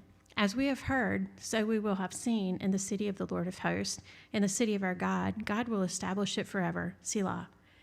We have thought, O God, on your loving kindness in the midst of your temple, according your name, O God. So is your praise to the ends of the earth. Your right hand is full of righteousness. Let Mount Zion rejoice. Let the daughters of Judah be glad because of your judgments. Walk about Zion and go all around her. Count her towns. Mark her well bulwarks. Consider her palaces, that you may tell it to the generation following. For this is God, our God forever and ever. He will be our God, even until death. Psalms 49. Hear this, all peoples. Give ear, all inhabitants of the world, both low and high, rich and poor together. My mouth shall speak wisdom, and the meditation of my heart shall give understanding. I will incline my ear to a proverb. I will disclose my dark saying on the harp. Why should I fear in the days of evil, when the iniquity at my heels surrounds me? Those who trust in their wealth and boast in the multitude of their riches, none of them can by any means redeem his brother, nor give to God a ransom for him. For the redemption of their souls is costly, and it shall cease forever, that he should continue to live eternally and not see the pit. For he who sees wise men die, likewise the fool and the senseless people perish, and leave their wealth to others. Their inner thought is that their houses will last forever, their dwelling places to all generations. They call their lands after their own names. Nevertheless, man, though in honor, does not remain. He is like the beasts that perish. This is the way of those who are foolish, and of the prosperity who approve their saying, Selah. Like sheep they are laid in the grave. Death shall feed on them. The upright shall have dominion over them in the morning, and their beauty shall be consumed in the grave, far from their dwelling. But God will redeem my soul from the power of the grave, for he shall receive me. Selah. Do not be afraid when one becomes rich, when the glory of his house is increased. For when he dies, he shall carry nothing away. His glory shall not descend after him. Though while he lives, he blesses himself, for men will praise you when you do well for yourself. He shall go to the generation of his fathers. They shall never see light. A man who is in honor yet does not understand is like the beasts that perish. Psalms 50. The mighty one, God the Lord, has spoken and called the earth from the rising of the sun to its going down. Out of Zion, the perfection of beauty, God will shine forth. Our God shall come and shall not be silent. A fire shall devour before him, and it shall be very tempestuous all around him. He shall call to the heavens from above and to the earth, that he may judge his people. Gather my saints together to me. Those who have made a covenant with me be my sacrifice. Let the earth declare his righteousness, for God himself is judge. Selah. Hear, O people, and I will speak. O Israel, and I will testify against you. I am God, your God. I will not rebuke you for your sacrifices or your burnt offerings, which are continually before me. I will not take a bull from your house, nor goats out of your folds. For every beast of the forest is mine, and the cattle on 1,000 hills. I know all the birds of the mountain, and the wild beasts of the field are mine. If I were hungry, I would not tell you, for the world is mine and all its fullness. While I shall eat the flesh of bulls or drink the blood of goats, offer to God thanksgiving and pay your vows to the Most High. Call upon me in the day of trouble. I will deliver you, and you shall glorify me. But to the wicked, God says, what right have you to declare my statutes or take my covenant in your mouth? Seeing you hate instruction and cast my words behind you, when you saw a thief, you consented with him, and have been a partaker with adulterers. You give your mouth to evil, and your tongue flames deceit. You sit and speak against your brother. You slander your own mother's son. These things you have done, and I kept silent. You thought that I was altogether like you, but I will rebuke you and set them in order before your eyes. Now consider this, who forget God, lest I tear you in pieces and there be none to deliver. Whoever offers praise glorifies me, and to whom orders his conduct aright, I shall show the salvation of God. Psalm 51. Have mercy upon me, O God, according to your loving kindness, according to the multitude of your tender mercies. Blot out my transgressions. Wash me thoroughly from my iniquity and cleanse me from my sin. For I acknowledge my transgressions, and my sin is always before me. Against you, you only, have I sinned and done this evil in your sight, that you may be found just when you speak and blameless when you judge. Behold, I was brought forth in iniquity, and in sin my mother conceived me. Behold, you desire truth in the inward parts, and in the hidden part you will make me to know wisdom. Purge me with hyssop, and I shall be clean. Wash me, and I shall be whiter than snow. Make me hear joy and gladness, that the bones you have broken may rejoice. Hide your face from my sins and blot out all my iniquities. Create in me a clean heart, O God, and renew a steadfast spirit within me. Do not cast me away from your presence, and do not take your Holy Spirit from me. Restore to me the joy of salvation, and uphold me with your generous spirit. Then I will teach transgressors your ways, and sinners will be converted to you. Deliver me from the guilt of bloodshed, O God, the God of my salvation, and my tongue shall sing aloud of your righteousness. O Lord, open my lips, and my mouth shall show forth your praise. For you do not desire sacrifice, or else I would give it. You do not delight in burnt offerings. The sacrifices of God are a broken spirit, a broken and a contrite heart. These, O God, you will not despise. Be good in your good pleasure to Zion. Build the walls of Jerusalem, then you shall be pleased with the sacrifices of righteousness. With burnt offering and whole burnt offering, then they shall offer bulls on your altar. Psalm 52. Why do you boast in evil, O mighty man? The goodness of God endures continually. Your tongue devises destruction like a sharp razor, working deceitfully. You love evil more than good, lying rather than speaking righteousness. Selah. You love all devouring words, you deceitful tongue. God shall likewise destroy you forever. He shall take you away and pluck you out of your dwelling place and uproot you from the land of the living. Selah. The righteous also shall see and fear, and shall laugh at him, saying, Here is the man who did not make God his strength, but trusted in the abundance of his riches, and strengthens himself in wickedness. But I am like a green olive tree in the house of God. I trust in the mercy of God forever and ever. I will praise you forever, because you have done it. In the presence of your saints, I will wait on your name, for it's good. Psalm 53. The fool hath said in his heart, There is no God. They are corrupt and have done abominable iniquities. There is none who does good. God looks down from heaven upon the children of men to see if there are any who understand, who seek God. Every one of them has turned aside. They have together become corrupt. There is no one who does good, no, not one. Have the workers of iniquity no knowledge, who eat up my people as they eat bread, and do not call upon God? There they are in great fear, where no fear was, for God has scattered the bones of him who encamps against you. You have put them to shame, because God has despised him. Oh, that salvation of Israel would come out of Zion. When God brings back the captivity of his people, let Jacob rejoice and Israel be glad. Psalm 54. Save me, O God, by your name, and vindicate me by your strength. Hear my prayer, O God. Give ear to the words of my mouth. For strangers have risen up against me, and opposers have sought after my life. They have not seen God before them. Selah. Behold, God is my helper. The Lord is with those who uphold my life. He will repay my enemies for their evil, cut them off in your truth. I will freely sacrifice to you. I will praise your name, O Lord, for it is good. For he has delivered me out of all trouble, and my eyes have seen its desire upon my enemies. Psalm 55. Give ear to my prayer, O God, and do not hide yourself from my supplication.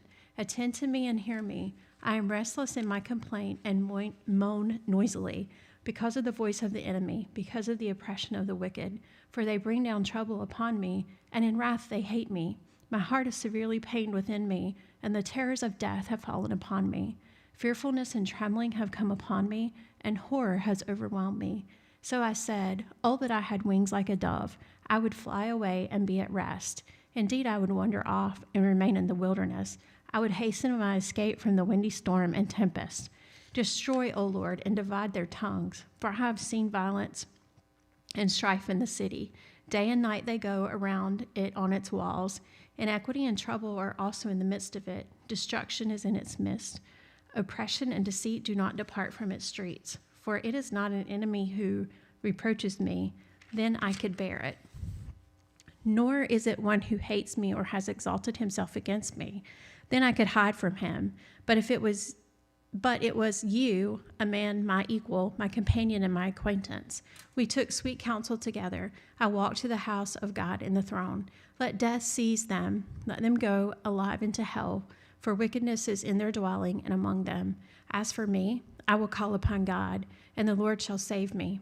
Evening and morning and at noon, I will pray and cry aloud, and he shall hear my voice. He has redeemed my soul in peace from the battle that was against me, for there were many against me. God will hear and afflict them, even he who abides from of old, Selah, because they do not change, therefore they do not fear God. He has put forth his hands against those who were at peace with him. He has broken his covenant. The words of his mouth were smoother than butter, but war was in his heart. His words were softer than oil, yet they were drawn swords. Cast your burden on the Lord, for he shall sustain you. He shall never permit the righteous to be moved. But you, O Lord, shall bring them down to the pit of destruction. Bloodthirsty and deceitful men shall not live out their days, but I will trust in you. Psalm 56. Be merciful to me, O God, for man would swallow me up.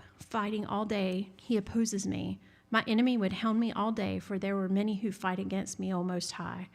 Whenever I am afraid, I will trust in you. In God, I will praise his word. In God I have put my trust, I will not fear.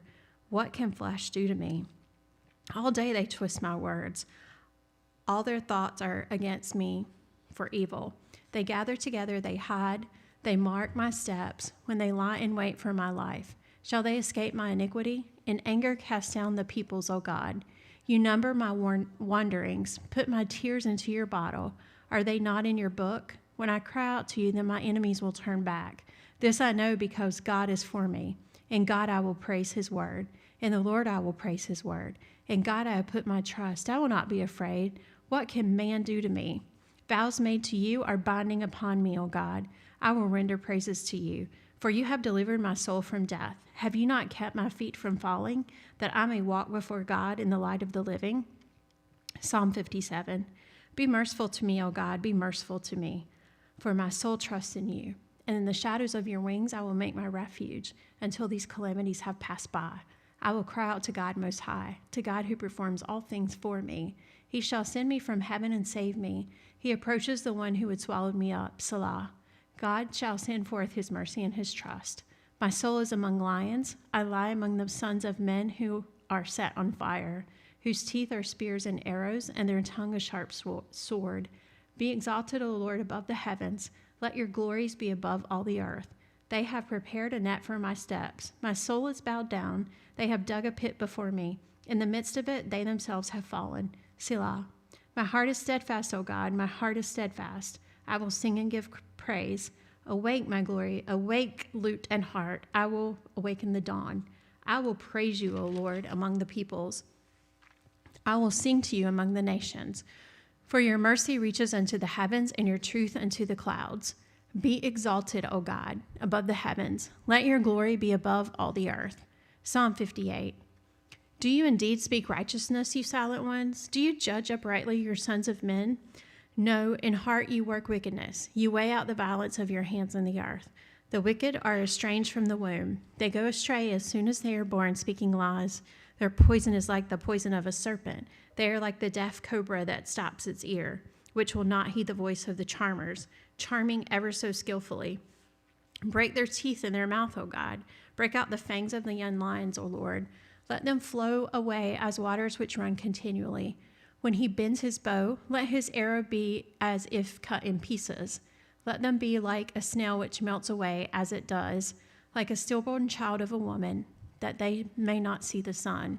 Before your pots can feel the burning thorns, you shall take them away as with a whirlwind, as in his living and burning wrath. The righteousness shall rejoice when he sees the vengeance. He shall wash his feet in the blood of the wicked, so that man will say, surely there is a reward for the righteous. Surely he is God who judges in the earth. Psalm 59. Deliver me from my God, from my enemies, O my God. Defend me from those who rise up against me. Deliver me from workers of iniquity, and save me from bloodthirsty men. For look, they lie in wait for my life. The mighty gather against me, not for my transgression nor for my sin, O Lord. They run and prepare themselves through no fault of mine. Awake to help me, and behold, you therefore, O Lord God of hosts, the God of Israel, awake to punish all nations. Do not be merciful to any wicked transgressors. Selah. At evening they return. They growl like a dog and go all around the city. Indeed, they belch with their mouth. Swords are in their lips. For they say, who hears? But you, O Lord, shall laugh at them. You shall have all nations in desertion. I will wait for you, O Lord. I will wait for you, O you, his strength. For God is my defense. My God of mercy shall come to meet me.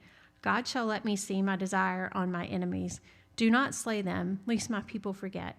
Scatter them by your power, and bring them down, O Lord, our shield. For the sin of their mouth and the words of their lips, let them even be taken in their pride. And for the cursing and lying which they speak, consume them in wrath, consume them, that they may not be, and let them know that God rules in Jacob to the ends of the earth. Selah. And at the evening they return. They growl like a dog and go all around the city. They wander up and down for food and howl if they are not satisfied. But I will sing of your power. Yes, I will sing aloud of your mercies in the morning. For you have been my defense and refuge in the day of my trouble. To you, O my strength, I will sing praises. For God is my defense, my God of mercy. Psalm 60. O God, you have cast us off. You have broken us down, and you have been displeased. O restore us again. You have made the earth tremble. You have broken it, heal its breaches for its shaking. You have shown your people hard things. You have made us drink the wine of confusion. You have given a banner to those who fear you, that it may be displayed because of the truth. Selah. That your beloved may be delivered. Save with your right hand and hear me. God has spoken in the holiness. I will rejoice. I will divide Shechem and measure out the valley of Succoth. Gilead is mine, and Manasseh is mine. Ephraim also is the helmet of my head, for my head. Judah is my lawgiver. Moab is my washpot. Over Edom I will cast my shoe. Philistine shout in the triumph because of me. Who will bring me to the strong city? Who will lead me to Edom? It is not you, O God.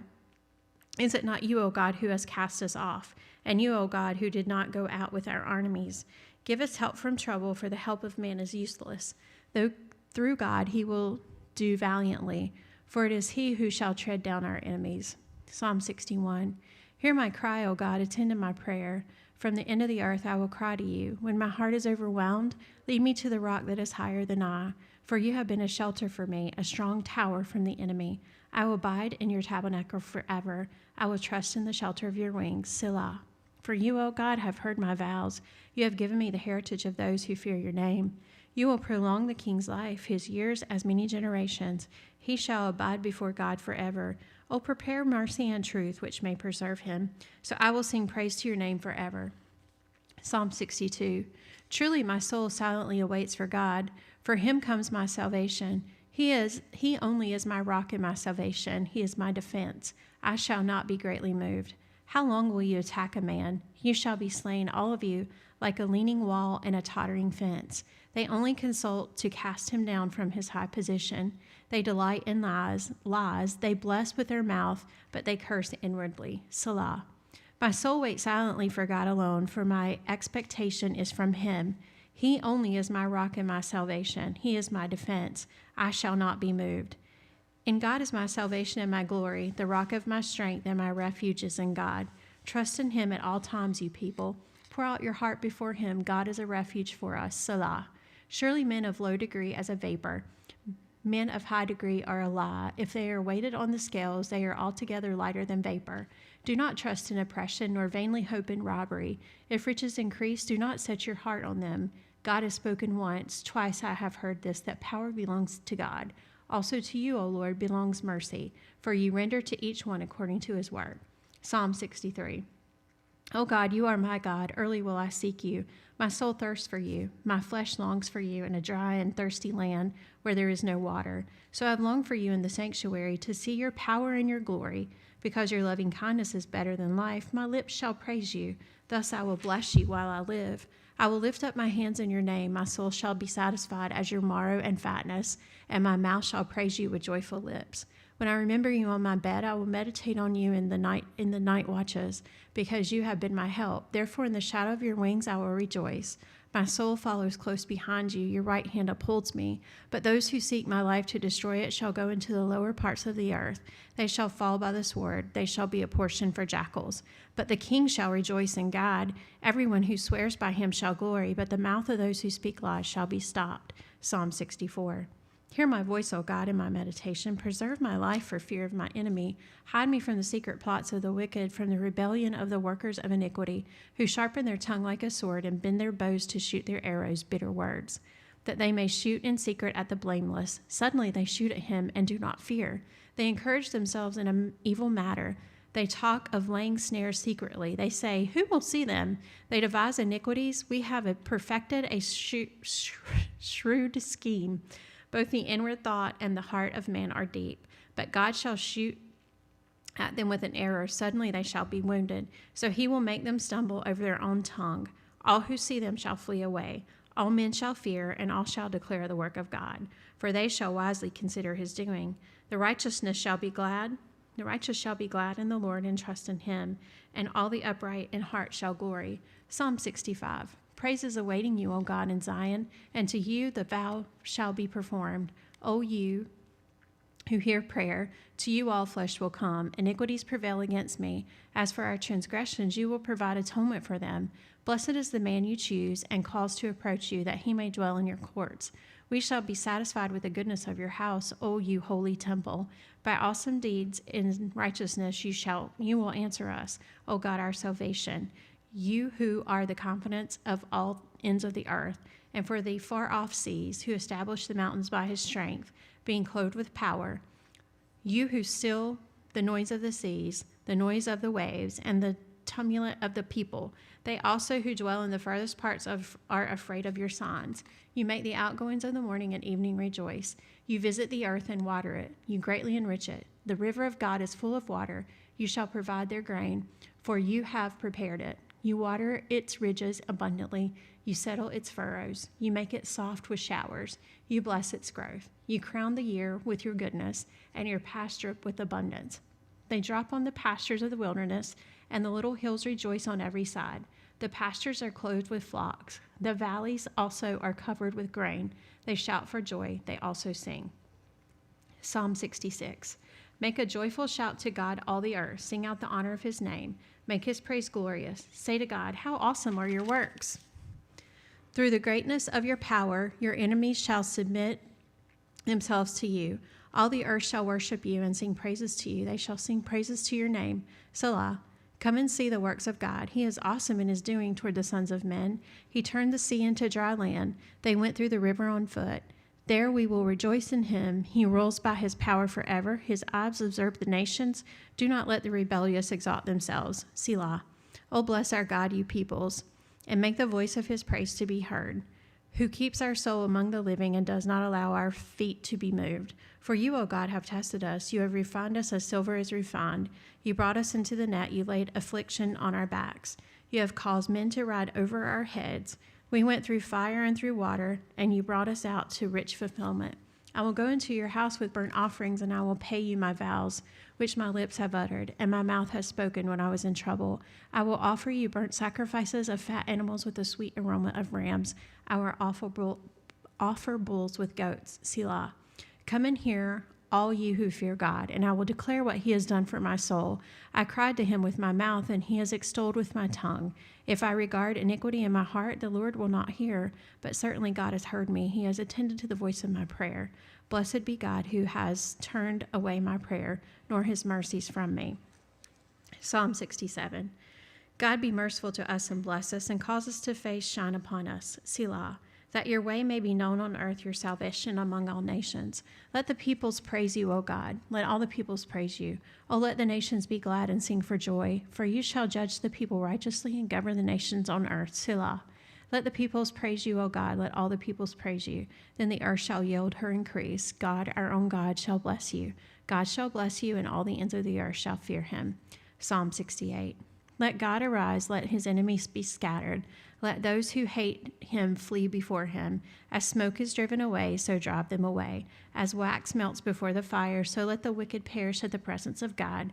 But let the righteous be glad. Let them rejoice before God. Let them rejoice exceedingly. Sing to God, sing praises to his name. Extol him who rides on the clouds by his name, Yah, and rejoice before him. A father of the fatherless, a defender of the widows, is God in his holy habitation. God sets the solitary in families. He brings out those who are bound into prosperity, but the rebellious dwell in a dry land. O God, when you went out before your people, when you marched through the wilderness, Selah. The earth shook, the heavens also dropped rain at the presence of God. Sinai itself was moved at the presence of God, the God of Israel. You, O God, sent a plentiful rain, whereby you confirmed your inheritance. When it was weary, your congregation dwelt in it. You, O God, provided for your goodness for the poor. The Lord gave the word. Great was the company of those who proclaimed it. Kings of armies flee, they flee, and she who remains at home divides the spoil, though you lie down among the sheepfolds. You will be like the wings of a dove, covered with silver, and her feathers with yellow gold. When the Almighty scattered kings in it, it was white as snow in Zalman. A mountain of God is the mountain of Bashan. A mountain of many peaks is the mountain of Bashan.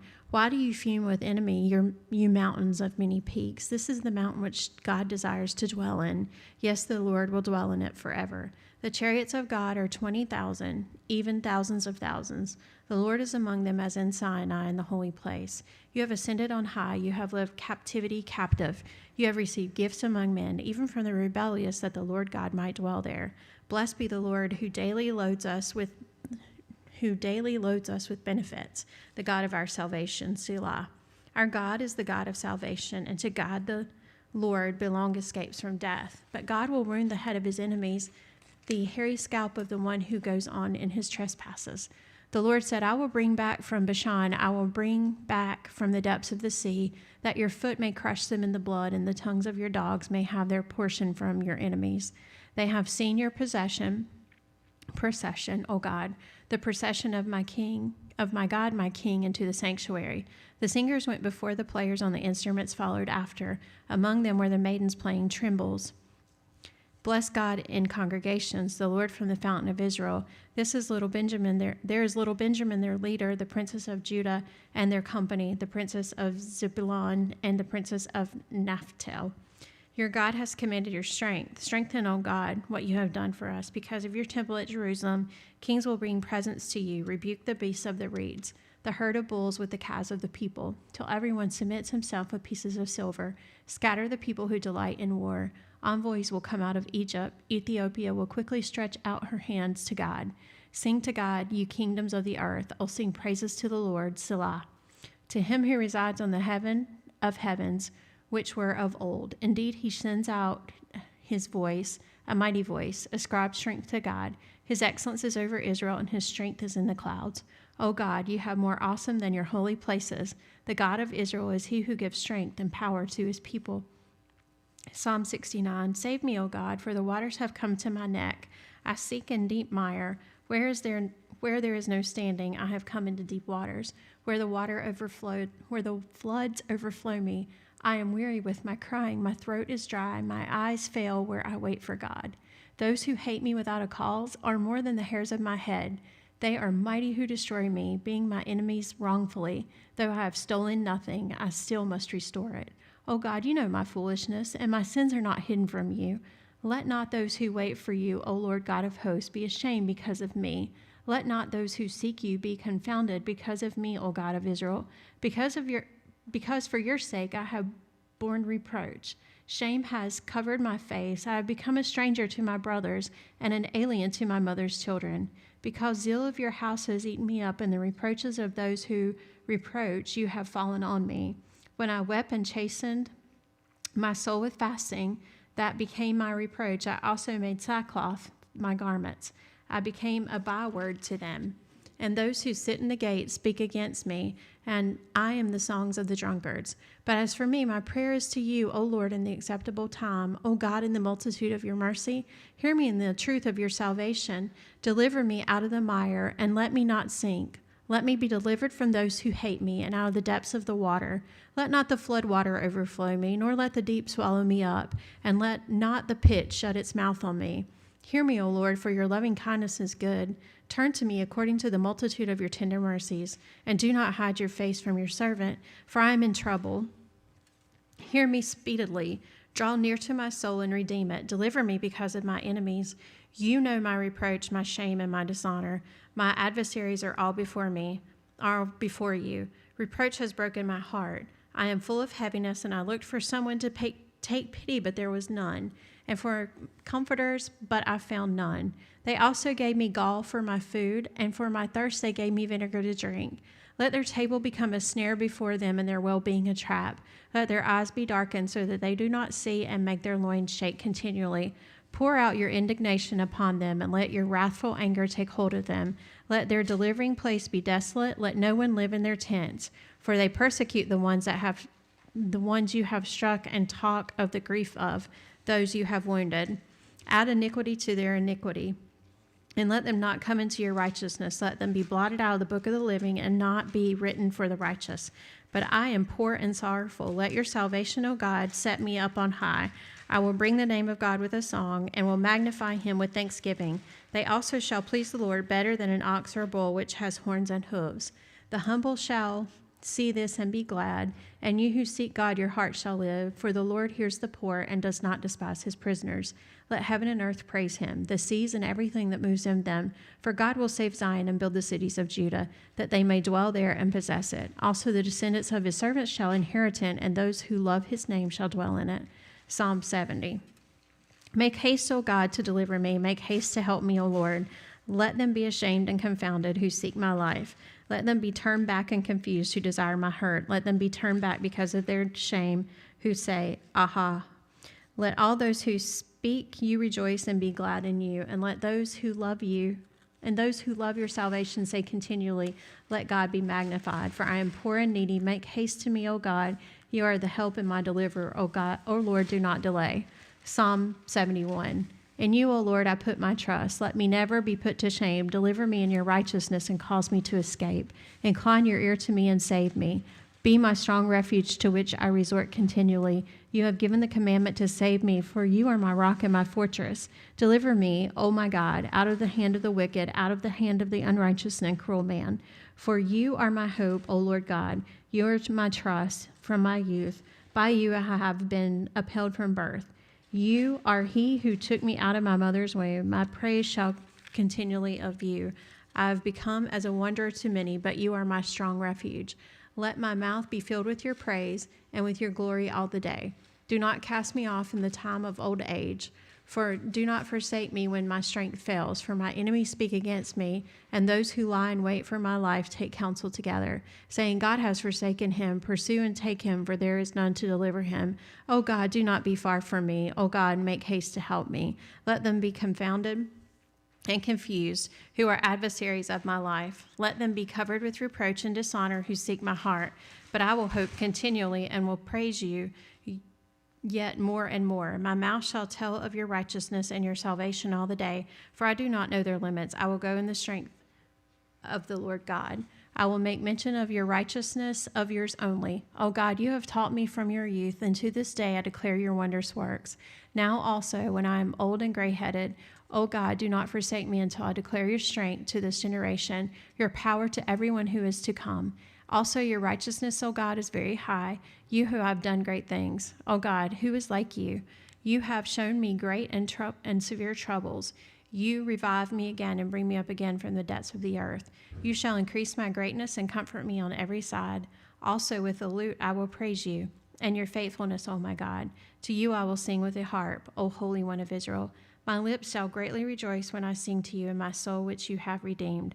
My soul shall talk of your righteousness all the day long, for they are confounded, for they are brought to shame who seek my hurt.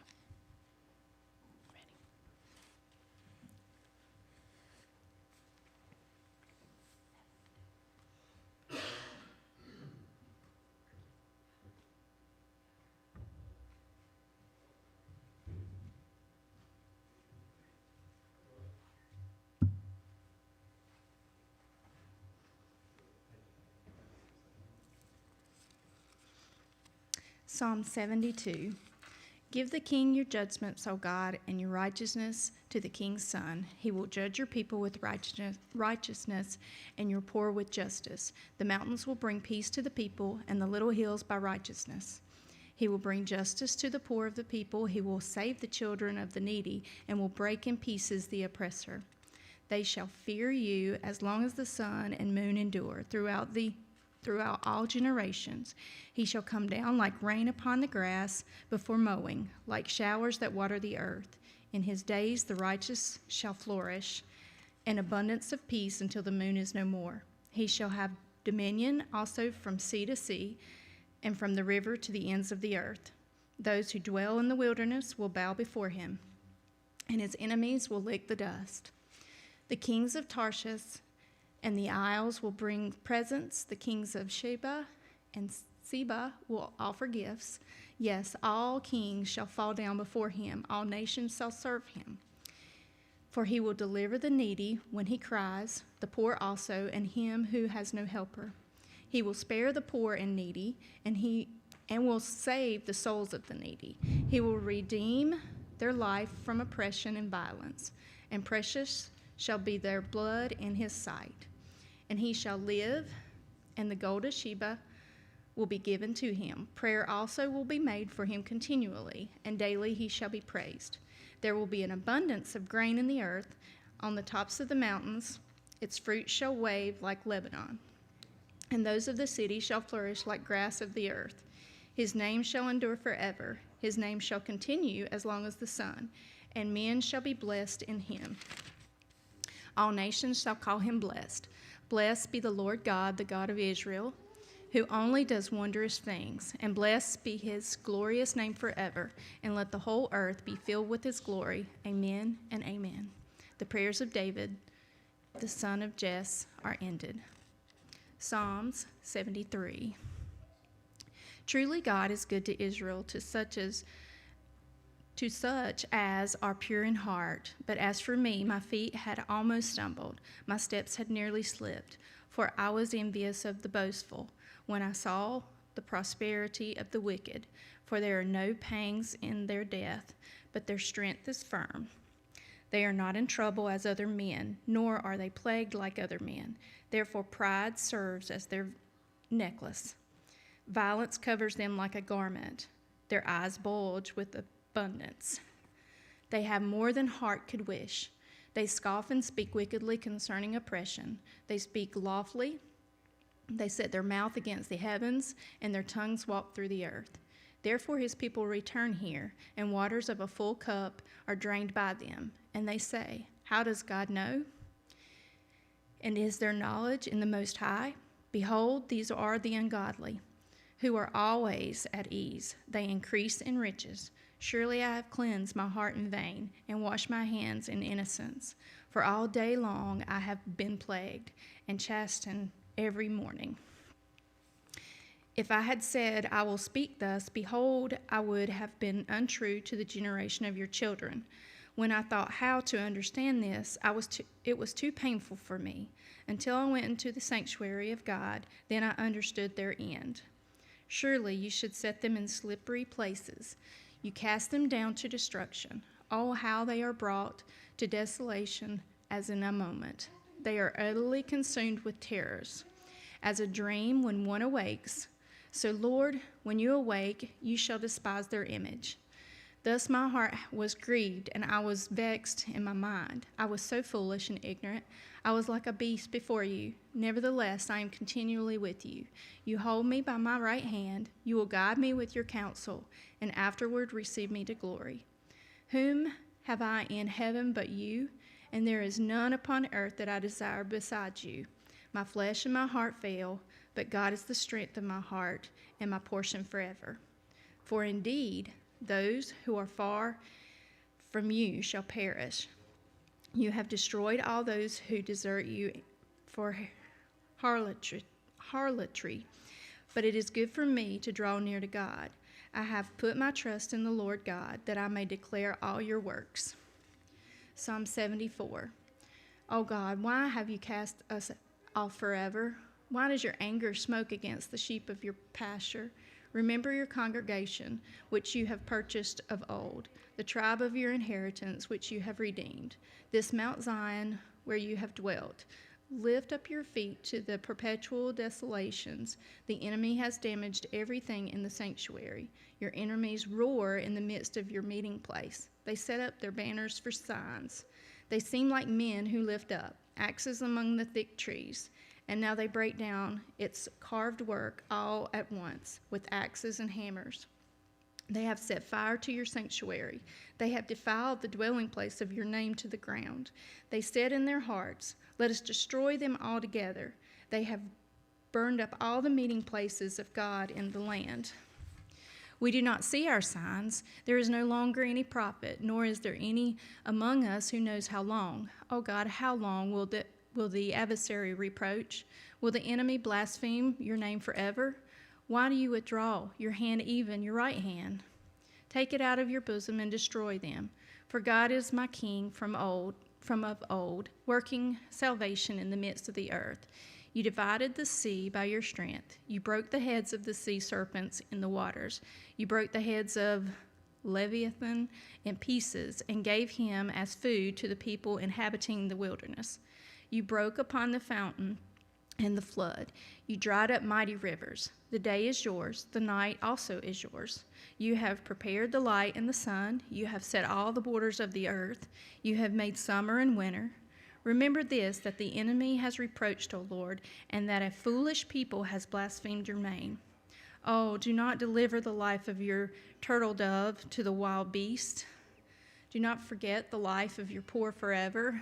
Have respect to the covenant, for the dark places of the earth are full of the haunts of cruelty. Oh, do not let the oppressed return to shame. Let the poor and needy praise your name. Arise, O God, plead your own cause. Remember how the foolish man reproaches you daily.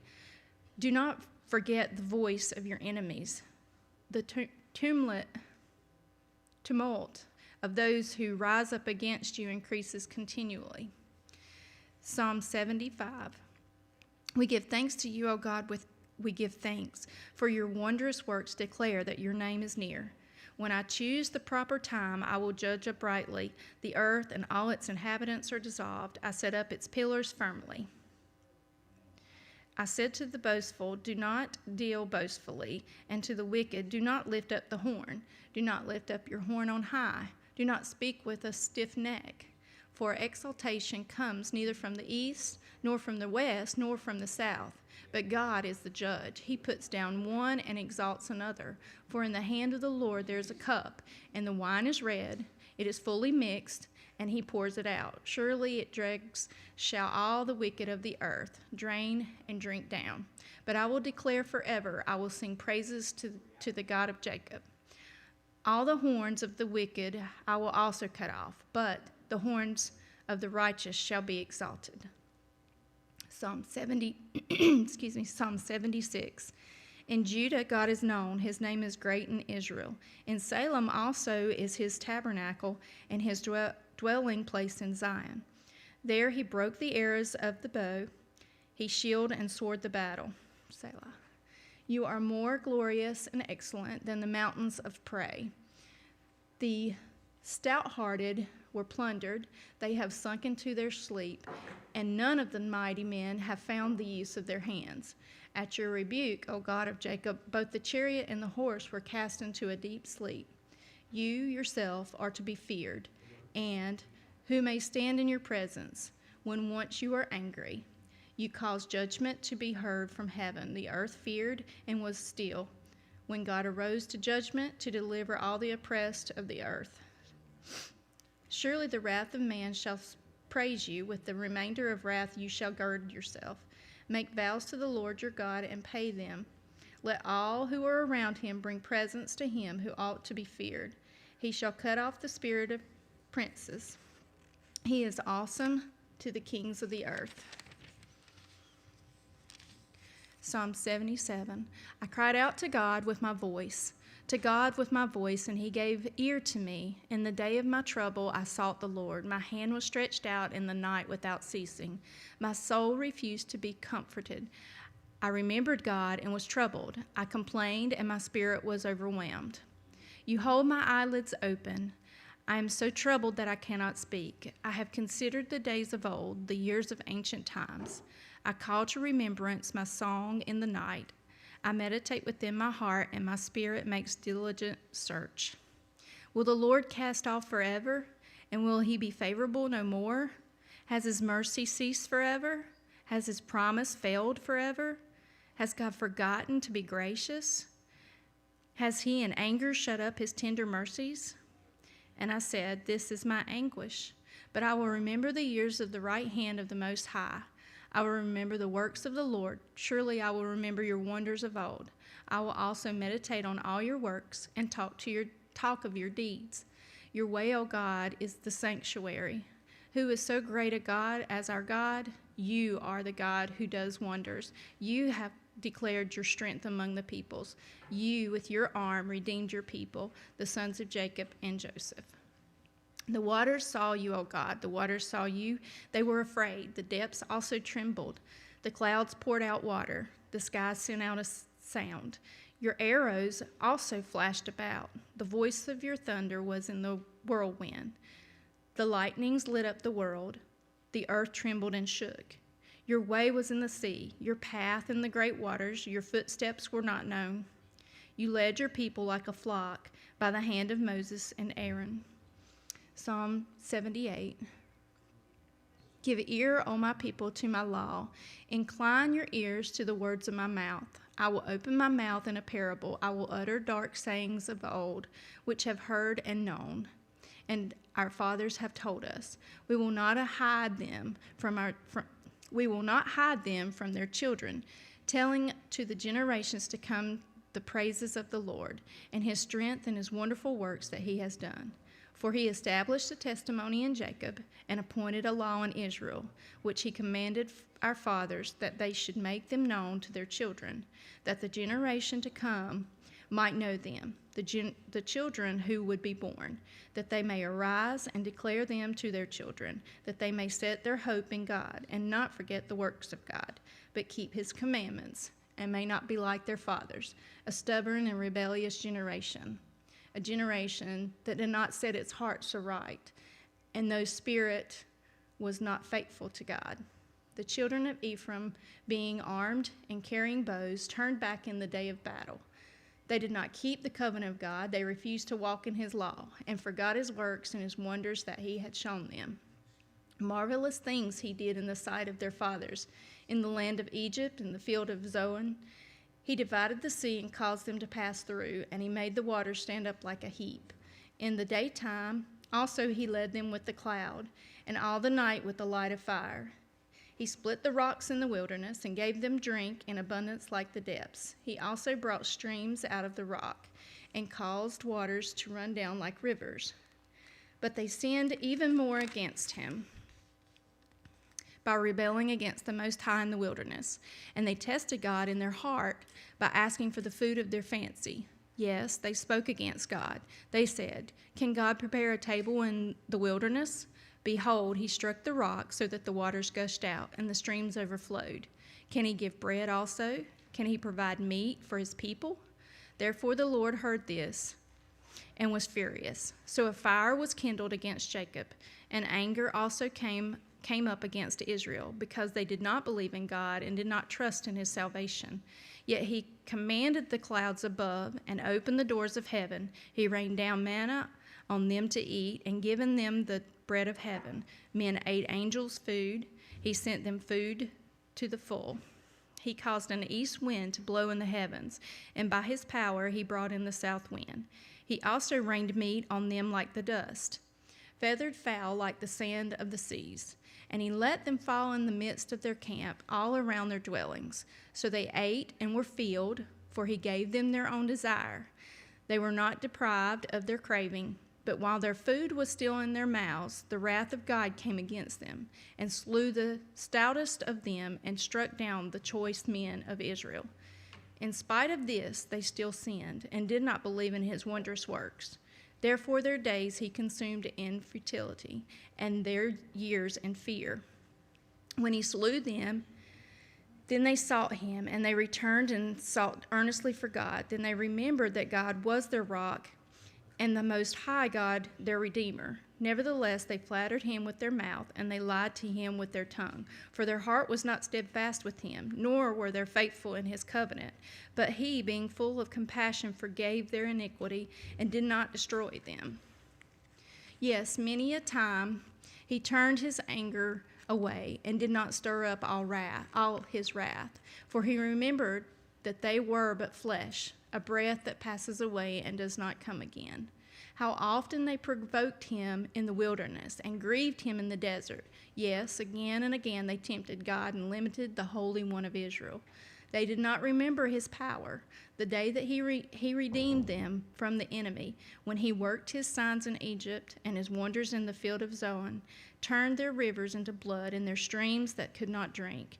He sent swarms of flies among them, which devoured them, and frogs which destroyed them. He also gave them crops to the caterpillar, and their labor to the locust. He destroyed their vines with hail, and their sycamore trees with frost. He also gave up their cattle to the hail, and their flocks to the fiery lightning. He cast on them the fierceness of his anger, wrath, indignation, and trouble, and sending angels of destruction among them. He made a path for his anger. He did not spare their soul from death, but gave their life over to the plague, and destroyed all the firstborn in Egypt, their first of their strength in the tents of Ham. But he made his own people go forth like sheep, and guided them in the wilderness like a flock. And he led them on safely, so that they did not fear, but the sea overwhelmed their enemies. And he brought them to his holy border with this mountain which his right hand had acquired. He also drove out the nations before them, allotted them an inheritance by survey, and made the tribes of Israel dwell in the tents. Yet they tested and provoked the Most High God. It did not keep his testimonies, but turned back and acted unfaithfully like their fathers. They were turned aside like a deceitful bow. For they provoked him to anger with their high places, and moved him to jealousy with their carved images. When God heard this, he was furious, and greatly abhorred Israel, so that he forsook the tabernacle of Shiloh, the tent he had placed among men, and delivered his strength into captivity, and his glory into the enemy's hand. He also gave his people over to the sword, and was furious with his inheritance. The fire consumed their young men, and their maidens were not given in marriage. Their priests fell by the sword, and their widows made no lamentation. Then the Lord awoke as from sleep, like a mighty man who shouts because of wine. And he beat back his enemies. He put them to a perpetual reproach. Moreover, he rejected the tent of Joseph, and did not choose the tribe of Ephraim, but chose the tribe of Judah, Mount Zion, which he loved. And he built his sanctuary like the heights, like the earth which he has established forever. He also chose David, his servant, and took him from the sheepfolds. From following the ewes that had young, he brought him to shepherd Jacob his people, and Israel his inheritance. So he shepherded them according to the integrity of his heart, and guided them by the skillfulness of his hands.